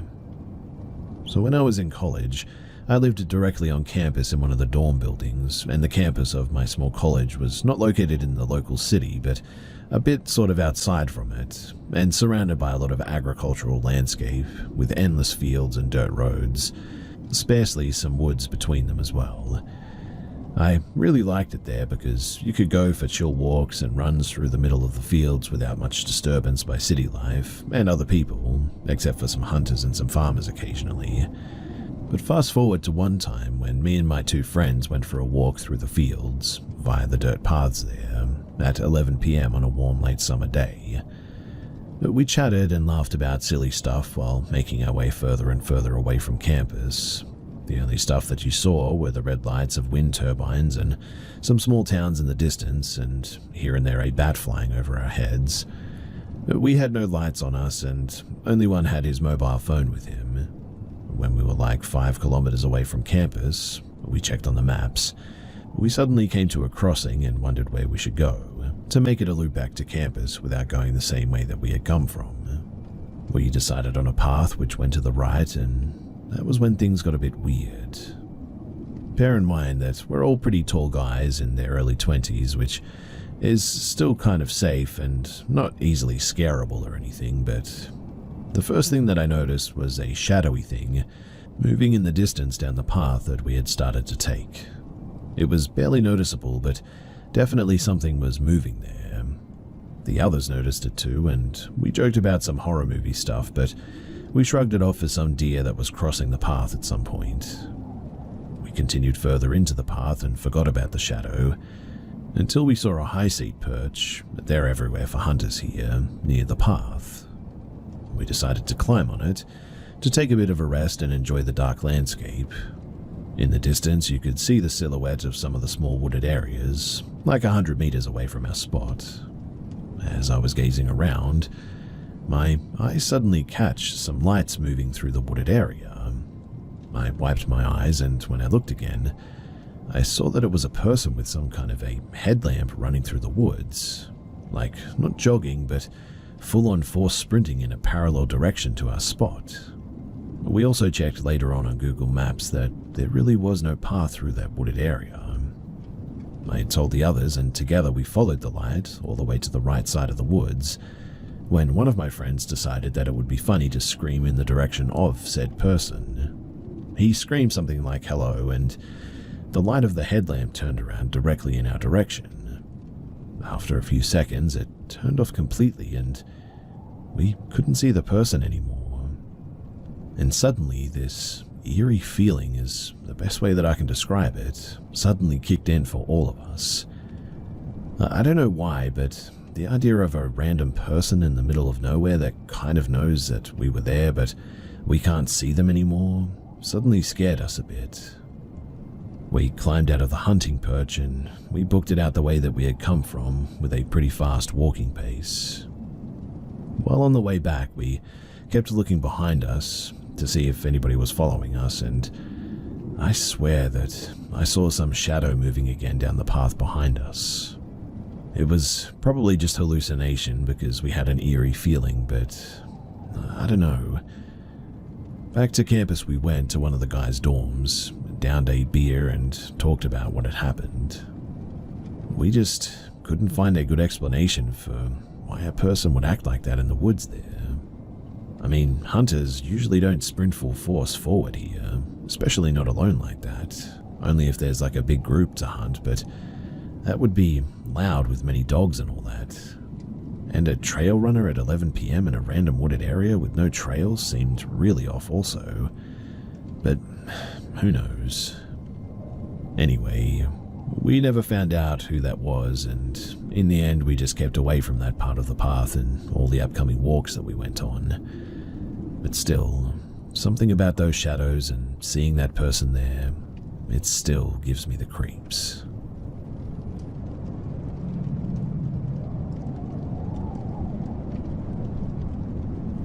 So me and my sister were sitting in the garden at night after we came home from a walk, and I saw a small flash out of the corner of my eye, but I ignored it at first because I wasn't sure if my mind was just playing tricks on me or not. But then she goes, "Hey, did you just see that flash?" I said yes, and we kept talking for a few more minutes, and while I was facing her, I saw another flash out of the corner of my eye. She saw that too, and then we saw a huge star appear. There were no other stars around that night. Then the star disappears and reappears multiple times. After a bunch of times of this, it disappears and then reappears a couple of inches in the sky away. It did this a few times until it had moved halfway across the entire sky, maybe in about 5 seconds. We started freaking out, and I take her phone and try to record it, but the videos weren't that good. I do have them though, and so I have some proof of it. My sister runs inside the house, and she comes outside with my mum and my other sister, and my mum isn't that impressed because she can't see it moving. It just looks like a regular star at first. She eventually goes back inside, and then immediately after we see the shooting light come back. But this time, there were many of them. But they seemed almost high-tech, and they formed formations that didn't seem to make any sense. We call our mother back outside, and this time she can definitely see them. We stand and watch them for at least 10 minutes, and my mother can clearly see them, so she starts praying, and my sister is freaking out. My other sister didn't come out again. She didn't believe us because the first time she came out, she didn't see anything. My mother and sister start freaking out, and they went inside. I wanted to stay and watch though, but I was sort of scared to be alone outside after seeing that. My sister starts texting her friends, but they don't believe her, so she asks me if we can go back outside so she can try and get a good picture of it. So we go outside and we spend like another 10 minutes recording, but all the videos were pretty bad because it was nighttime. This time we stand and watch in silence though. We even saw a few things that looked like small planes maybe, which would disappear after a few seconds. I watched a small light slowly glide across the sky, and then it would disappear and reappear somewhere else. Similar to the first UFOs that we saw, but this one was far more away. It was really weird to watch because I think I was literally witnessing some sort of like teleportation. It's been 4 hours and I'm still trying to process all this. Also, when they disappeared, they'd sort of shrink and blink or shine similarly to in cartoons when characters would throw something into space. If anyone knows what I'm talking about, then do comment below because I'm not sure of the word for it, but that's what it was like. Then we see multiple lights move at the same speed, and they were making a large square formation. Then I make a joke and said, "What if it's one big mothership?" And that makes my sister freak out and she runs inside. Now my family is really scared, and my sister even asked me to stay in her room until our dad came home from work. And look, I don't even know if I've even explained the story properly, but this is the weirdest situation of my life, and there's no way that it can be mistaken for anything naturally occurring. That much is clear. A couple of weeks ago too, now that I remembered this, my mum did call my name and shout, "What is that? Look out your window." But by the time that I got into the window, it was gone. I went to ask her what she saw, and she said that it was small and black and flying across the sky at super high speeds. I wasn't really sure what she was talking about, until, obviously, I saw it for myself today. But she saw it during the day. We saw it at night, and she claims that the flying lights that we saw today look like what she saw, but she saw a black thing while we saw lights.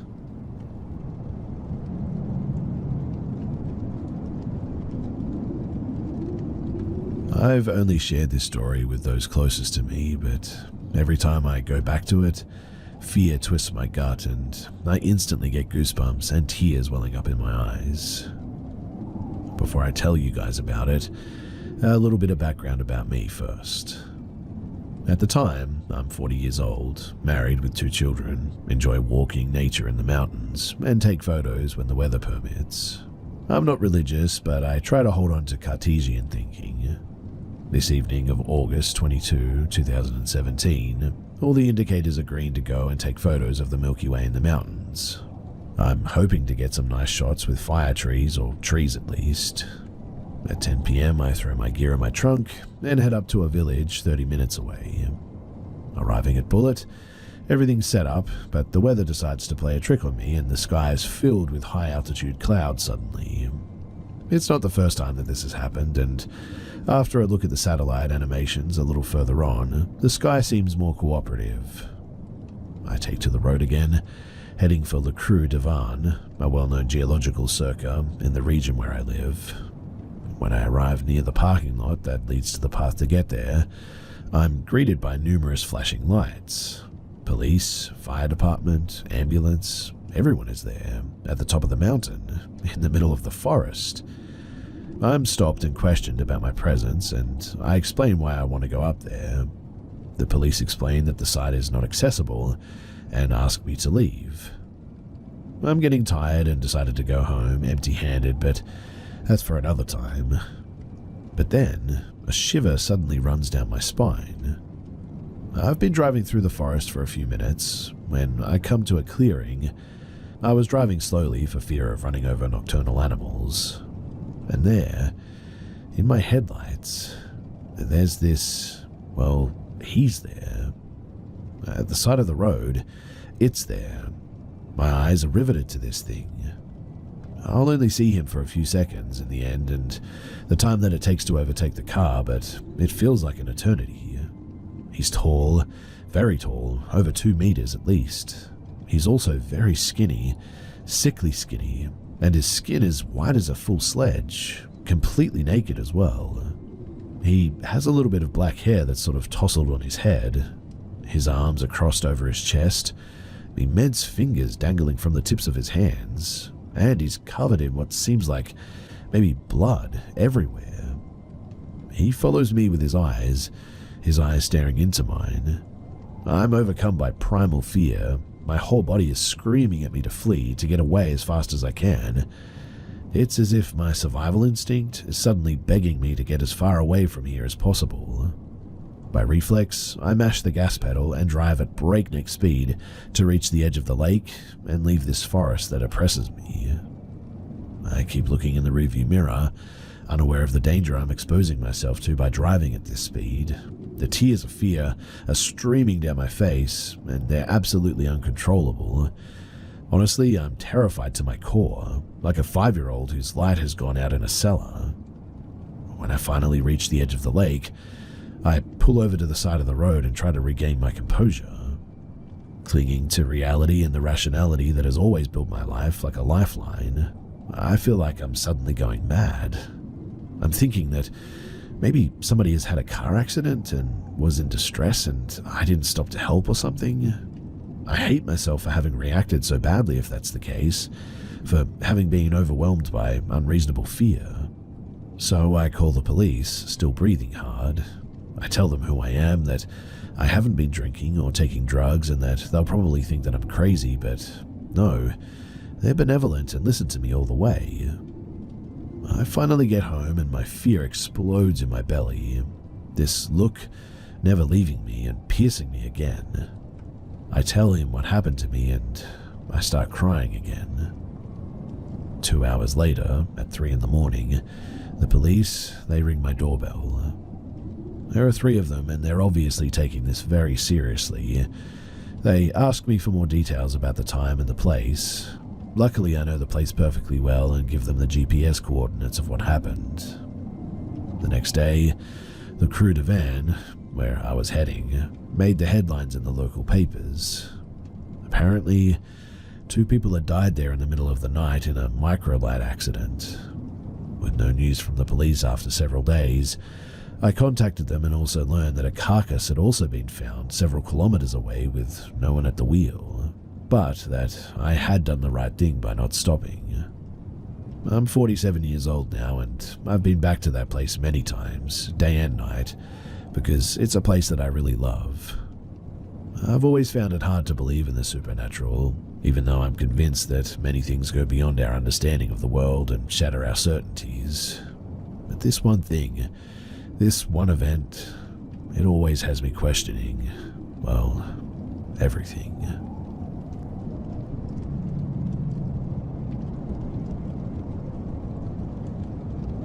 I went to a wedding of my friend Courtney about 2 days ago, and I still cannot shake my mind over what happened. For context, I grew up in a very religious household and went to a church every Sunday, and Courtney is probably the only person from my old church that I still keep in contact with. The situation started at the reception. Courtney was super excited to see me, and was definitely the only person who felt that way, judging from all the stares from the people at my old church. I sat down at my table and started playing something on my phone when some guy sat next to me. He said that the seating chart said that he was supposed to sit at my table, and introduced himself as the groom's friend, Anthony. He was pretty cute, so I spent a lot of time talking to him, and we really hit it off. He didn't seem to judge me for being an atheist, and seemed genuinely interested in me. When the dance started, they started playing Brown Eyed Girl, and he offered to dance with me. We danced together for most of the night, until he left to go to the bathroom, and a little later I did too. When I came out, I saw that my purse wasn't on the table, which was weird because I swore that I left it on there. I was tired though and thought that I had just left it in my car, so I went into the parking lot and into my car to look for it, and found it on the center console.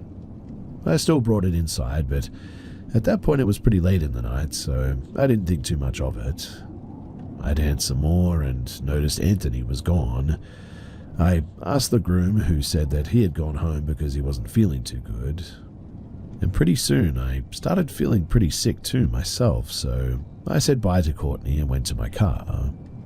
As I put my keys in the ignition, I looked behind me and saw something weird. It looked like something had ducked down from the trunk. I took my keys out and looked back there, and that was when I saw him. Anthony was crouched down in the trunk of my car. I started screaming and ran out with him chasing after me.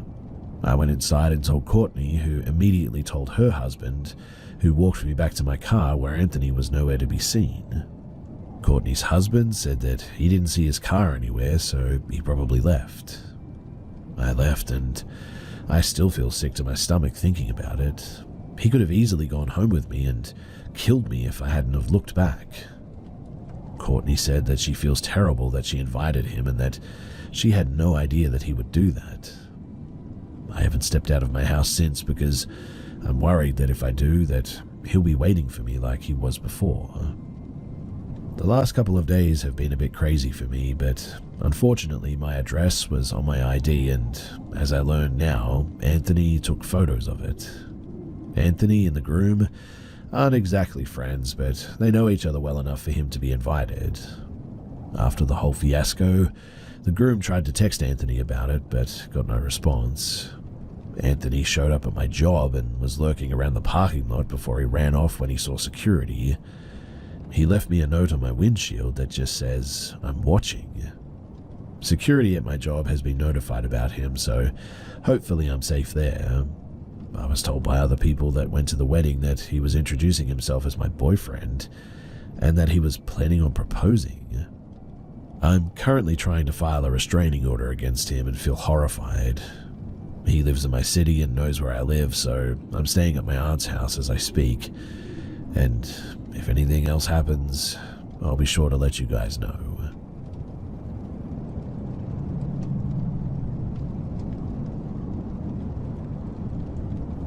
So last night was the first night in, well, a long time that I'd been alone overnight, as my boyfriend went to visit his mother for the weekend.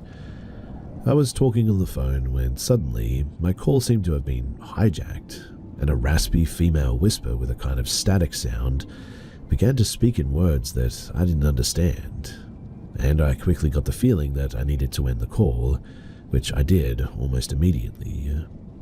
A short time later, I hear a soft tapping, almost like someone lightly packing cigarettes, right outside of my door, and I have no idea what it was.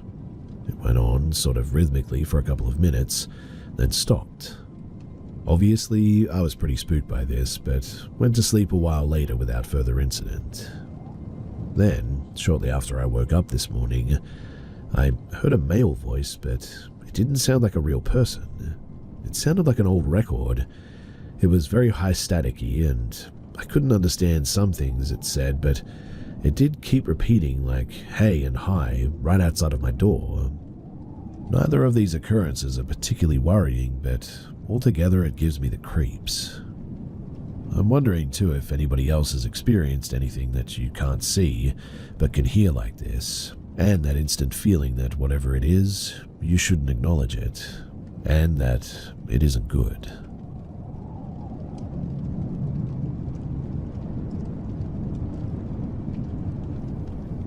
My mum's father died when she was around 18, and ever since I can remember, she frequently visited his grave at the cemetery, decorating it, visiting, and so on. When I was too little to be left alone and my dad wasn't home, she would always take me with her too.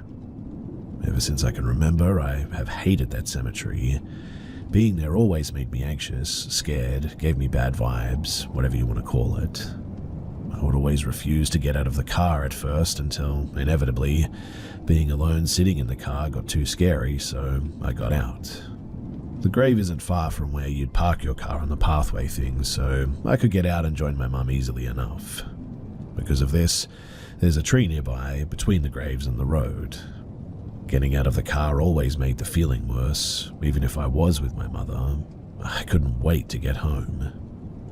This went on for years too, until a few years ago, when I was around 16, I believe, my mum told me a story that literally made my jaw drop. Now, I hadn't gotten out of the car during that visit, and when she got back in, she said, "You know, you've never liked being here, and ever since the first time me and your dad brought you as a baby, it's always been like that." And then proceeded to tell me a story that made the whole thing make a lot more sense.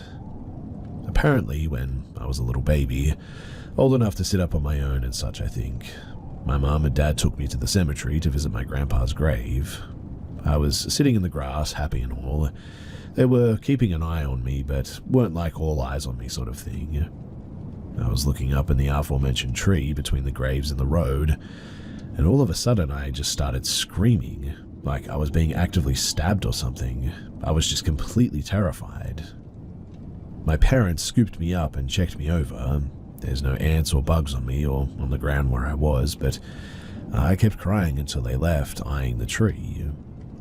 I don't remember what I saw in the tree, obviously, or I would describe it, but whatever it was, it scared me so bad that it must have scarred me or something.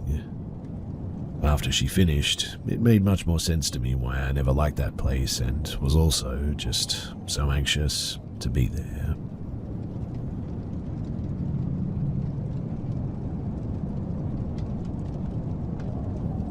I just got back from a mini vacation with my wife in Pigeon Forge, Tennessee. The cabin was in a populated area, but hidden from the road on top of a hill. My first impression was that it was a little bit eerie, but I brushed it off and assumed that it was just because of the horror movies that I'd recently watched. The energy inside felt a little bit heavy, but nothing that I couldn't handle. I'm very sensitive when it comes to paranormal energies, and I've lived and worked in haunted places all of my life. This cabin was different though. The dark energy was overwhelming, and I didn't sleep until daylight for the 3 nights that we were there. In the end, I had to sit in the living room where I saw shadows and the cord on the wall-mounted phone swing and suddenly start and stop again. There were banging noises and also the sounds of someone walking through the hallways. Also, I could absolutely not take being in the bedroom. It was filled with mirrors. My wife would wake up every morning at around 3 a.m. and be unable to fall back to sleep. The 3rd night, I couldn't take it anymore. The dark feelings almost had me in tears and an anxiety attack. So we left the next evening, taking a loss on our last night booked at the cabin. I just hope that whatever it is, that it didn't follow me home.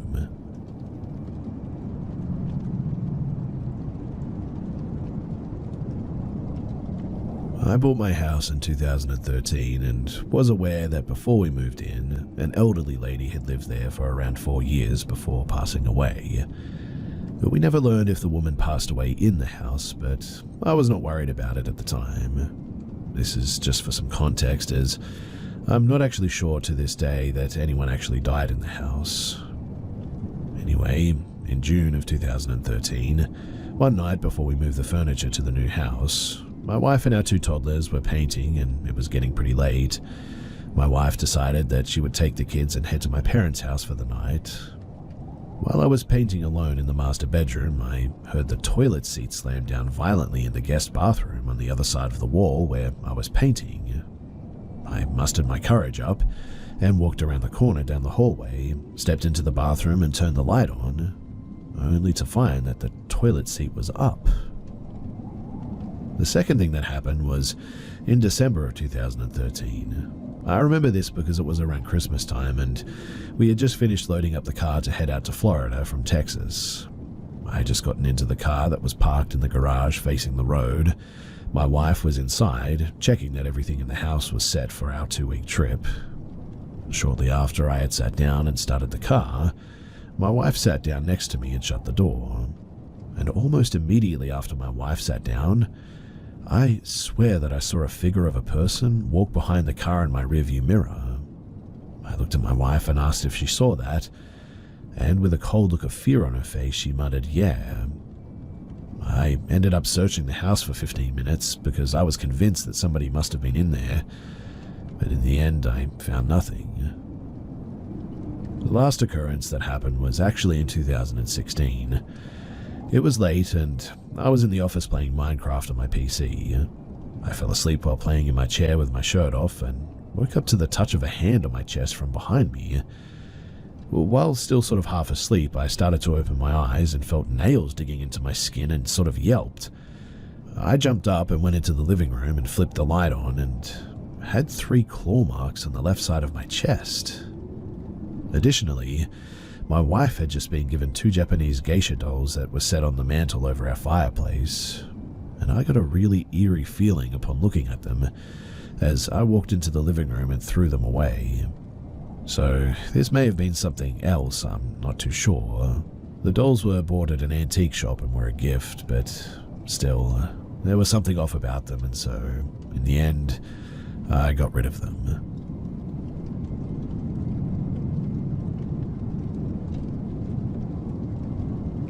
This happened when I was 16.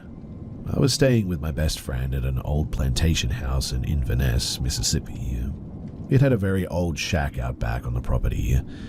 We had been on the Ouija board earlier, and afterwards I set a video camera on the staircase, aiming at the Ouija board. After watching the recording, we noticed orbs coming out and back into the Ouija board. I didn't even know about orbs at the time, but I just thought that it was pretty cool. I didn't realize that we'd actually captured something very interesting. Really, I wish that I still had that tape too. Anyway, later that night at around 3 a.m., my friend's nephew, who was about 3 at that time, came out of his room walking in a sort of daze. We asked him what he was doing, and he didn't answer. So we asked again, but said his name. He sort of looks at us and says, "Eyes are not Nicholas, my name is Samuel. I live out back in the slave house." This was not Nicholas's voice too. I mean, he had never heard anyone speak in that sort of slang before. He then turned around and went back to his room and went to sleep. I asked my friend if Nicholas had ever spoken like that, and he just slowly shook his head. We were both pretty freaked out, but not scared. Nothing ever felt really malevolent or anything. I'm 42 now and starting to realize that my life is on a downward spiral to death. It honestly scares me, and I just want to be with my family and friends again after this life. When I start to doubt myself about it just being nothingness, after I reminded myself about what I experienced that night, I always feel a little bit better. It hasn't been religion or anything like that that makes me believe that there's something after this. Instead, it was that experience that night. I know what I experienced, and I know that someone entered back into our reality for just a couple of minutes then. So they had to be, well, somewhere else. And that is what gives me some comfort when I think about death.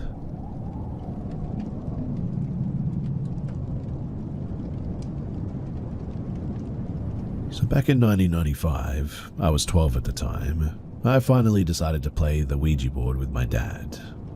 I should preface that my dad used to do a lot of seances and other occult things like tarot. As a result, he had some pretty unsettling encounters that he told me about, which I might share another time. But for now, we go through with this game and we ask the usual questions, and I distinctly remember how unusual the movements of the glass piece felt. It didn't feel like controlled, natural movements. In any case, later that night we started watching TV, and I kept seeing these little green human-shaped figures pop up in the corner of my eye, and when I tried to look directly at them, as usual, nothing was there. This goes on for about 5 minutes, and my dad starts laughing and says, "You see them too, huh?" I thought that he was trying to scare me, and so instead of telling him what exactly I saw, I said, "See what?" He laughs again and says, "Those little green guys." This comment was honestly one of the scariest things that I have ever experienced to this day, and afterwards, I have never touched a Ouija board again. That last piece of this story involves going outside with him so he could smoke, and our black inside-outside cat hissed at us and the house and jumped off the van and ran off down the neighborhood and didn't come back until late the following afternoon. He also knew that something was seriously wrong, obviously.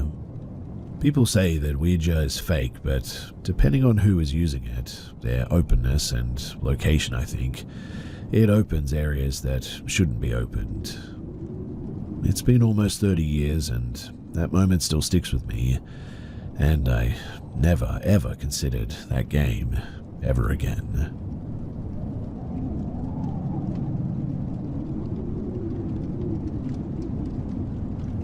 So I'm pretty new here, but this experience pops up in my head every once in a while, and I wanted to share it and see if anybody else has experienced anything else, well, similar. I'm a total skeptic of all things strange, but to this day, this still gives me the chills. A couple of years ago, I was still living at home with my parents. Both of our bedrooms are upstairs. This particular night, my dad was working the night shift, so it was just my mum and I at the house. We hung out together that evening and then went our separate ways for the night. She went to her room and I went to mine. Now, my bed is positioned so that my head is as far away from the door as possible, and my feet are as close to the door as possible, so when I sleep, I'm literally facing the door. At around 2 a.m., I woke up lying flat on my back because I felt like someone was staring at me from my left side. I know that it was around 2 a.m. because after this happened, I checked the clock and this event couldn't have lasted longer than maybe a minute. I looked over, and clear as day, there was my mum standing there. I remember vividly that she had on a white nightgown with a little baby blue colored flowers on it that she wears all the time, even to this day, and was standing quiet as could be next to me. I laughed kind of startled and I audibly said, "What the heck? You scared the heck out of me. What do you want?" It's entirely important at this point to mention that my mum and I, we're best friends, so we always mess with each other a little bit. It isn't uncommon for us to have late night hangout sessions, so in my sleepy state it was entirely plausible that she had come over to wake me up to go downstairs to get a snack with her or something. But after I said this, there wasn't a peep from her. Absolutely nothing from her. No movement even whatsoever. I said something like, "Come on, what the heck?" thinking that she was going to break and laugh, but nothing. At that point, I started to worry, thinking that something was wrong with her, like maybe she was sick or something terrible had happened to a family member and she wasn't sure how to say it. Again, I said, "Mum, what is it?" As I said that, I used my elbow, the elbow closest to her, to gain leverage to start pulling myself into a sitting position on the bed and began to twist to face her.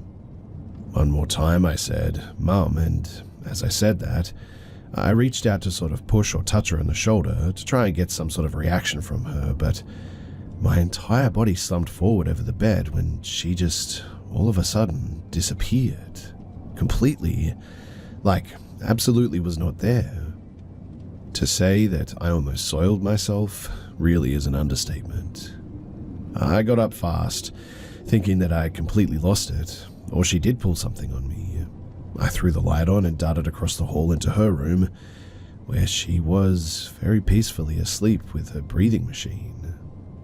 I woke her up to ask her about it and was met with a lot of confusion and mild annoyance that I disturbed her slumber. I didn't sleep the rest of the night that night, and it was hard to sleep for the next few nights too. So, has anyone else ever had anything like this happen to them?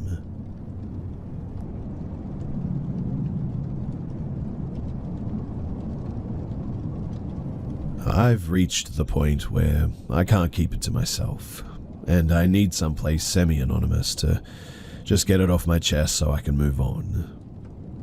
So I was a part of a trio of best friends. We would hang out socially pretty regularly. One of our favorite things to do was to girls' night out at the local clubs.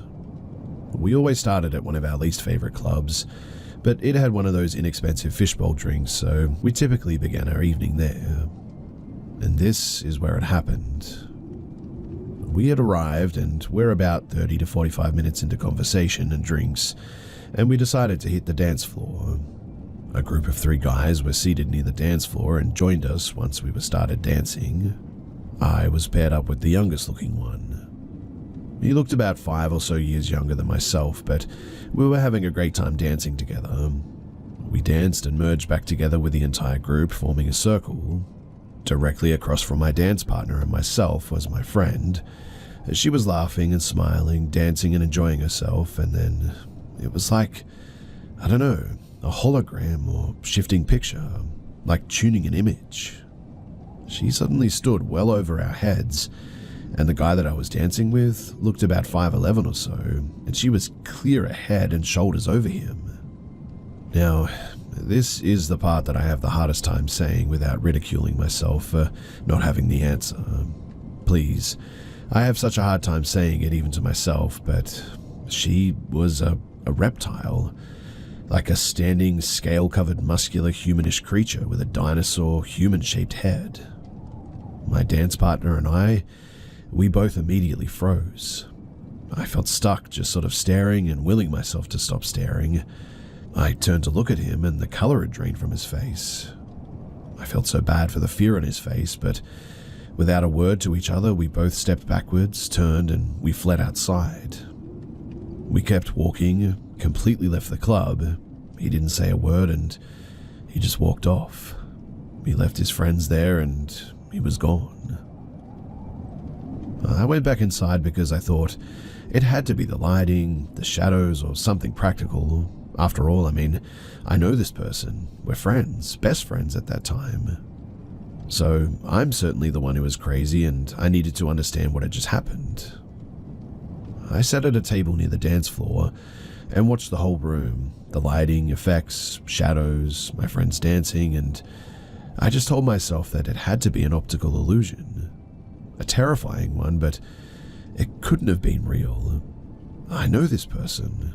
I'm not prone to fantasy, so I must have been the one to have my vision scrambled enough for my brain to fill in wrong information. It unsettled me so much that I decided not to continue the evening out. I said goodbye to the other friend who was with us, and I went home. As soon as I got home, I searched the internet for anyone who had experienced anything remotely similar, and I didn't find anything. At that point, I did try, and have continued to try, to convince myself that it was the room, the lights, the strobe effect, etc., that turned my best friend into a 7-foot-tall reptile person. But I avoided them for a month after that. The next time that I saw them, though, I thought that she would find it pretty amusing that I ghosted everyone because she shapeshifted. She didn't find it amusing, though, and seemed worried about it, asking me what she looked like, etc. Fair enough, I thought. If my lunatic friend said the same thing to me, I would have questions too. I turned it into a bit of a joke and tried to move the conversation away from it. But sometimes I get reminded, and I see it again in my mind, and am still as frightened and confused about it as I was then. we all grew apart after that. But there, I said it now, and who knows, maybe just getting it out of my head will make the memory finally go away.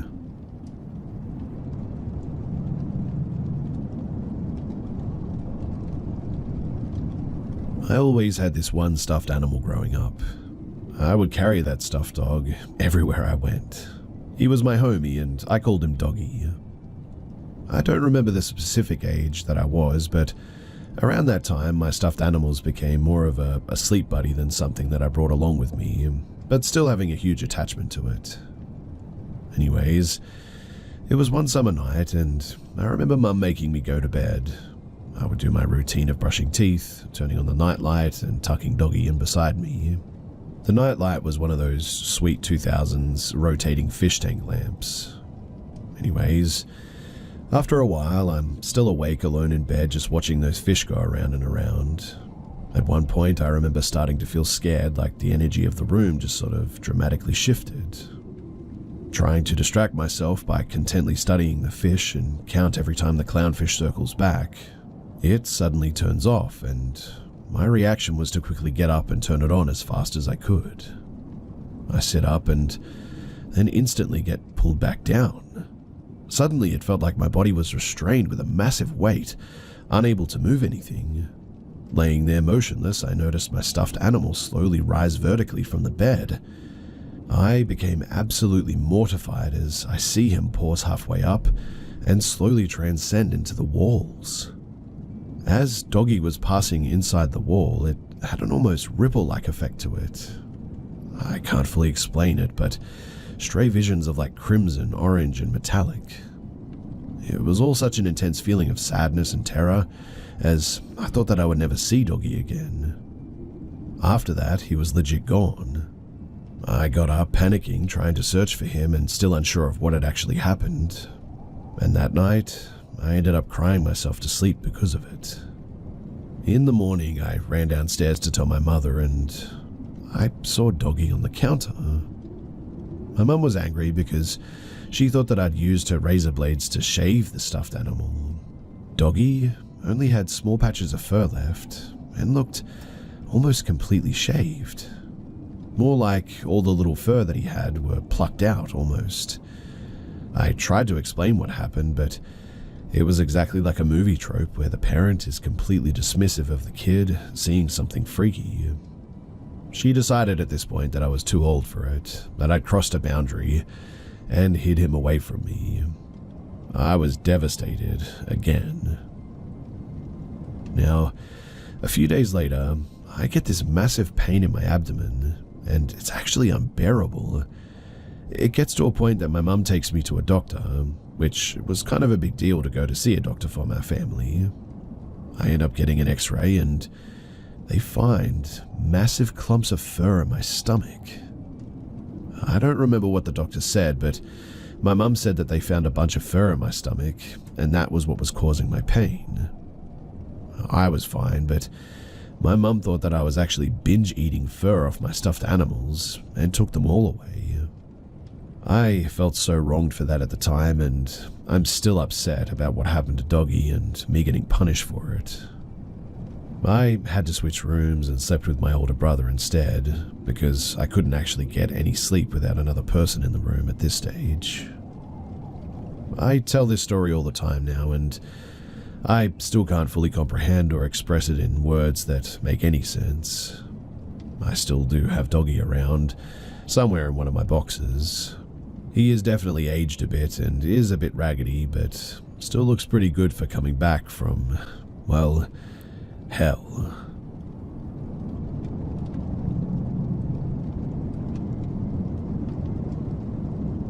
This is one of my first experiences with the paranormal that I can confidently say was not just a trick of the mind, and it's the only time that I've seen something so clearly. Back when I was in middle school, we had a school trip over one weekend to a camp. The class was split up to have a cabin for the boys and a cabin for the girls. Now, the layout of the girls' cabin was an open main room where you came inside, with 2 bunk beds in the left corner, with a single bed between them. and a closed-off small room in the right corner for the teachers to sleep in. There were then bathrooms to the right, and a long room to the left where there were 2 rows of more bunk beds. The rest of the girls filled up that long room, so my friend group got to use the beds in the open room, with me being in one of the bottom bunks. The first night went as you'd expect to, staying up late, laughing and just messing around, then passing out for the whole night. The second night was a bit different though. We were all asleep by midnight, but I ended up waking up sometime later. I used my flip phone to check the time, and it wasn't long after 2 a.m. I sat up a bit to stretch and turn over in bed, away from the wall, but once I was almost completely turned over into my other side, I froze. I could see someone standing in the middle of the open room. A boy, pale with short blonde hair, wearing a simple t-shirt and shorts, stood in the middle of the girls' cabin, staring at me. The moonlight from the window between the bunk beds gave me a good view of him, and he looked just like any random kid you'd see at a camp, except he had no eyes. There were just black voids where his eyes should have been. Even still, I can only describe it as he was staring at me, and so I just sat there and stared back. I must have stared at him for a good 15 seconds before I started to slowly reach for the small flashlight that I kept next to my phone on the bed. I never looked away from him as I brought the flashlight up and turned it on. The room was suddenly bright and the boy was nowhere to be found. I turned the light back off soon after, not wanting to wake anyone, but I heard my friend on the bunk above me speak up. She simply asked if I had seen him too, and I replied yeah before turning back over to go back to sleep, facing the wall again. It took a while to fall back to sleep after that, but eventually I managed. And at least we were heading back home that day.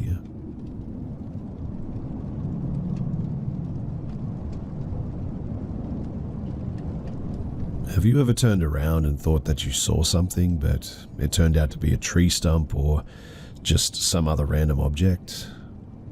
Well, this would happen to me often as an avid hiker, so I'm definitely used to it. But this time was distinctly different. This was 4 to 5 years ago now, and it just popped back up into my head. I still remember it very vividly, and I know exactly where it took place. This was on the Sulphur Springs Trail in Natural Bridge, Virginia. I've hiked it many times, and this was a typical sunny day. I was turning a corner and had one of those moments where I thought that I saw something. But this still gives me the chills today because this time it was different. I looked to the right because I thought someone snuck up on me and was trying to pass me. Except there wasn't a hiker there. The trail isn't that popular anyway, but instead, I vividly saw someone about 5 feet away, wearing a very old military uniform and holding an old rifle. Instead of seeing it disappear instantly and finding a tree stump in its place, it lingered too, just a fraction of a second longer, and there was no possible object in its place that would have fooled my vision. This was towards the beginning of the hike, which is very easy, so I wasn't tired at all or anything. Everything was well lit, and I never thought about paranormal stuff as it's not really interesting to me, and I don't believe in the supernatural. And this whole thing just blew my mind. I'm still not really sure what to think of it. I've never done any drugs, and I barely touch alcohol, so really, I just have no explanation.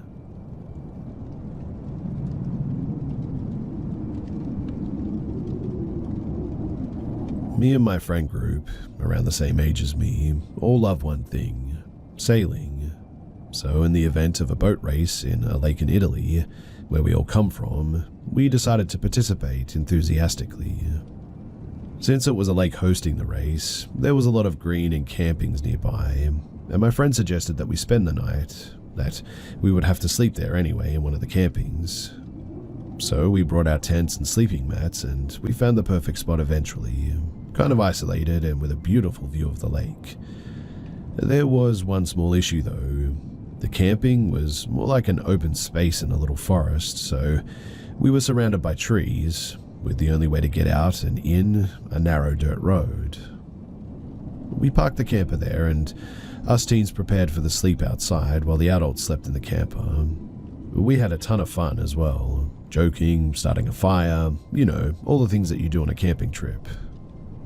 When it was time to sleep, we all went into our tents and sort of drifted off into our dreams. Well, I hoped so for my friends, but not for me. I just couldn't sleep that night, probably because of the uncountable number of cokes that I downed just a few hours prior. As I stared at the tent ceiling, though, I started to have this gut feeling that we weren't alone in there, that there was something, or even worse, someone there with us. I tried not to think too much of it, and I tried to get to sleep, until I heard a loud sound of a tree branch breaking, and I wasn't the only one who heard it too, as my friend, who was in the tent with me, suddenly woke up and whispered, "What was that?" I simply told him that it was probably an animal wandering around and broke a tree branch on the ground, as that often occurs in forests like this. As I was explaining this, though, my friend signed for me to shut up and listen. It was then that we both heard footsteps. That's what ran through my mind as soon as I heard leaves and branches moving on the ground.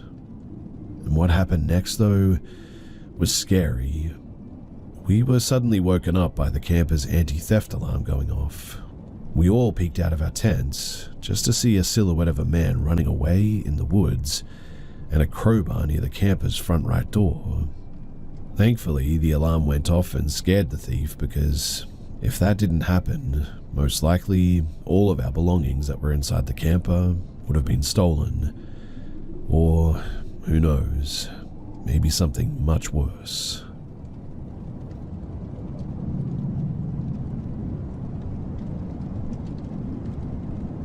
This is one of those memories from probably 23 or 24 years ago that I genuinely hate myself for not being able to remember all of the details. But I thought that I'd share what I can remember, and it'll be a little bit shorter because of that. I'm almost positive I was driving on the road where my friend's family had land that we would go camping at when this happened, and that it was either him or another friend of ours in the car with me. I thought that it was this other friend of mine, and I asked him about it, but he doesn't remember it, so he doesn't think that it was him. I truly wish that I could remember who it was with so that I could confirm this stuff and maybe get some more details. Anyway, it was late at night on a very rural and wooded road. Not a gravel road, but a narrow, older asphalt road. As we're driving 40 miles per hour or so, I noticed that there was an object on the road up ahead, and as I got closer I could see that it was glowing. I started to slow down, and once we were about 20 yards away I stopped.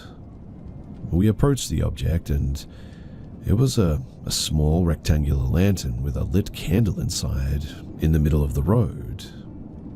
There were no cars around, and I'm not even sure that there were any houses or cabins or anything in the immediate area. I'm pretty sure both of us got the same sinking feeling at the exact same time, and simultaneously said, "Let's get out of here." We jumped back in the car and we floored it out of there. I watched the mirror, and my buddy was looking back, but we didn't see anything. We were both just like, what the heck was that? I mean, it's for sure in a very, very rural wooded area with very few houses around, like maybe one or two houses every couple of miles or so. And in that spot there was, well, nothing but woods on both sides of the road. Was it just a prank? But who and why? And in such a secluded area? Him and I both felt like it was a trap of some sort, but for what? Who knows, I guess, but We definitely were not hanging around to find out, and I'm glad that we left immediately instead of lingering any longer. My question for all of you guys, though, is, has anyone else come across something like this before? And if you have, what was it all about?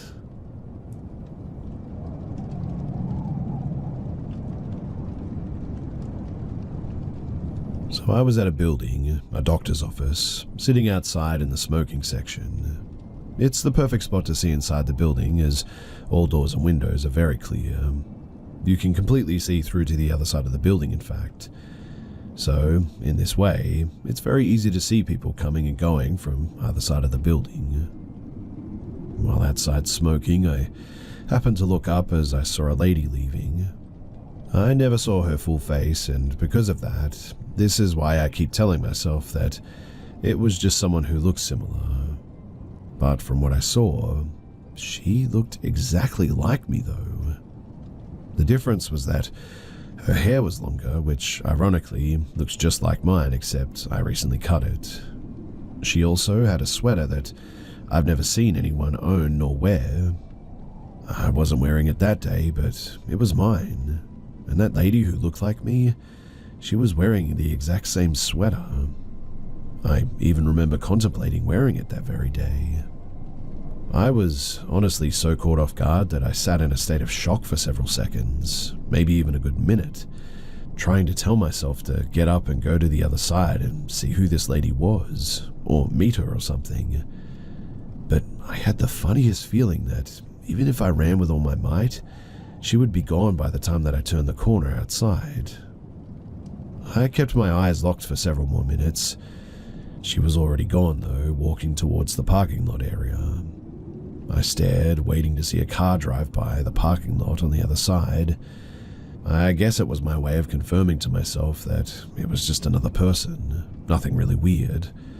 Maybe someone just going on a lunch break, you know. I sat, though, for a half an hour watching, and I never saw her, never saw a vehicle drive by that could have been her. Nothing. Now, I wasn't going to share this, but after last night, it's gotten me more paranoid. My husband and I had our date night, kids with his parents for the night, and we were just drinking and watching One Piece on Netflix at home. And at some point in my drunk state, I went to take the dogs outside to the bathroom. I waited until they came in. Dogs ran into the living room with the hubby, and I decided to lay down in the laundry room on the floor. What's weird, though, is when I came back, my husband swore that I went to the bathroom and came from that direction. I started giggling, thinking that he was pulling my leg or something, and I said, no, I just brought the dogs in. I was laying down in the laundry room for a few minutes. We both end up going through our camera footage as we have cams in and outside of the home. And there is video of me going and coming from the bathroom area, but it didn't capture me going to the laundry room. And there was an extra recording of nothing, which I said was when I was on the floor. Unfortunately, you don't see or hear me there, but my husband said that I was in the room with him, and I said that that was the time that I was in the laundry room. We even see where the dogs were coming in from, and it freaked us out. We kept trying to figure out the time frame of everything, thinking that maybe I drank more than I thought and I'm just getting my time mixed up.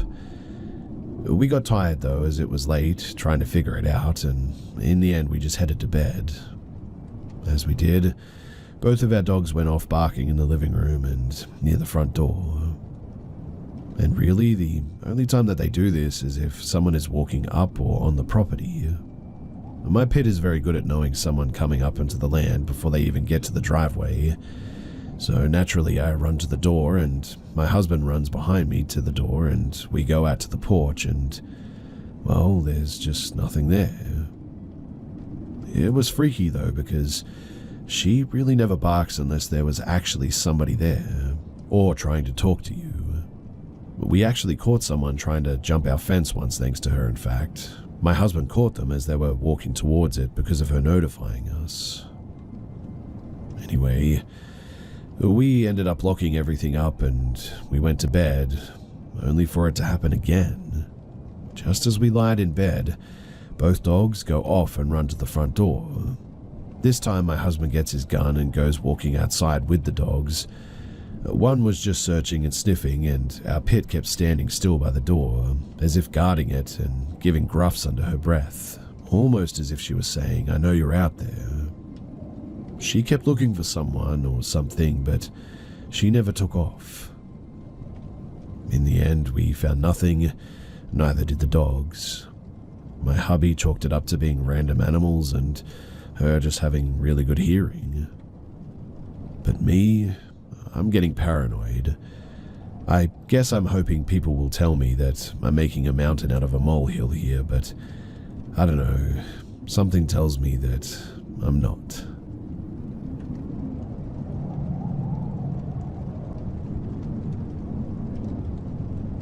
So my girlfriend and I arrive at a remote stretch of forest around dusk. We saw two strange-looking men sitting on some rocks, but didn't think much about it. We drove 2 to 3 miles further into the forest, and eventually we set up camp. 30 to 45 minutes later, it was dark at this point, one of the two guys walked up to our camp and yelled, "Hello." I responded, and he asked to walk through our camp. I asked him why, and he said that he needed to reach the other side of the creek. He walked around our car, and once he saw my girlfriend, stopped and asked some strange questions. Eventually, he crossed the creek, walked into some bushes, and turned off his light. I stood at the bank of the creek, watching him, and he just stared back at me for around 5 minutes. He eventually walked away, and it was then that we threw everything in the car and we just left. Also, there was nothing on the other side of the creek that he crossed. No campsite, no trails, nothing. And so it was really weird behavior. I didn't think much about it until he turned off his light and stood in the bushes. And also, something that always plagues my mind is, where was the second guy? There were no other campers at this stretch of forest, and we didn't see any vehicles.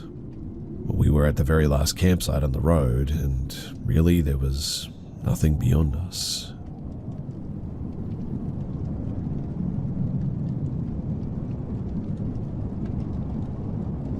So my brothers and I were 8, 7, and 4 when this happened, and as such, my youngest brother, who was 4 years old at the time, really has no recollection of this day. I was 8 though, and I remember most of what happened because I know that we scared my nan, pop, uncles, and parents more than I'd ever seen them scared before or since. But you might be asking where the paranormal comes into this. Well, you see, my brother, who was 7 at the time, agrees with me that we weren't gone for more than an hour. We couldn't have been. Not to mention that we swear that our nan looked straight at us and even waved to us, but she swore up until her death that she never saw us that day. First things first though, there's some needed background here. 4 times a year, we spend time as a family in a cabin that we own that we call the castle. The castle sits at a man-made dam named Wyangala in New South Wales, Australia. My brothers and I, we always had the same rules to follow growing up. We couldn't go past the valley at the bottom of the castle or past the hills that the castle sat between. The day that this happened, well, we broke those rules. On this trip, we had our nan and pop, mum and dad, and 2 of our uncles. So, 5 a.m. on the day in question, my brothers and I were up, dressed and playing Bob the Builder cones and ladders. Nan was complaining about us waking her up and told us to go and play, but to be back for breakfast at 7:30. Keep in mind, this was in 2004 in the middle of nowhere, Australia. The biggest danger to us were the kangaroos or maybe the snakes and spiders. Being the big sister, my job was to watch my little brothers and to make sure that we followed the rules. But for some reason this day, we thought that it would be cool to walk past the valley and up the hill on the other side to stand up the top and watch the sun come up over the water of the dam. I confidently decided that we could watch the sun come up and be back in time for breakfast, and if we stayed on the road that went over the valley, then we could be seen from the castle at all times if someone was to look for us. So we set off on our little journey. After this, I really have no idea what happened, be it a glitch in the Matrix or a time slip or something else, who knows. Either way, we made it to the top of the hill, the sun was coming up and everything was great. We were up there no more than 10 minutes and, according to the wristwatch that I had, it was about 6 in the morning. So we set off back down the hill, we reached the valley, we stopped to look into it for about a minute. We can see the bottom clear as day and decided, as most young kids would, to adventure down the valley and back up the other side. We have an hour and a half to kill and surely it wouldn't take that long, so off we went. We sort of had to zigzag back and forth to avoid thorn bushes, loose rocks and spinifex, a spiky and painful grass here, but tried to stay as straight as possible. When we reached the bottom of the valley, I again checked the time and it was roughly 6:15. We looked up the other side and, to our surprise, our Nan was standing on the edge of the valley. She waved down at us. We thought that we were going to get yelled at, but she just sort of smiled and walked away. We thought that we were in the clear. We started on our way back up, doing much the same as before. We were laughing and talking about whatever kids talk about when we finally made it up out of the valley. Just as we walked out onto the road, Nan came screaming at us from the castle. She was demanding to know where we had been. I looked at my brothers and back at her before pointing at the valley, too scared to speak. Nan pulled us all into a hug and started crying. She started yelling at us that we needed to get into the car so that we could go find our pop, parents, and uncles. Apparently, they were all out searching for us. We didn't say anything and just followed her, and it wasn't until we were all seated in the car that I spotted the time on the dash.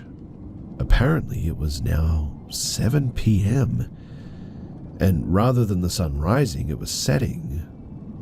I looked down at my watch and, sure enough, it showed the same time.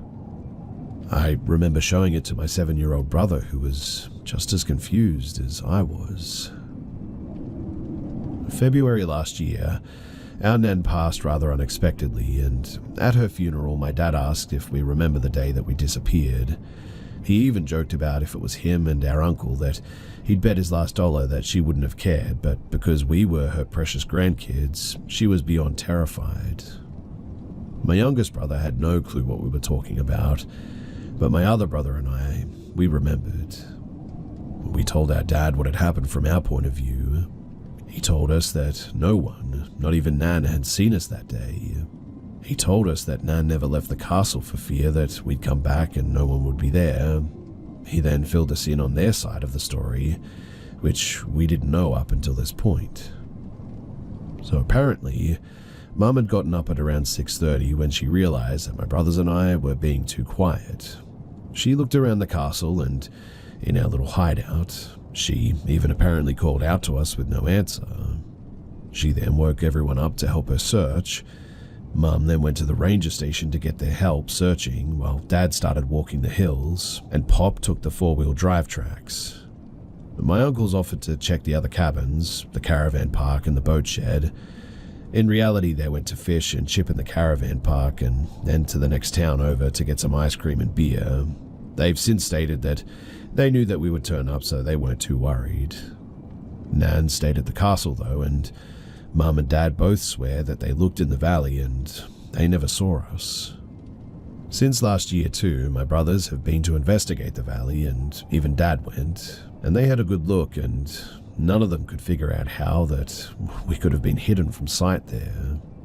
And even by some chance, if we were hidden from sight, we definitely would have been heard. Our youngest brother said that even when our other brother was down in the valley, that he could hear him clear as day talking. Even if we did end up out of sight somehow and out of hearing range, there was no way that it could have taken us all day to walk back up the other side of the valley.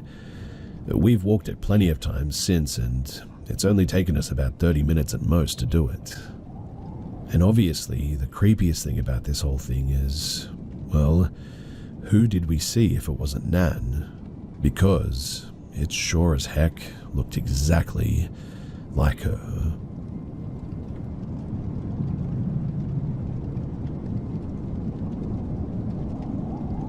This happened in 2013 when I was around 12. My mum moved me and my siblings in with my grandparents because we didn't have enough money for rent at the time, and she needed to save. It wasn't really a big deal though. They had plenty of room, and I got to spend a lot of time jewelry making with my grandma, which, in my little eyes at the time, was such a win that I didn't even realize that we were that poor.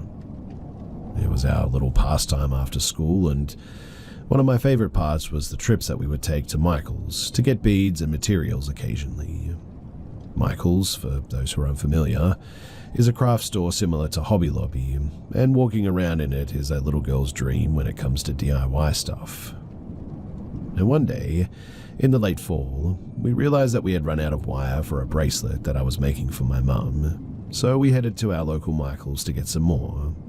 This particular day was in winter, so it had already begun to get dark by 5 p.m. My grandma, having vision problems and a bad hip, entrusted little me to run in and grab the wire and pay for it, as we had done so many times together before. I was stubbornly independent, so she wasn't very worried about me. She parked right in the handicap spot in front of the store. The sun setting and the light from the big storefront windows illuminated her car behind me as I walked inside. Now, as I was standing by the display at the front, entranced by some Christmas decor or something, a man walked in through the sliding doors. I noticed him immediately. It was hard not to. He was tall. I think anyway. I mean, it's possible that I was just really short at the time.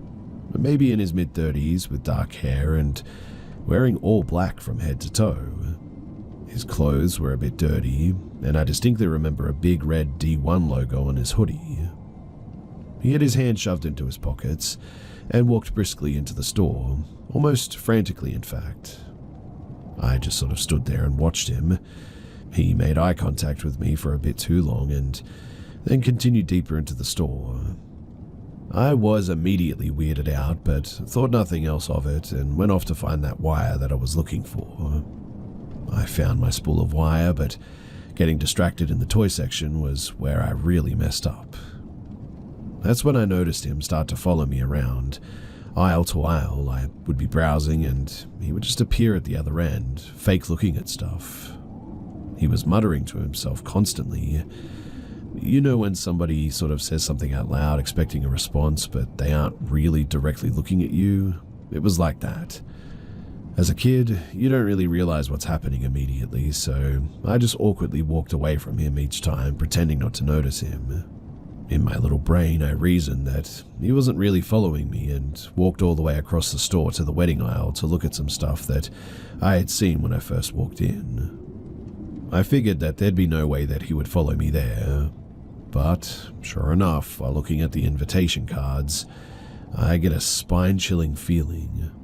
I turn around and he is there, right behind me, back to me, doing something. Messing with something in his pants too. Doing something really vile to himself, I remember. I had never seen anything like that at that age, and the sunken eyes he looked at me with still haunt me to this day. It took me a minute to process what I had just seen, but once I did, I immediately booked it out of the store as fast as I could. Jumping into my grandma's car, she seemed startled by my sudden appearance and asked what I got. I tried to explain what had just happened when I saw him appear in the sliding door in front of us, and the dread that I felt in that moment was indescribable. He approached our car, obviously recognizing that I was with my grandma, and knocked on her window.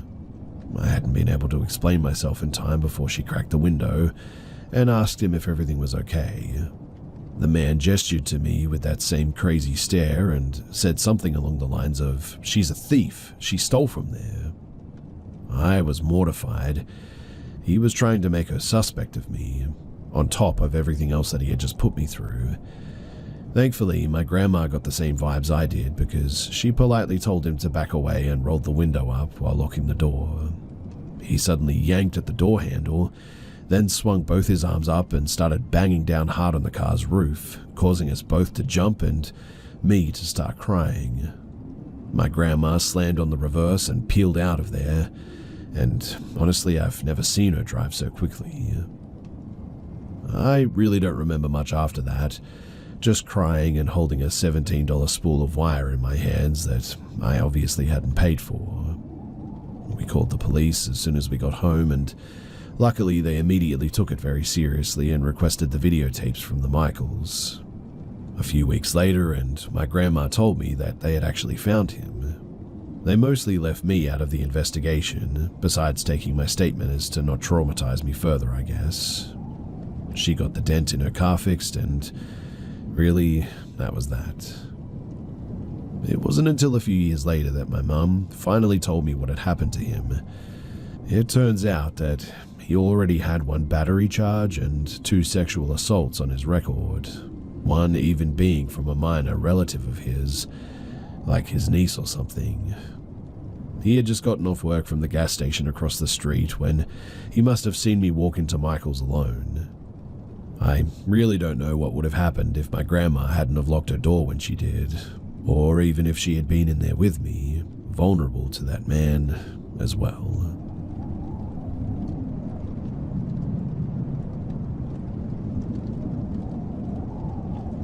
So I dated this man for about 2.5 years and, well, he nearly killed me. Very physically abusive, emotionally, sexually, all of it. The last time that he hurt me was because I told him that I was moving and I was going to have a roommate. He didn't like that. He strangled me twice and punched me in the face. I escaped and called the cops, and he got arrested a few days later, thankfully. Until then, though, he was coaching me on how I needed to go back to law enforcement and state that I hit myself and he didn't really strangle me, that I stopped taking my psychiatric medication and was just having a psychotic break that night. At the first hearing, I recanted and told the judge all the lies my ex had told me to. The judge believed me, and he was set to get released from jail, but he was still under state county hold or something like that. Before he was supposed to get released, I went back to law enforcement after gaining some clarity and told them the truth again, in which another hearing was scheduled. Undoubtedly, my ex was notified the reason why another hearing was being scheduled. Now, he was a gang member.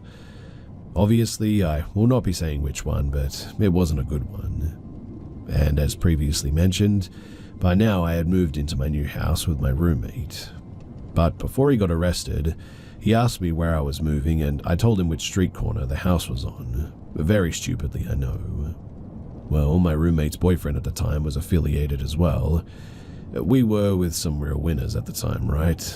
And he was apparently notified that my house had been marked by the gang my ex belonged to, and that, in the end, proved true.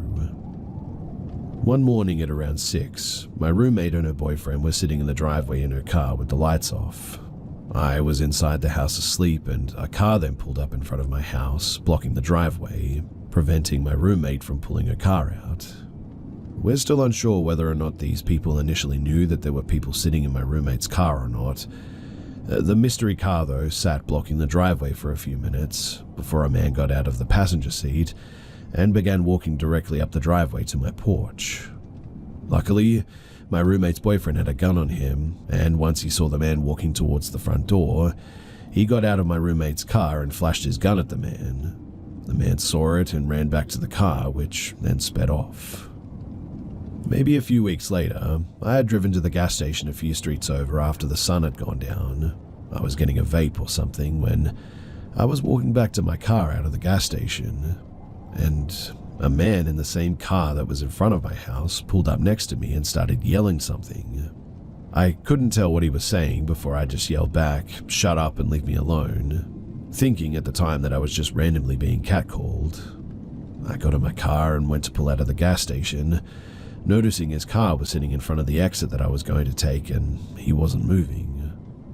So I went out of a different exit and turned back onto the street that my house was on. I looked behind me and saw him following me.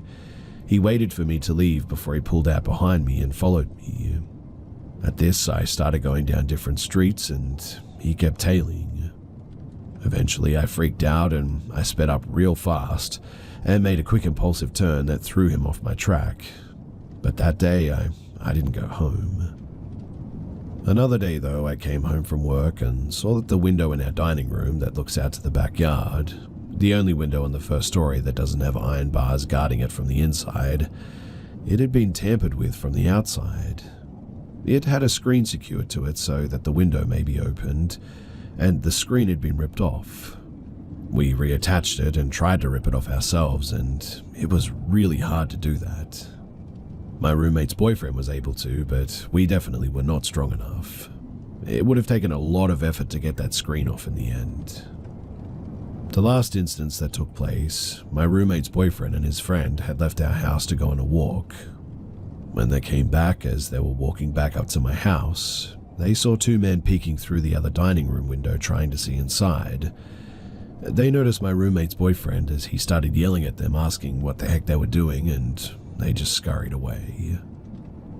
Me and my ex's final hearing happened a few months ago, and I've gotten him locked up until 2036. I think that maybe his fellow gangbangers have realized that a man locked up for the next 12 years is not worth risking their freedom over anymore, and so I have since seemingly been left alone.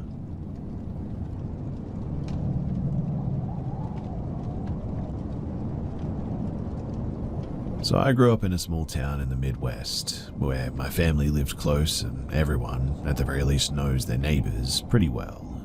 On our block, my grandparents lived on the corner closest to us. On the opposite side of my grandparents' house, we had an elderly neighbor with her house facing the smaller cross street. So, between the three houses, all of our backyards connected, but part of our backyard was fenced off because we had a pool. So, to get from my house to the elderly neighbor's house, we would have to walk out our back door and cross into my grandparents' yard, and turn left, walking the outside of the fence, through a wooden garden arch into the neighbor's backyard. Now, the elderly neighbor was my best friend when I was little. She was widowed before we ever met and lived alone. She did have adult children, but I never saw them until after she passed. We would garden together all the time, in fact. We did craft projects together. My favorite, though, is when we would sit on her couch together and she would have me read comics from the newspaper to her. It drives my mum nuts, but I give this neighbor a lot of credit for my ability to read and write, well before I ever started school. While I haven't technically started the story yet, I just wanted to set the scene so that you get a glimpse into what this all looked like. This was a very peaceful town. The people around us loved us and knew us well. There was never any disturbing events prior to what follows. I had spent years in and around these three houses and beyond, and never encountered anything negative.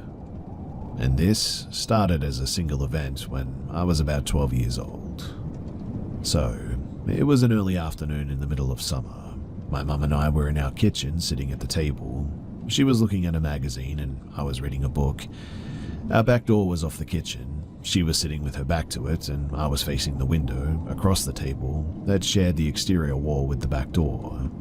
It was a really hot day too, and we never had AC, so we were enjoying the breeze from the window. My older brother, about 14 at this time, had been outside mowing the elderly neighbor's backyard. The back door opened, and I looked up to see him coming inside.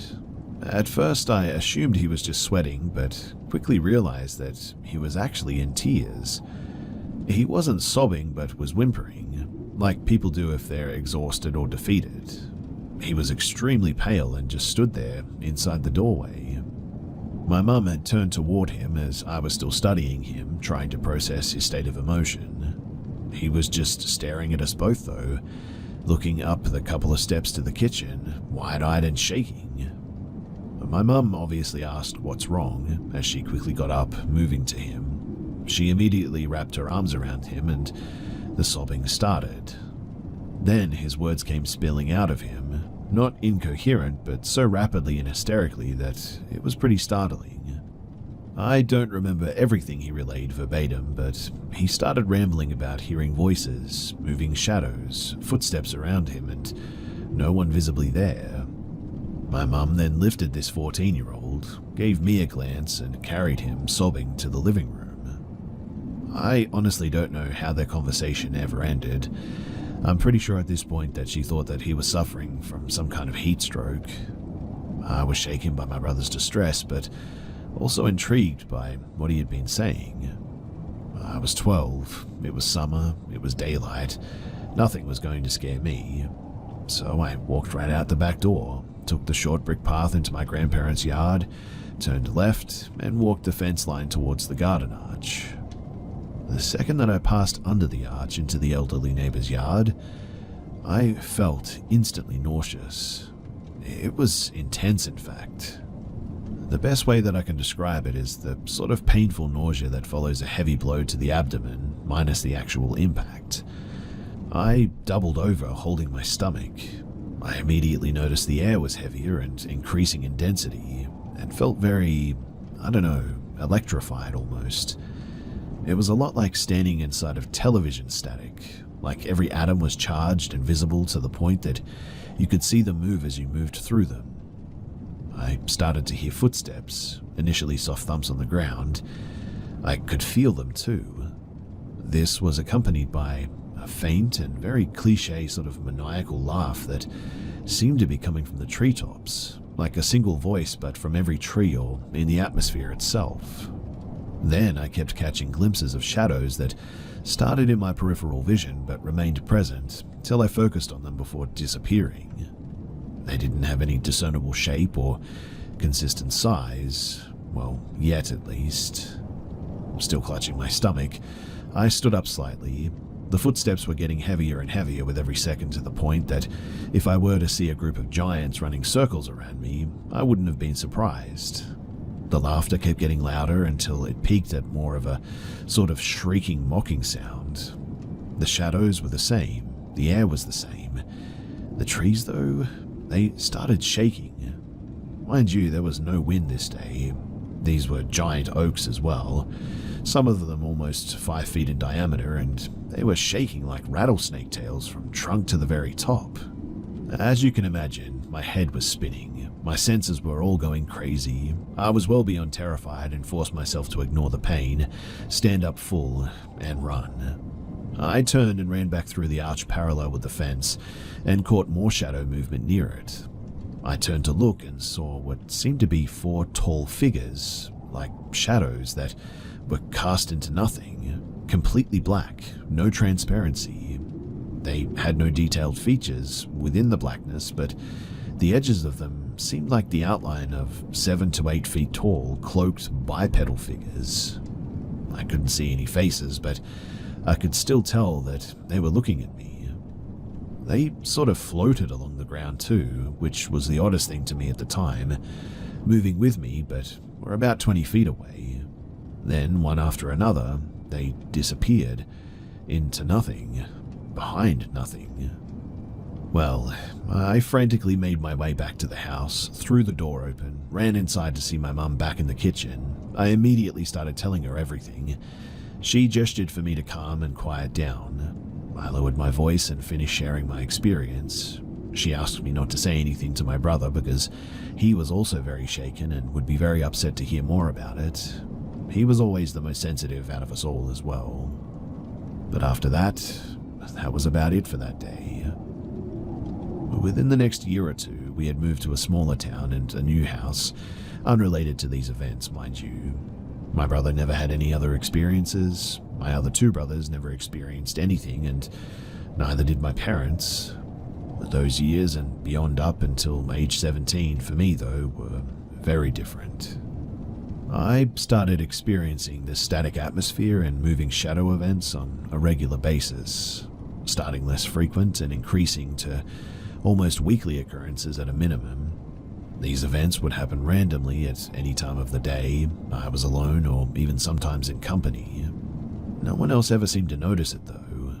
They became so common that it mostly stopped being frightening, in fact. There was always a sense of unease though, I guess. Like when you get the sense that someone you just met is probably not a good person.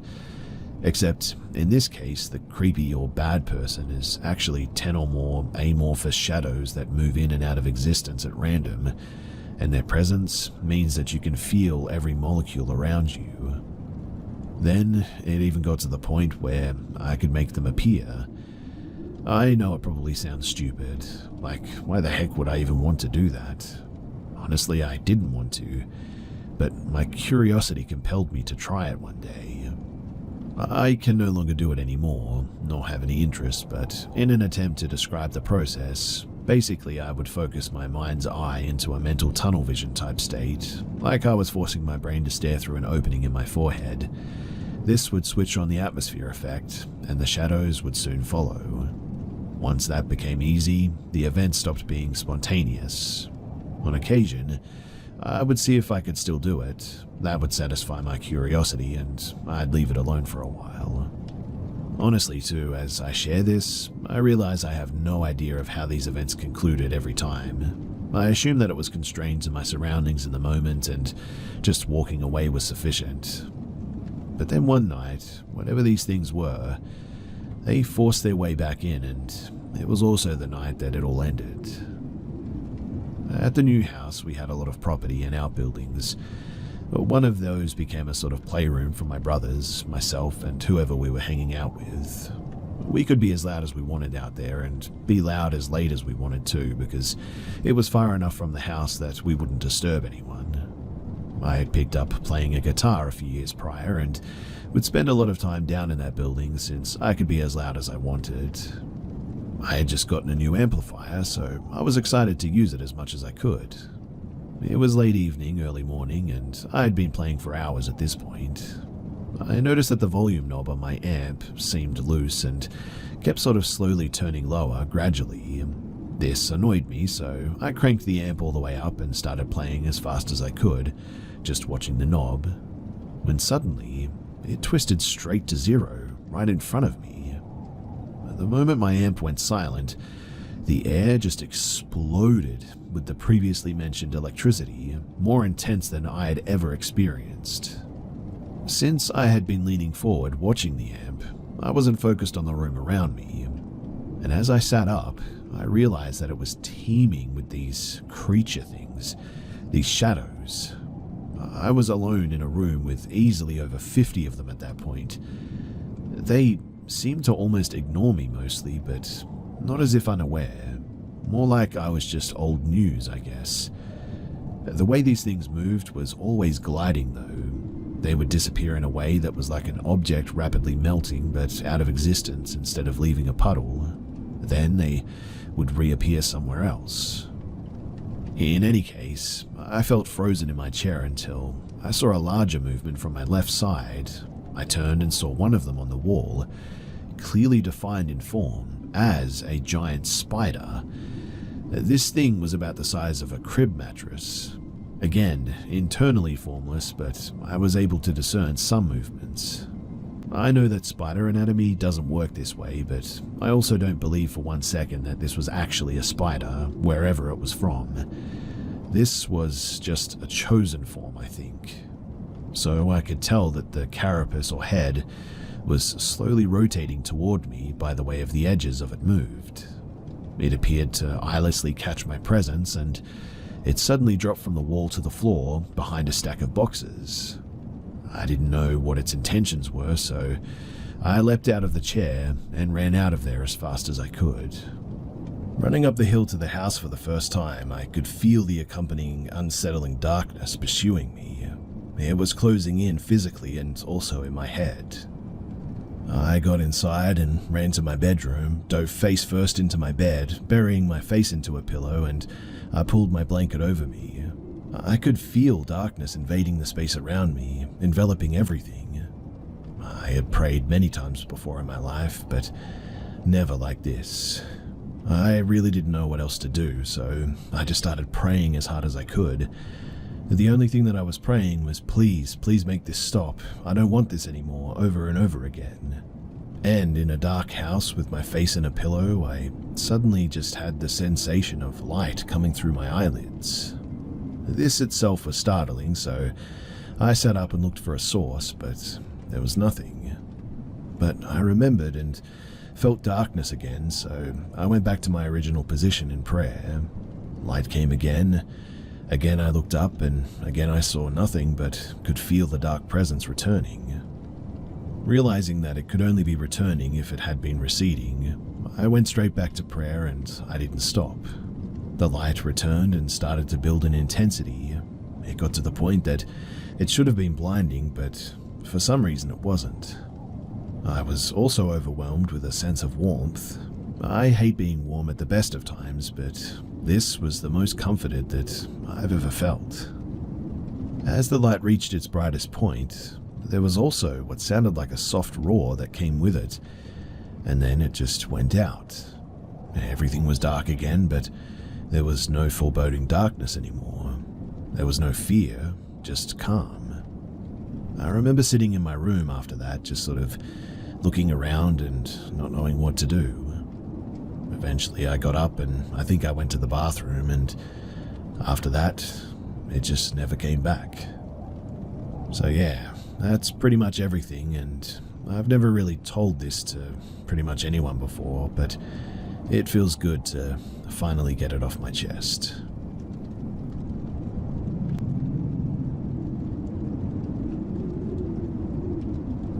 One of my mum's friends rented an apartment, but she was away at college, so she allowed my mum and another one of her friends to live there while she was gone.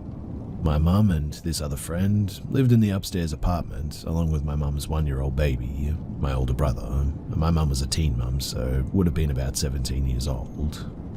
The kitchen walls were made of tin, so it was always freezing cold, but they always felt uncomfortable around that side of the apartment too. There were some strange things that they just couldn't explain. Like, one time they saw their college friend's room looked like it was on fire. It was all lit up really strange and was glowing unlike any light would create. They would hear footsteps coming up the stairs to the house and called the police 5 or 6 times to check the apartment. The police would come, check the apartment, and never really found anything. My mum and her friend began to suspect that it was a ghost, so they would read the Bible out loud, which made the footsteps stop so they could finally get some sleep. But one night, my mum's friend called her brother, who happened to be a sheriff in a nearby town. Her brother brought a buddy over, and they came over to check the apartment following one of those episodes of footsteps, and they found that the ex-boyfriend of the friend who was living at college had been living in the attic the whole time. They think that he'd been climbing a tree into their college friend's bedroom and getting up into the attic from her closet. My mum somewhat knew this guy, and she had met him before and knew who he was, but they were just acquaintances because apparently he reacted inappropriately in social situations and was hard to connect with. After my mum had moved out of the apartment and into a new one, he once came to visit my mum's new house along with the college friend. After he had left, my mum had discovered that while he was over at her house, he had rearranged my brother's furniture in really strange ways. Everything from his bed to his toy box was completely changed. Several years later, he apparently murdered an old lady by shoving her down some stairs in a shopping cart, and it was discovered that he had schizophrenia. So, he'd been living in that attic for the entire 6 months that my mum had lived there. It's possible that he had been watching them, my brother as well, but they wouldn't have known the information since they never saw him. He had an entire room set up in the attic too. My mum also believes that the house also had some kind of spirit there because of the freezing rooms, uneasy feelings, biblical words having an impact, and the unexplainable situations like the glowing room. She also says that their downstairs neighbor had children who she hated and never wanted to raise. She would often neglect the kids and lock them in their bedrooms from the outside, so it's possible the entire house just had some residual negative energy from all of the absolute shenanigans. Who really knows? Thankfully after that, the whole situation just sort of sorted itself out, which my mum was very thankful for. But it is creepy to think about someone like that just living in your house and you're completely unaware that they're there.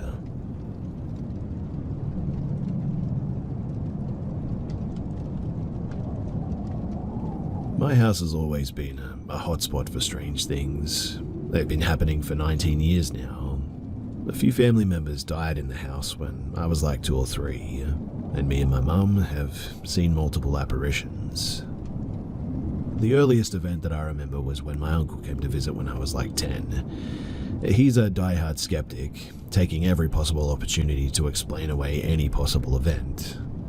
While I was watching Ghost Adventures with my grandmother, he walked into the room talking about how it was unrealistic and obviously fake. My grandmother asked him why, and he said because ghosts don't exist. He then walked over to the dinner table and a bulb from the light over the table just exploded. He had just replaced all the bulbs a couple of hours earlier too, and there were 3 other bulbs that were completely fine. It was only the bulb closest to his head, which was weird. Another time, my sister had a nightmare, so I was laying on her bed next to her, comforting her. A couple of hours later, I saw a woman walk down the hallway, stop at the door, lock eyes with me, then turn and walk into the bathroom next to the room. Now, usually I would be able to see the light turn on, or at least see the light from under the door, especially at 3 a.m., but I didn't. I asked my family the next day if they went to the bathroom by my room, and they didn't. It isn't the primary bathroom, since they have one in their room and one in a hall closer to the family room downstairs as well. So it would be strange of anyone to walk to the second floor to use my bathroom when there are 2 bathrooms much closer to everybody else. But the next one happens once every 2 or 3 years. So, the first time it happened, I was 14 during the summer, before my freshman year of high school. I had been staying up late and sleeping in, as one typically does during the summers. I remember watching Lilo and Stitch and seeing the shadow of a small child standing outside of my door. When I cautiously said hello, it just ran off. I remember a chill running down my spine and every part of my being telling me not to follow it. I've always had strong intuition, so I listened and I just continued watching my movie. An hour or so later, I heard a loud bang. I called out to see if one of my family members dropped something, receiving no response, and against my better judgment, I walked downstairs to their rooms. They were all asleep. Since I was downstairs, I took the opportunity to grab some snacks, and standing at the back corner of the kitchen was that same little boy. I flipped the light on, seeing him just disappear. At that, I booked it out of that kitchen, leaving the light on and going back upstairs. The next morning, and by morning I mean at around 2 p.m., I was making some eggs and my dad asked if I had scratched my leg or something. I said no, and I looked at my leg to see what he was talking about, and on the back of my leg, there was a long scratch with a bit of dried blood around it. It spanned about 12 centimeters just above my ankle, running pretty much vertically at a bit of an angle. It was at that we saged and salted the house that night. We repeated that too whenever I would see it. It came back last month at about 4 a.m. while I was watching Hamilton. I grabbed the jar of salt and my obsidian and evil eye necklace from my closet and drew a line of salt in front of my door and on my windowsill. I saged the house again the next morning, and that was that. I know this must sound weird to other people, but honestly, when you've lived with something like this for years, I guess it's just something that you eventually get used to.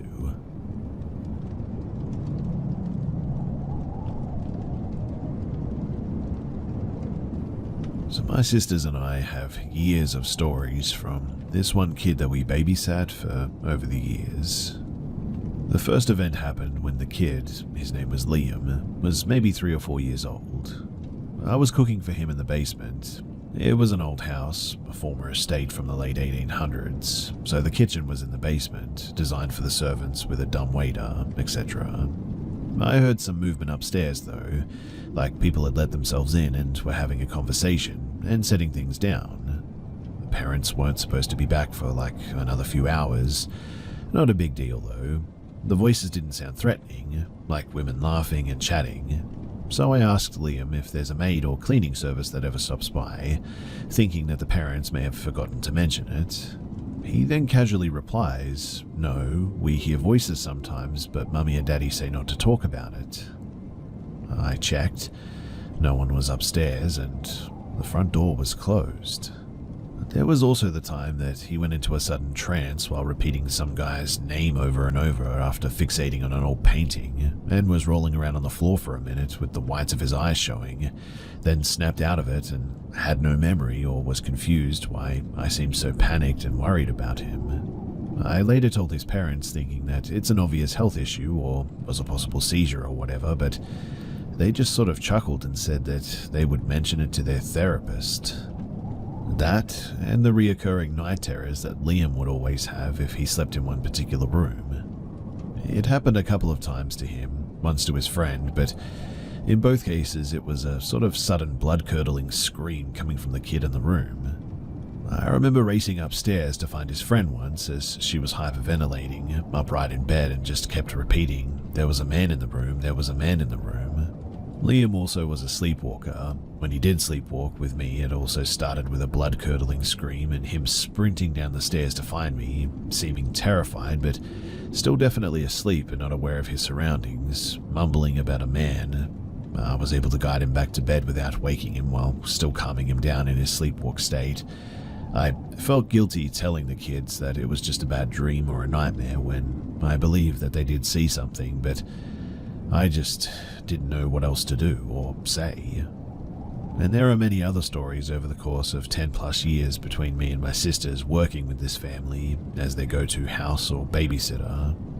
And then the usual lights and electronics turning on or off suddenly, objects falling off of shelves inexplicably when no one is in the room, doors slamming shut and locking by themselves. My sister swears that she saw a woman walk through the room out of the corner of her eye once, before the TV turned on in the next room. Liam also has an early phase of frequently referencing the dead people. My friend, who used to also babysit for them, refused to even be in the house after the kids went to sleep because she hated it so much. She'd tell Liam that she'd be on the front porch if he needed anything, then would sit outside and read a book until the parents returned. Even if it was freezing, she preferred it to being in the house as the only awake person at night. It didn't help too that the house was like a mile down a dirt road, in the woods past a swamp and old overgrown tennis courts, with coyotes howling in the distance even. The property also had no cell service, and the house landlines were usually dead. The house was exclusively decorated with antiques and creepy sort of sexual art and taxidermied critters. The parents also reminded me of a couple out of Eyes Wide Shut, and seemed, I'm pretty sure, were into occult practices. There's a famous hippie New Age center in my town that they were involved in. Oh, and the infamous Aleister Crowley himself used to hang out on the estate back in the day, apparently. And there's even a documented story about him performing rituals on the edge of the estate. I learned about this history years after we stopped babysitting for them, obviously. So, overall, it was a really scary home to babysit in. But they paid well, especially when they'd come home drunk at like 4 in the morning. They'd just hand us a wad of cash, or sometimes would forget that they paid and pay again on the next day even. And the kid, well, he was sweet, when he wasn't saying creepy things. So in the end, I would say that it was worth it.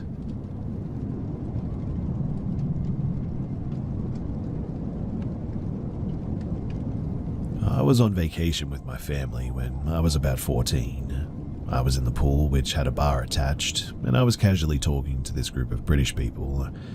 I want to say that it was all guys, but I think that I remember a girl with them. Anyway, I started drinking a bit with them. The legal drinking age was 18, but the people who I was drinking with gave me an extra wristband that they had because apparently they were leaving the resort that day and wanted to give it to someone anyway. My parents didn't know about this, obviously, and neither of them knew that I was drinking. But they were clearly a lot older than me, and kept putting drink after drink in my hand, and I was ecstatic because I was, well, getting drunk in a pool in Cancun and out of sight from my mother. They started to try to convince me that one of the guys in the group was 15, and that I should talk to him because he liked me. But even then I knew that he definitely wasn't 15. He also wasn't as old as the others who seemed to be in their late 30s. In hindsight, I'm thinking mid to late 20s. I was young though, and just thought that they were joking around with me, but they kept telling me that he liked me and I should go hang out with him. I laughed it off the first time, but they kept suggesting. Keep in mind, this whole time my dad was in the same pool talking to his friend, and he had his eyes on me for almost the whole time. My parents are very strict. He didn't know what I was drinking was alcoholic, and the pool was big enough that you couldn't hear what was being said. At that point, I was totally wasted though, and my first time actually getting seriously drunk like that. I don't even remember leaving the pool with this guy trying to tell me that he was 15, but apparently I was stupid enough to do this because I remember thinking that he was cute. The resort is huge, mind you, and I don't know how I don't remember walking through the whole thing and not remembering it. I often wonder what we actually spoke about. But the next thing that I do remember is walking and approaching a bus stop that was maybe a 10-minute walk from the resort. I know it was 10 minutes because my family and I often went to this bus stop to explore Cancun. He told me that I had a nice body and asked if I had ever had sex before. I just started laughing, and he sat on the bus bench and pulled me onto his lap at this point. My world is spinning, so I don't protest, even though I remember thinking that I wanted to be back at the pool. It was then, too, that something absolutely beautiful happened. I threw up all over him. Remember, I'm on his lap at this point, so it was like right in his face and on his chest and everything. And I just kept throwing up too, like the Exorcist level projectile vomiting. He was extremely grossed out by this, and I don't remember what was said, but we ended up walking back to the resort and I never saw him again. I do remember feeling really embarrassed though, which is ridiculous in hindsight. I wobbled back to the pool area, covered in throw up, where my mum had called the police and her and my dad were freaking out. My mum's piercing voice sobered me up a bit because I remember these parts a lot clearer, even though they're still a little bit hazy. But they saw how drunk I was and demanded to know what had happened, so I told them. Then they got furious. My mum was adamant on finding that guy or his friends who had all disappeared from the pool at this point. I didn't really see what the big deal was back then and why she wanted to find them. To this day, I think about what would have happened though if I hadn't thrown up like that and actually left with this guy. I was 5'2" and 14 years old, and he was at least a foot taller than me, and definitely not a minor. I remember when he was close to me with no one around, and even in my extremely drunk state, I started to get a bit nervous. My parents, they took me to our hotel room, and I spent hours in the bathtub just throwing up. My mum was furious, like completely livid. I wasn't too surprised at that because she yelled at me over trivial things all the time anyway. So was my dad though, which surprised me because he's always so easygoing and honestly probably would have been a bit amused at me being drunk, throwing up. Not in a cruel way, but because I was learning a lesson about alcohol that we all eventually do, right? He actually straight up told me that at some point too before this whole vacation. But now I know that his anger wasn't directed towards me. He was cursing about that guy. I was still throwing up in the bathtub, and they had both went into the kitchen area to talk away from me, but I could vaguely hear my dad cursing terribly while speaking to my mum in our native language, and I was actually scared by this. I couldn't quite focus on his voice.